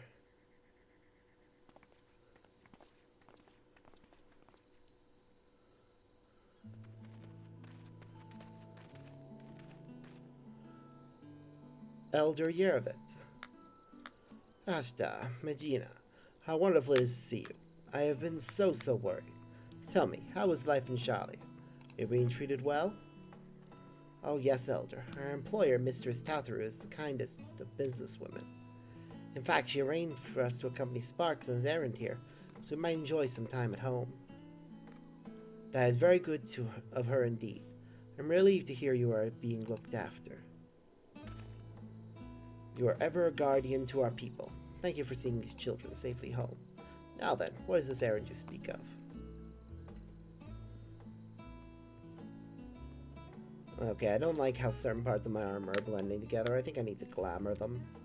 How splendid. Our stewards shall put these to good use, you may be assured. If only we could pay your generosity with something even half as marvelous. Alas, ours is a village of little extravagance. Everything seems as ever it was. Indeed, with the support of the Radiant Hosts and funds you and others have sent, we have regained much of the peace we once knew. Thank the sisters. Still, there was something I wished to speak with you about, Elder. Talk to him about his thoughts that he should return home. You heard your heart grows distant from Thavnair, that you have wandered too far from home. My child, it is only right that you should wander, that you should roam. Your heart's connection endures, no matter where you go. You yet think of us fondly enough to visit, yes, and send us what gil you can spare, do you not? Gestures, perhaps, but not true commitment. Should I not be here with all of you, working to restore our village? There is no restoring our village, Hashda. Without those we lost, Palakistan will never be what it was.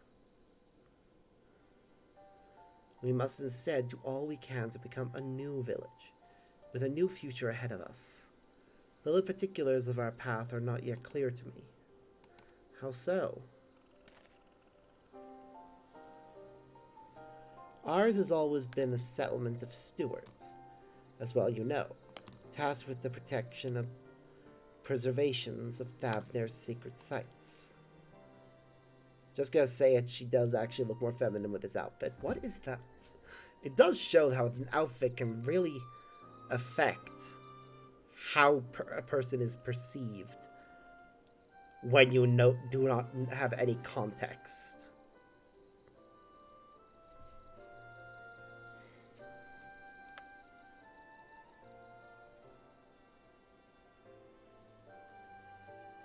I should really just default to using they, them until given other information. Because I'm finding way more often in this game that it is impossible to tell 90% of the time. Especially with younger characters. Anyways, but we have seen our roads shaken and temples defiled by beasts. The material is not always within our ability to protect. What is everlasting is our faith, the bonds between our people and the divine, through the old teachings to remind ourselves of life's meaning.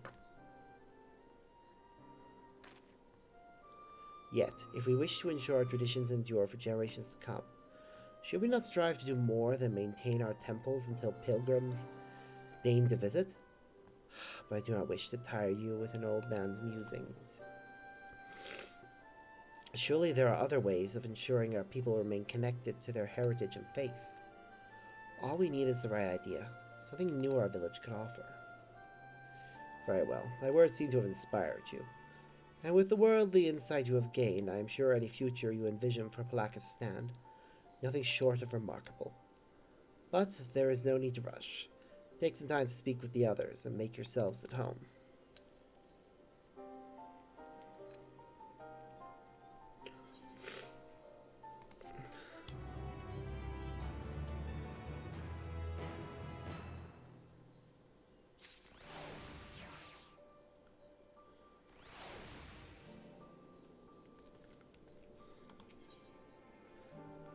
More precious than Gil. How foolish I was to think the answer would be so simple. I would come home, roll up my sleeves, and help restore our village to the way it was. I would find fulfillment. Alas, not all that was lost can be reclaimed. Our people face a new struggle. Perhaps by discovering new ways for the village to fulfill its duty, it might yet help our community. Exactly. Like the elder said, surely our experiences in Charlene have given us a unique perspective. Not to mention Sparks' extensive knowledge of the world. I'm sure that between the three of us, we can come up with a brilliant plan to support Palaka's stand. Yes, you are right. I'm sure that hearing how everyone fares will give us insight as well. Not a soul here will ever forget the hero of Palaka's stand. I'm sure everyone will be just as eager to speak with you as us. There are also others with whom I'd like to speak once we finished here. Of course, we mustn't forget to pay our respects.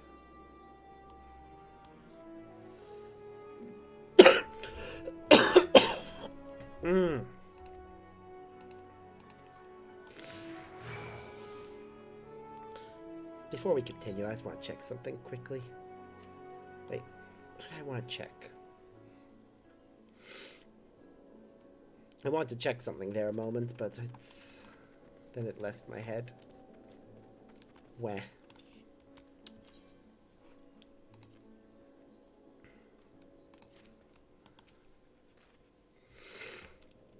Excuse me, I couldn't help but notice that beautiful equipment you delivered to the Elder. It's Weaver Craft's armor for our stewards. I would love to hear more about its origins. I'm telling him about Tattoo Tower, created in cooperation with guilds from across the world. Why, I must have a closer look. Final takes exposed the limitations of my skill. Traditional fabricating techniques alone did not suffice. I'm eager to hone my craft by studying the work of foreign artisans. Though in my weaker moments, I often wonder if purchasing armor for our stewards would be the superior solution. Last, it would require a surplus of coin, as well as available product. As a village sustained by donations and remittances, we will be hard-pressed to afford anything so expensive, even if such suppliers were to venture this deep into the jungle. Sound like steady transport is needed.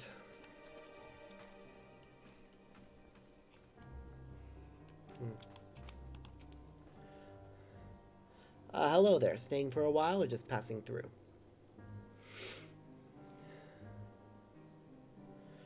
Our recovery has been slow but steady, though I am concerned for those who still struggle with wounds our healers cannot cure.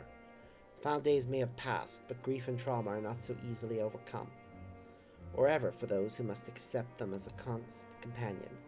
Ours is a tightly knit community, but I worry for those in the capital and abroad. Imagine it is difficult for them to honor the old teachings as they labor far from home. So many of us fled during those dark times. If only we could bring the comfort of community to all Hanish.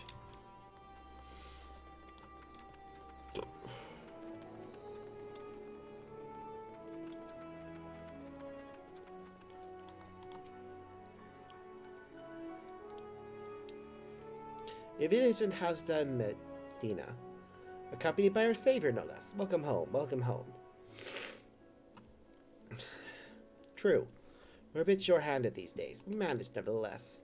While there's a happiness in being reunited with our young ones, we're just as happy knowing that you are walking your own path, no matter where it leads. Remember Hajda couldn't wait to become a steward while he was little. But as far as I'm concerned, sending aid from afar is just as praiseworthy as tending to the temples here. Times are changing, and who is to say that this cannot be another form of stewardship? A steward supports the village from afar. Never even considered the possibility. Saying everyone's so eager to help one another makes me more determined than ever to contribute. Before anything else, shall we go? Let's. It'll be good to visit. To Perusa, then. Could we ask you to accompany us? The temple roads are perilous, and your presence would be a great comfort. Of course.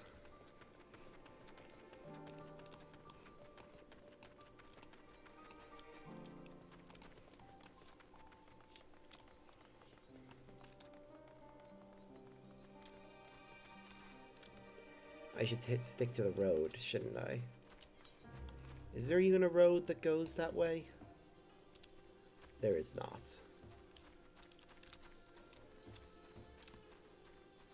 Not a direct road, anyways. Not to this point. And I want to get all the conversation bits out.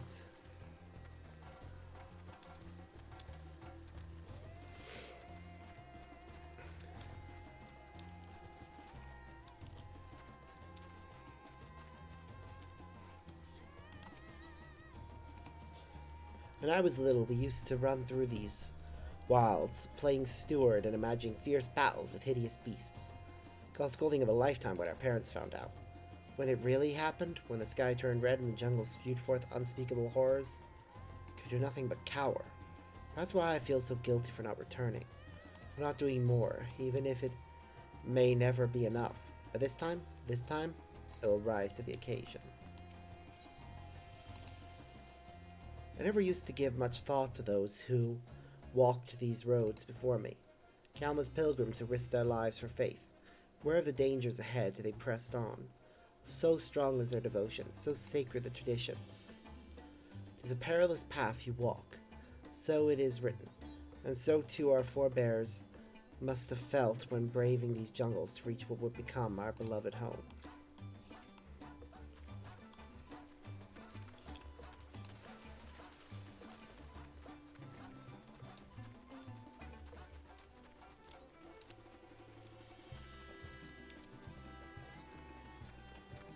Cross the river. Avoid the animals. Avoid the animals.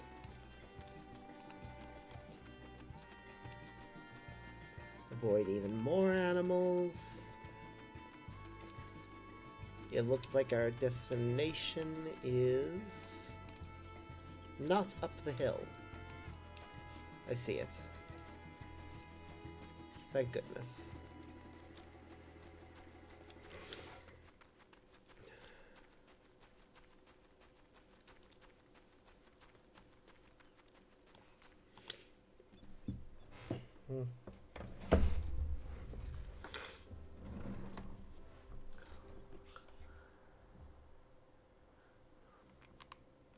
It's been a while. Yeah, but we made it. I'm home, Mother, Father.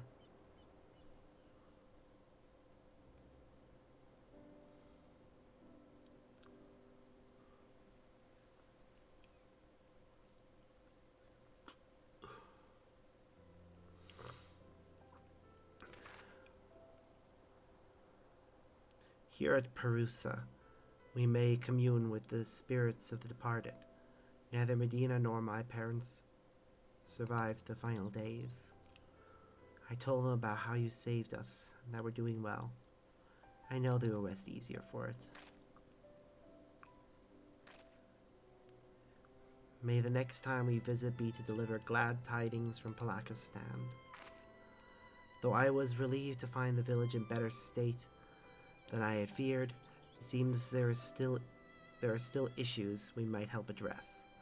Finding a steady source of income, for instance, so the stewards can be properly outfitted without overwhelming our weaver. I was also troubled to hear about those who continue to struggle without the support of a local community. There must be some way to provide respite. Yes, indeed. The question is what? Do you have any thoughts?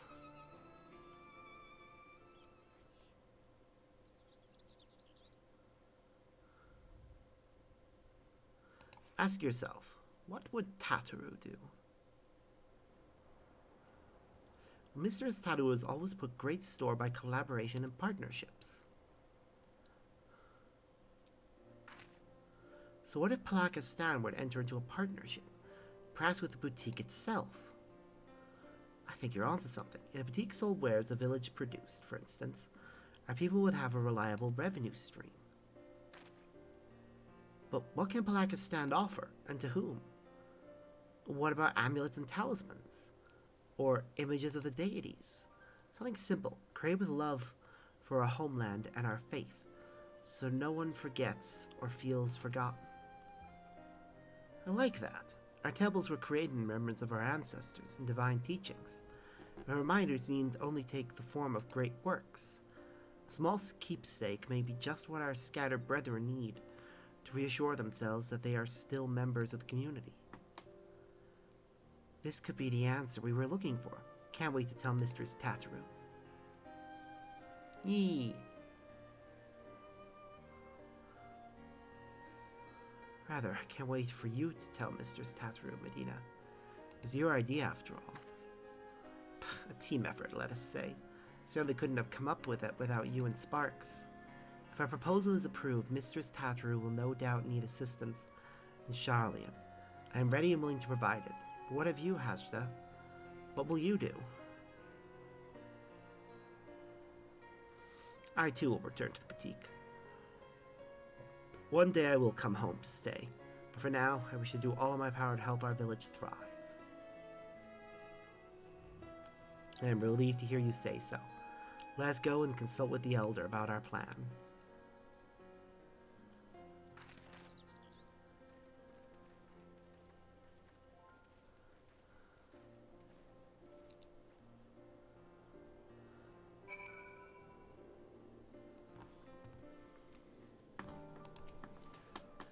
I hear you were kind enough to escort these children to Perusa.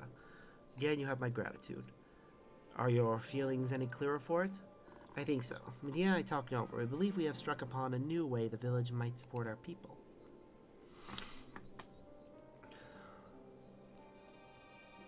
Tangible mementos of our faith. An interesting proposition. Many here will be glad to create such reminders. I expect those unable to perform strenuous labor will be especially grateful for an opportunity to contribute to the prosperity of our village. They said nothing of the options these additional funds would provide. Most importantly, we would be able to help those who have chosen to live apart from us feel that much more connected to their community and their faith. I am proud of you both for discovering such an innovative way to do so. It would likely mean Hazda and I will stay in Charlian for the foreseeable future.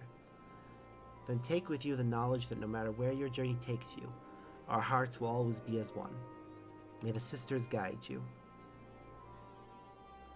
We'll come back again, I promise.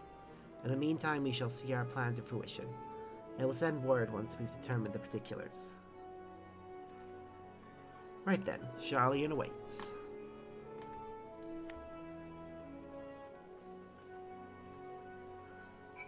I will join them in Charlian later. Nope, that's not the one. Actually, it's getting too late.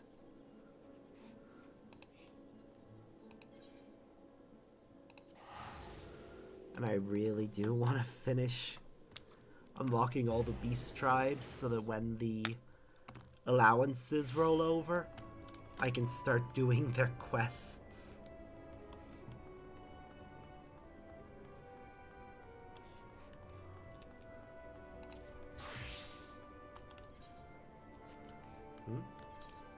Oop, wrong one.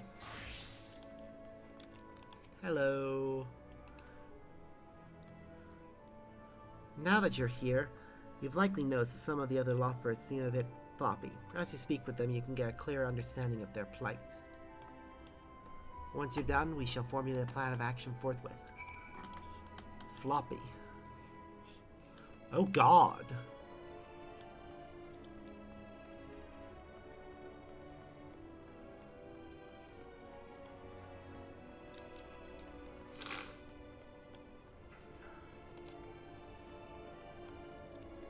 Well, I do notice there are people besides the Lothbroods running around, which is good.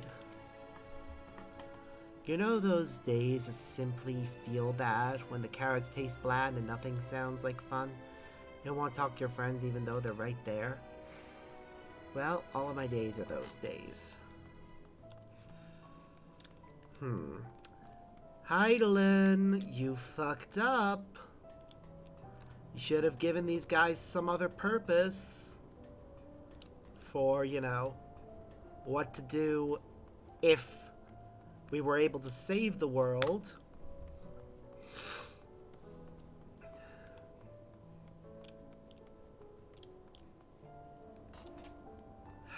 It wouldn't surprise me if Heidelin just thought, oh no, they'll just go back to sleep. As if. Why do I seem so sad? I don't know. Perhaps because my entire life's work was all for naught? What a question.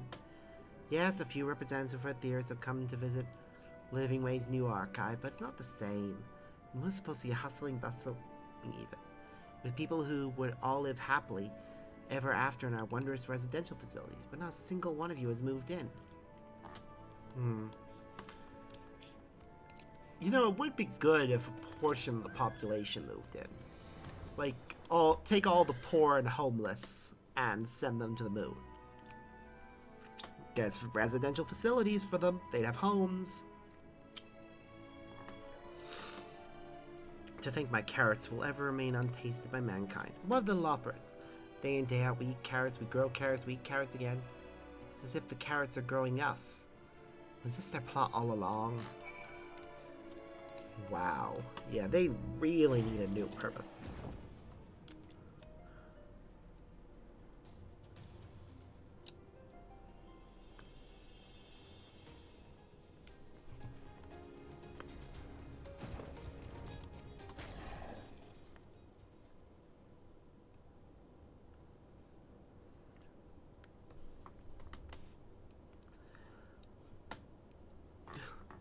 I see from your face that you've met some of our wayward ways.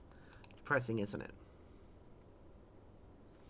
I wish I knew how to bring them out of the doldrums. Do you have any ideas?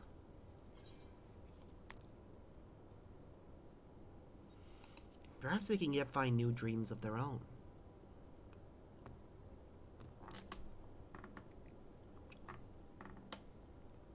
New dreams? I can't believe I hadn't thought of that myself.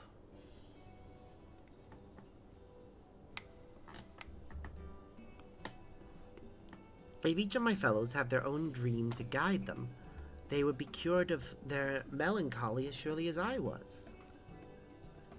Of course, finding one's dream is easier said than done. Perhaps we can help them on their respective ways by introducing the myriad options available. It took significant trial and error in my case, after all. If we gather the Lopperds who already have dreams together in a centralized location, that should make for a decent start. Simply show my listless fellows the fun to be had in various pursuits, and bam! They'll be struck with inspiration so hard that we'll have to carry them out on stretchers. An operation of this scale will require permission from Living Way, though. I am but one of the frankly excessive number of Lopperds under her authority. As she often reminds us, our passing whims must be processed in the order they are received. Your whims, on the other paw, are practically the whims of Aetheris itself, will be prioritized accordingly. You'll lend your support to my petition, won't you? Of course. This is a very important one. We don't want the Lopperds rolling around in a daze, after all.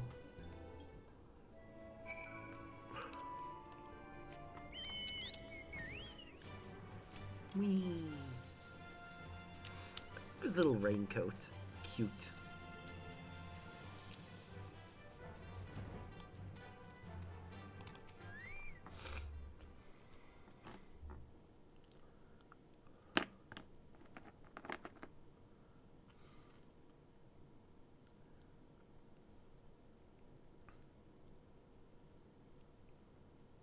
Sir, quickly, put on your best person of Aetheris with high hopes for the future face. And that's just my regular face.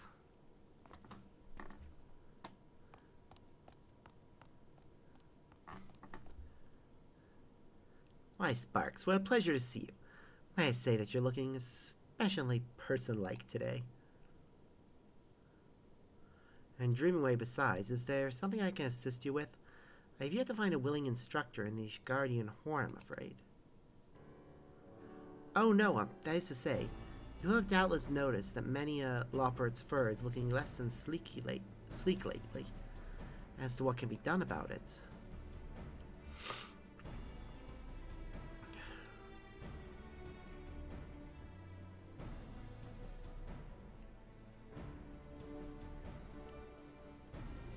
I see. I have been grappling with the self-same concern. Large though projects like the XIV are, They are simply insufficient to occupy everyone here. So I say, why not? We have the whole moon at our disposal, and there's no reason a small portion of it should not be dedicated to Loperite enrichment. I even know a few folks who I am certain would be willing to share their dreams. Wait just a moment. Please tell me they all have slightly different designs. Please. No, of course not. That would be nice. And here they are.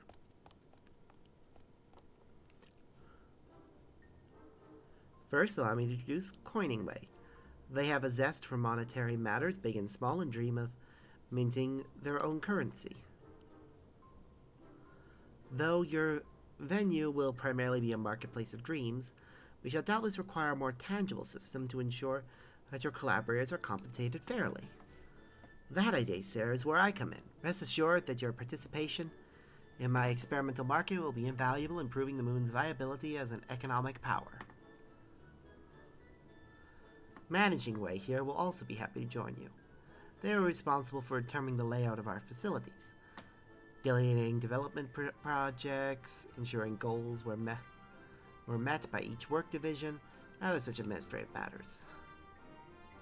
Unfortunately, with the Exodus cancelled, much of their work has dried up. It has been difficult to find another suitable outlet for their enthusiasm. According to my projections, each and every stage of this project must needs be strictly scheduled in order to meet target metrics. Would you like to see my charts? Ooh, charts. How fortunate we are to be working with true experts in wherever it was that you said.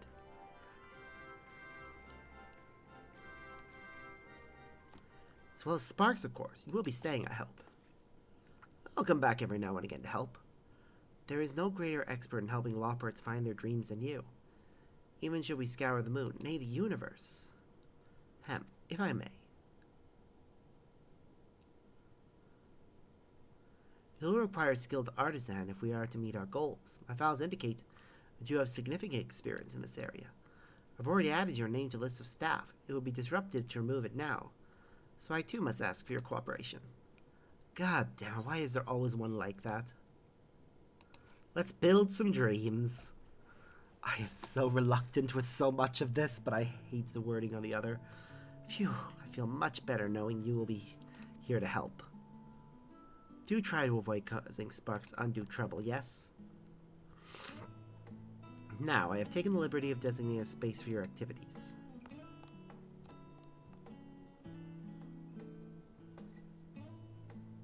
Just beyond that door is a room to which we never assigned a real purpose. We're using it for storage, but no one will be terribly put out if you use it as your venue. I cannot thank you enough, Living Way. I suppose the best way to show my gratitude will be to put that room and my staff here at good use. Come along, everyone.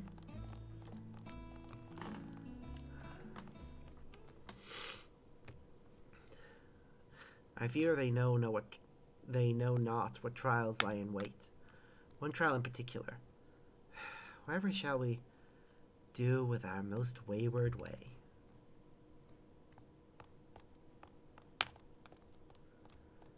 The most wayward way is probably Dreaming Way himself. Or Living Way herself.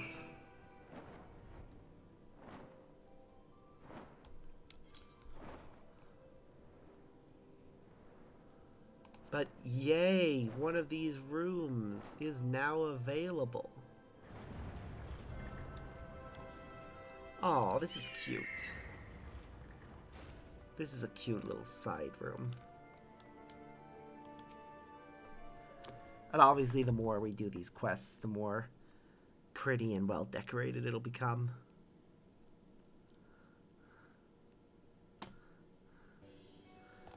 I didn't think it was possible to dream any bigger than I already have, but look at this place.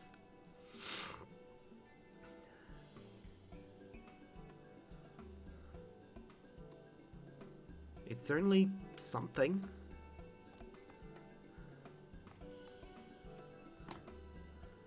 It still needs a lot of work before we can open to the dreamless public, however. So without further ado, if I may,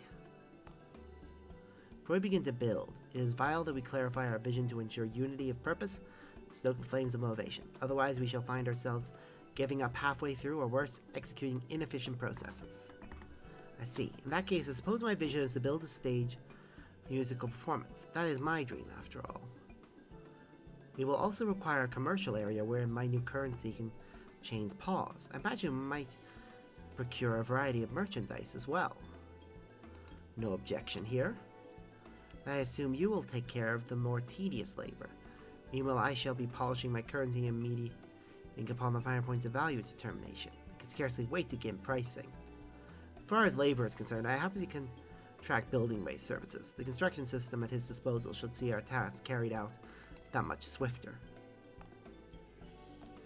That said, the components we use in our construction efforts will greatly benefit from a master craftsman's touch. Sparks says to be your responsibility. Yep, no problem. I like your attitude, Sparks. I can see that you'll go far here. For the moment, we should focus on creating metal components for Dreaming Way's stage. It is vital that we prevent any wibbling, wobbling, or outright collapse. I have taken charge of our inventory, so you need only deliver the fruits of your labor to me. Oh, so I can just craft this straight away and be done with it. Cool. That should be everything you need, but if you require additional raw materials, you'll find this Dreaming supporter fully stocked.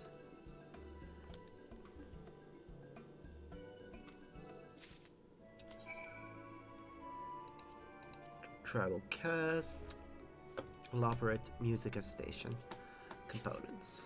They don't need to be high quality, so just focus on getting them built.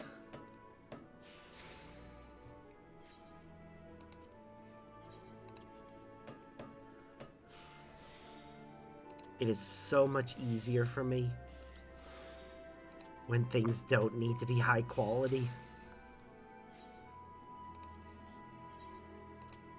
I can just go muscle memory, waste not, veneration, groundwork, or intensive synthesis if that's available.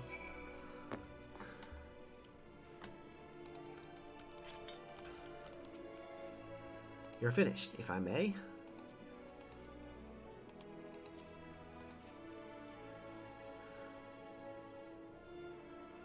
These are precisely what I asked for. Well done, Sparks. Now, for liability reasons, I must assess your weight here during construction. Pray give us a few moments to activate the building systems.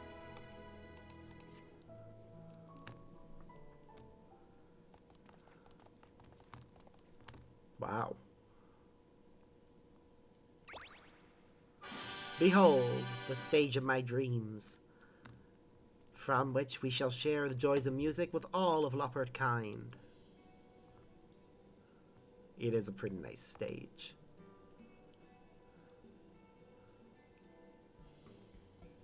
Impressive, is it not? Even more so when we turn up the music.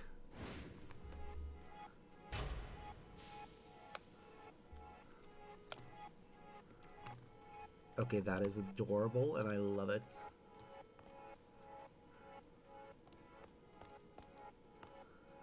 I wrote this one myself. Does it make you want to hippity hop? Frankly, you've exceeded my expectations. Really is the first stage of a project such a success. Allow me to draw your attention to the shopping station, where you are handsomely rewarded with my original Loperate carrots. You will doubtless enjoy spending them here. Again, that is very cute. You certainly outdone yourself, though I still have my doubts as to whether you'll find anyone to purchase that slide. Wait, there's more, if you will kindly follow me.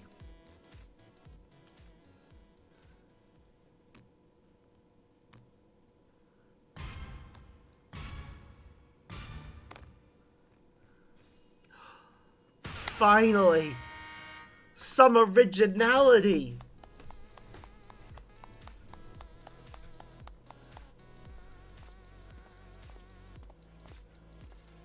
Dreaming Way is obviously the one in the middle with the sunglasses. The other two must have something unique about their outfits to set them apart, please. Not bespeaks a well-run organization with plentiful financial returns like uniforms. I do feel rather more official now. These shirts should keep our mutual goals at the forefront of our minds. A friend mentioned to me that the bards and musicians of Aetheris often don peculiar accessories, so the glasses seemed appropriate for Dreaming Way. And now we can locate our leader at a distance.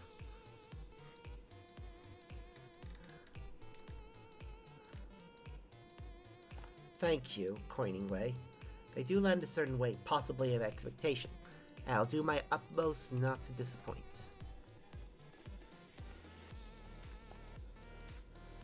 Pardon me, but what is this place? I couldn't help but follow the music, and before I knew what was happening, I had hopped all the way here. This, my friend, is a workshop. The Workshop of Dreams.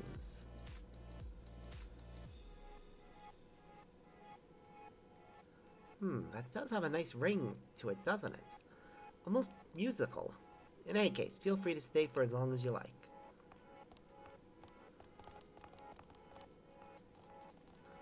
Oh god, they've already got... Their glow sticks are shaped like carrots. Of course they are. That is adorable. Where am I? Everyone looks so happy. Am I allowed to join in? Oh, I wish someone could tell me what to do.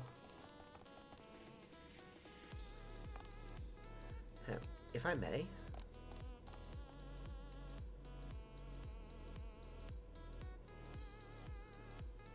I do hope they find their way. Sure is a dream out there for everybody.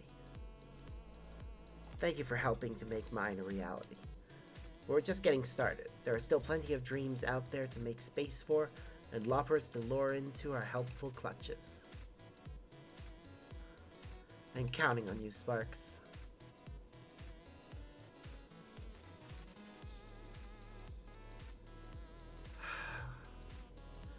What is this ruckus? Can't we just be quiet? Hopping around like fools won't change it.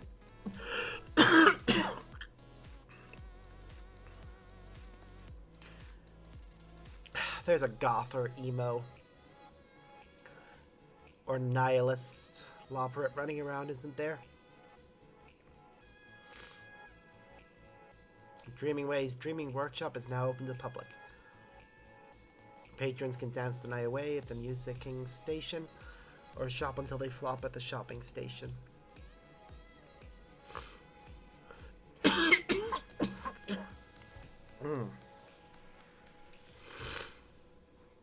There is much yet to be done, however, if each flopper is to find a new purpose.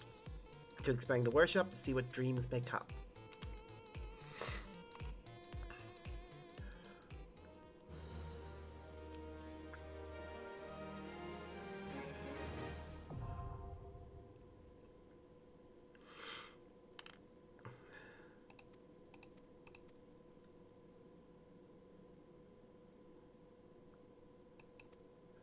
Cool. There's a teleporter. So I can easily get to that room.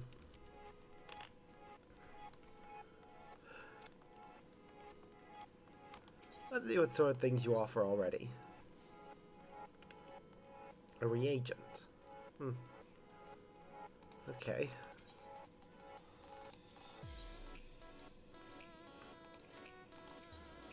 What about gear? What gear do you offer? Just standard gear, nothing special yet.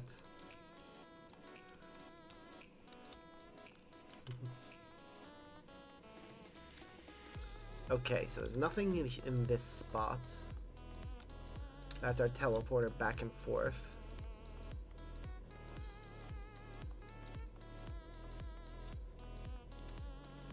The heck? Ow.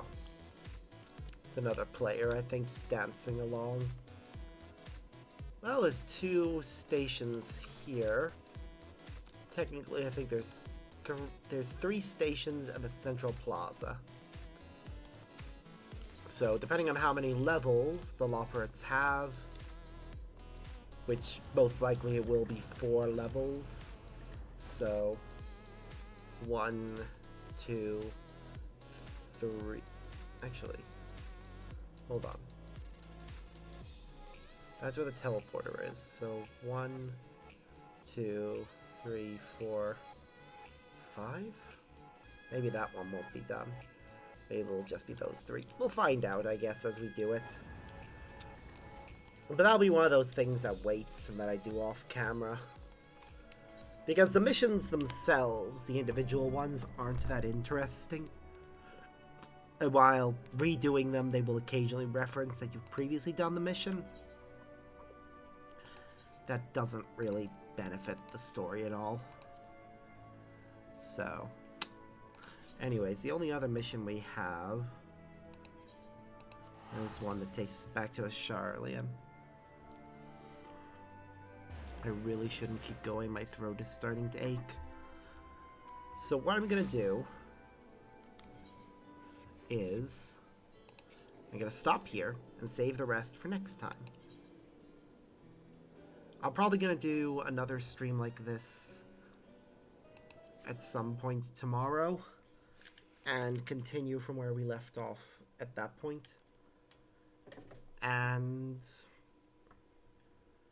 get as far as we can into the story. Because I'm really invested in Final Fantasy XIV and want to see where this part of the story ends for now. So, until next time, guys, as always, I've been Sparks, and hopefully I'll be over this cold in the morning, but we'll see. So, until then, bye.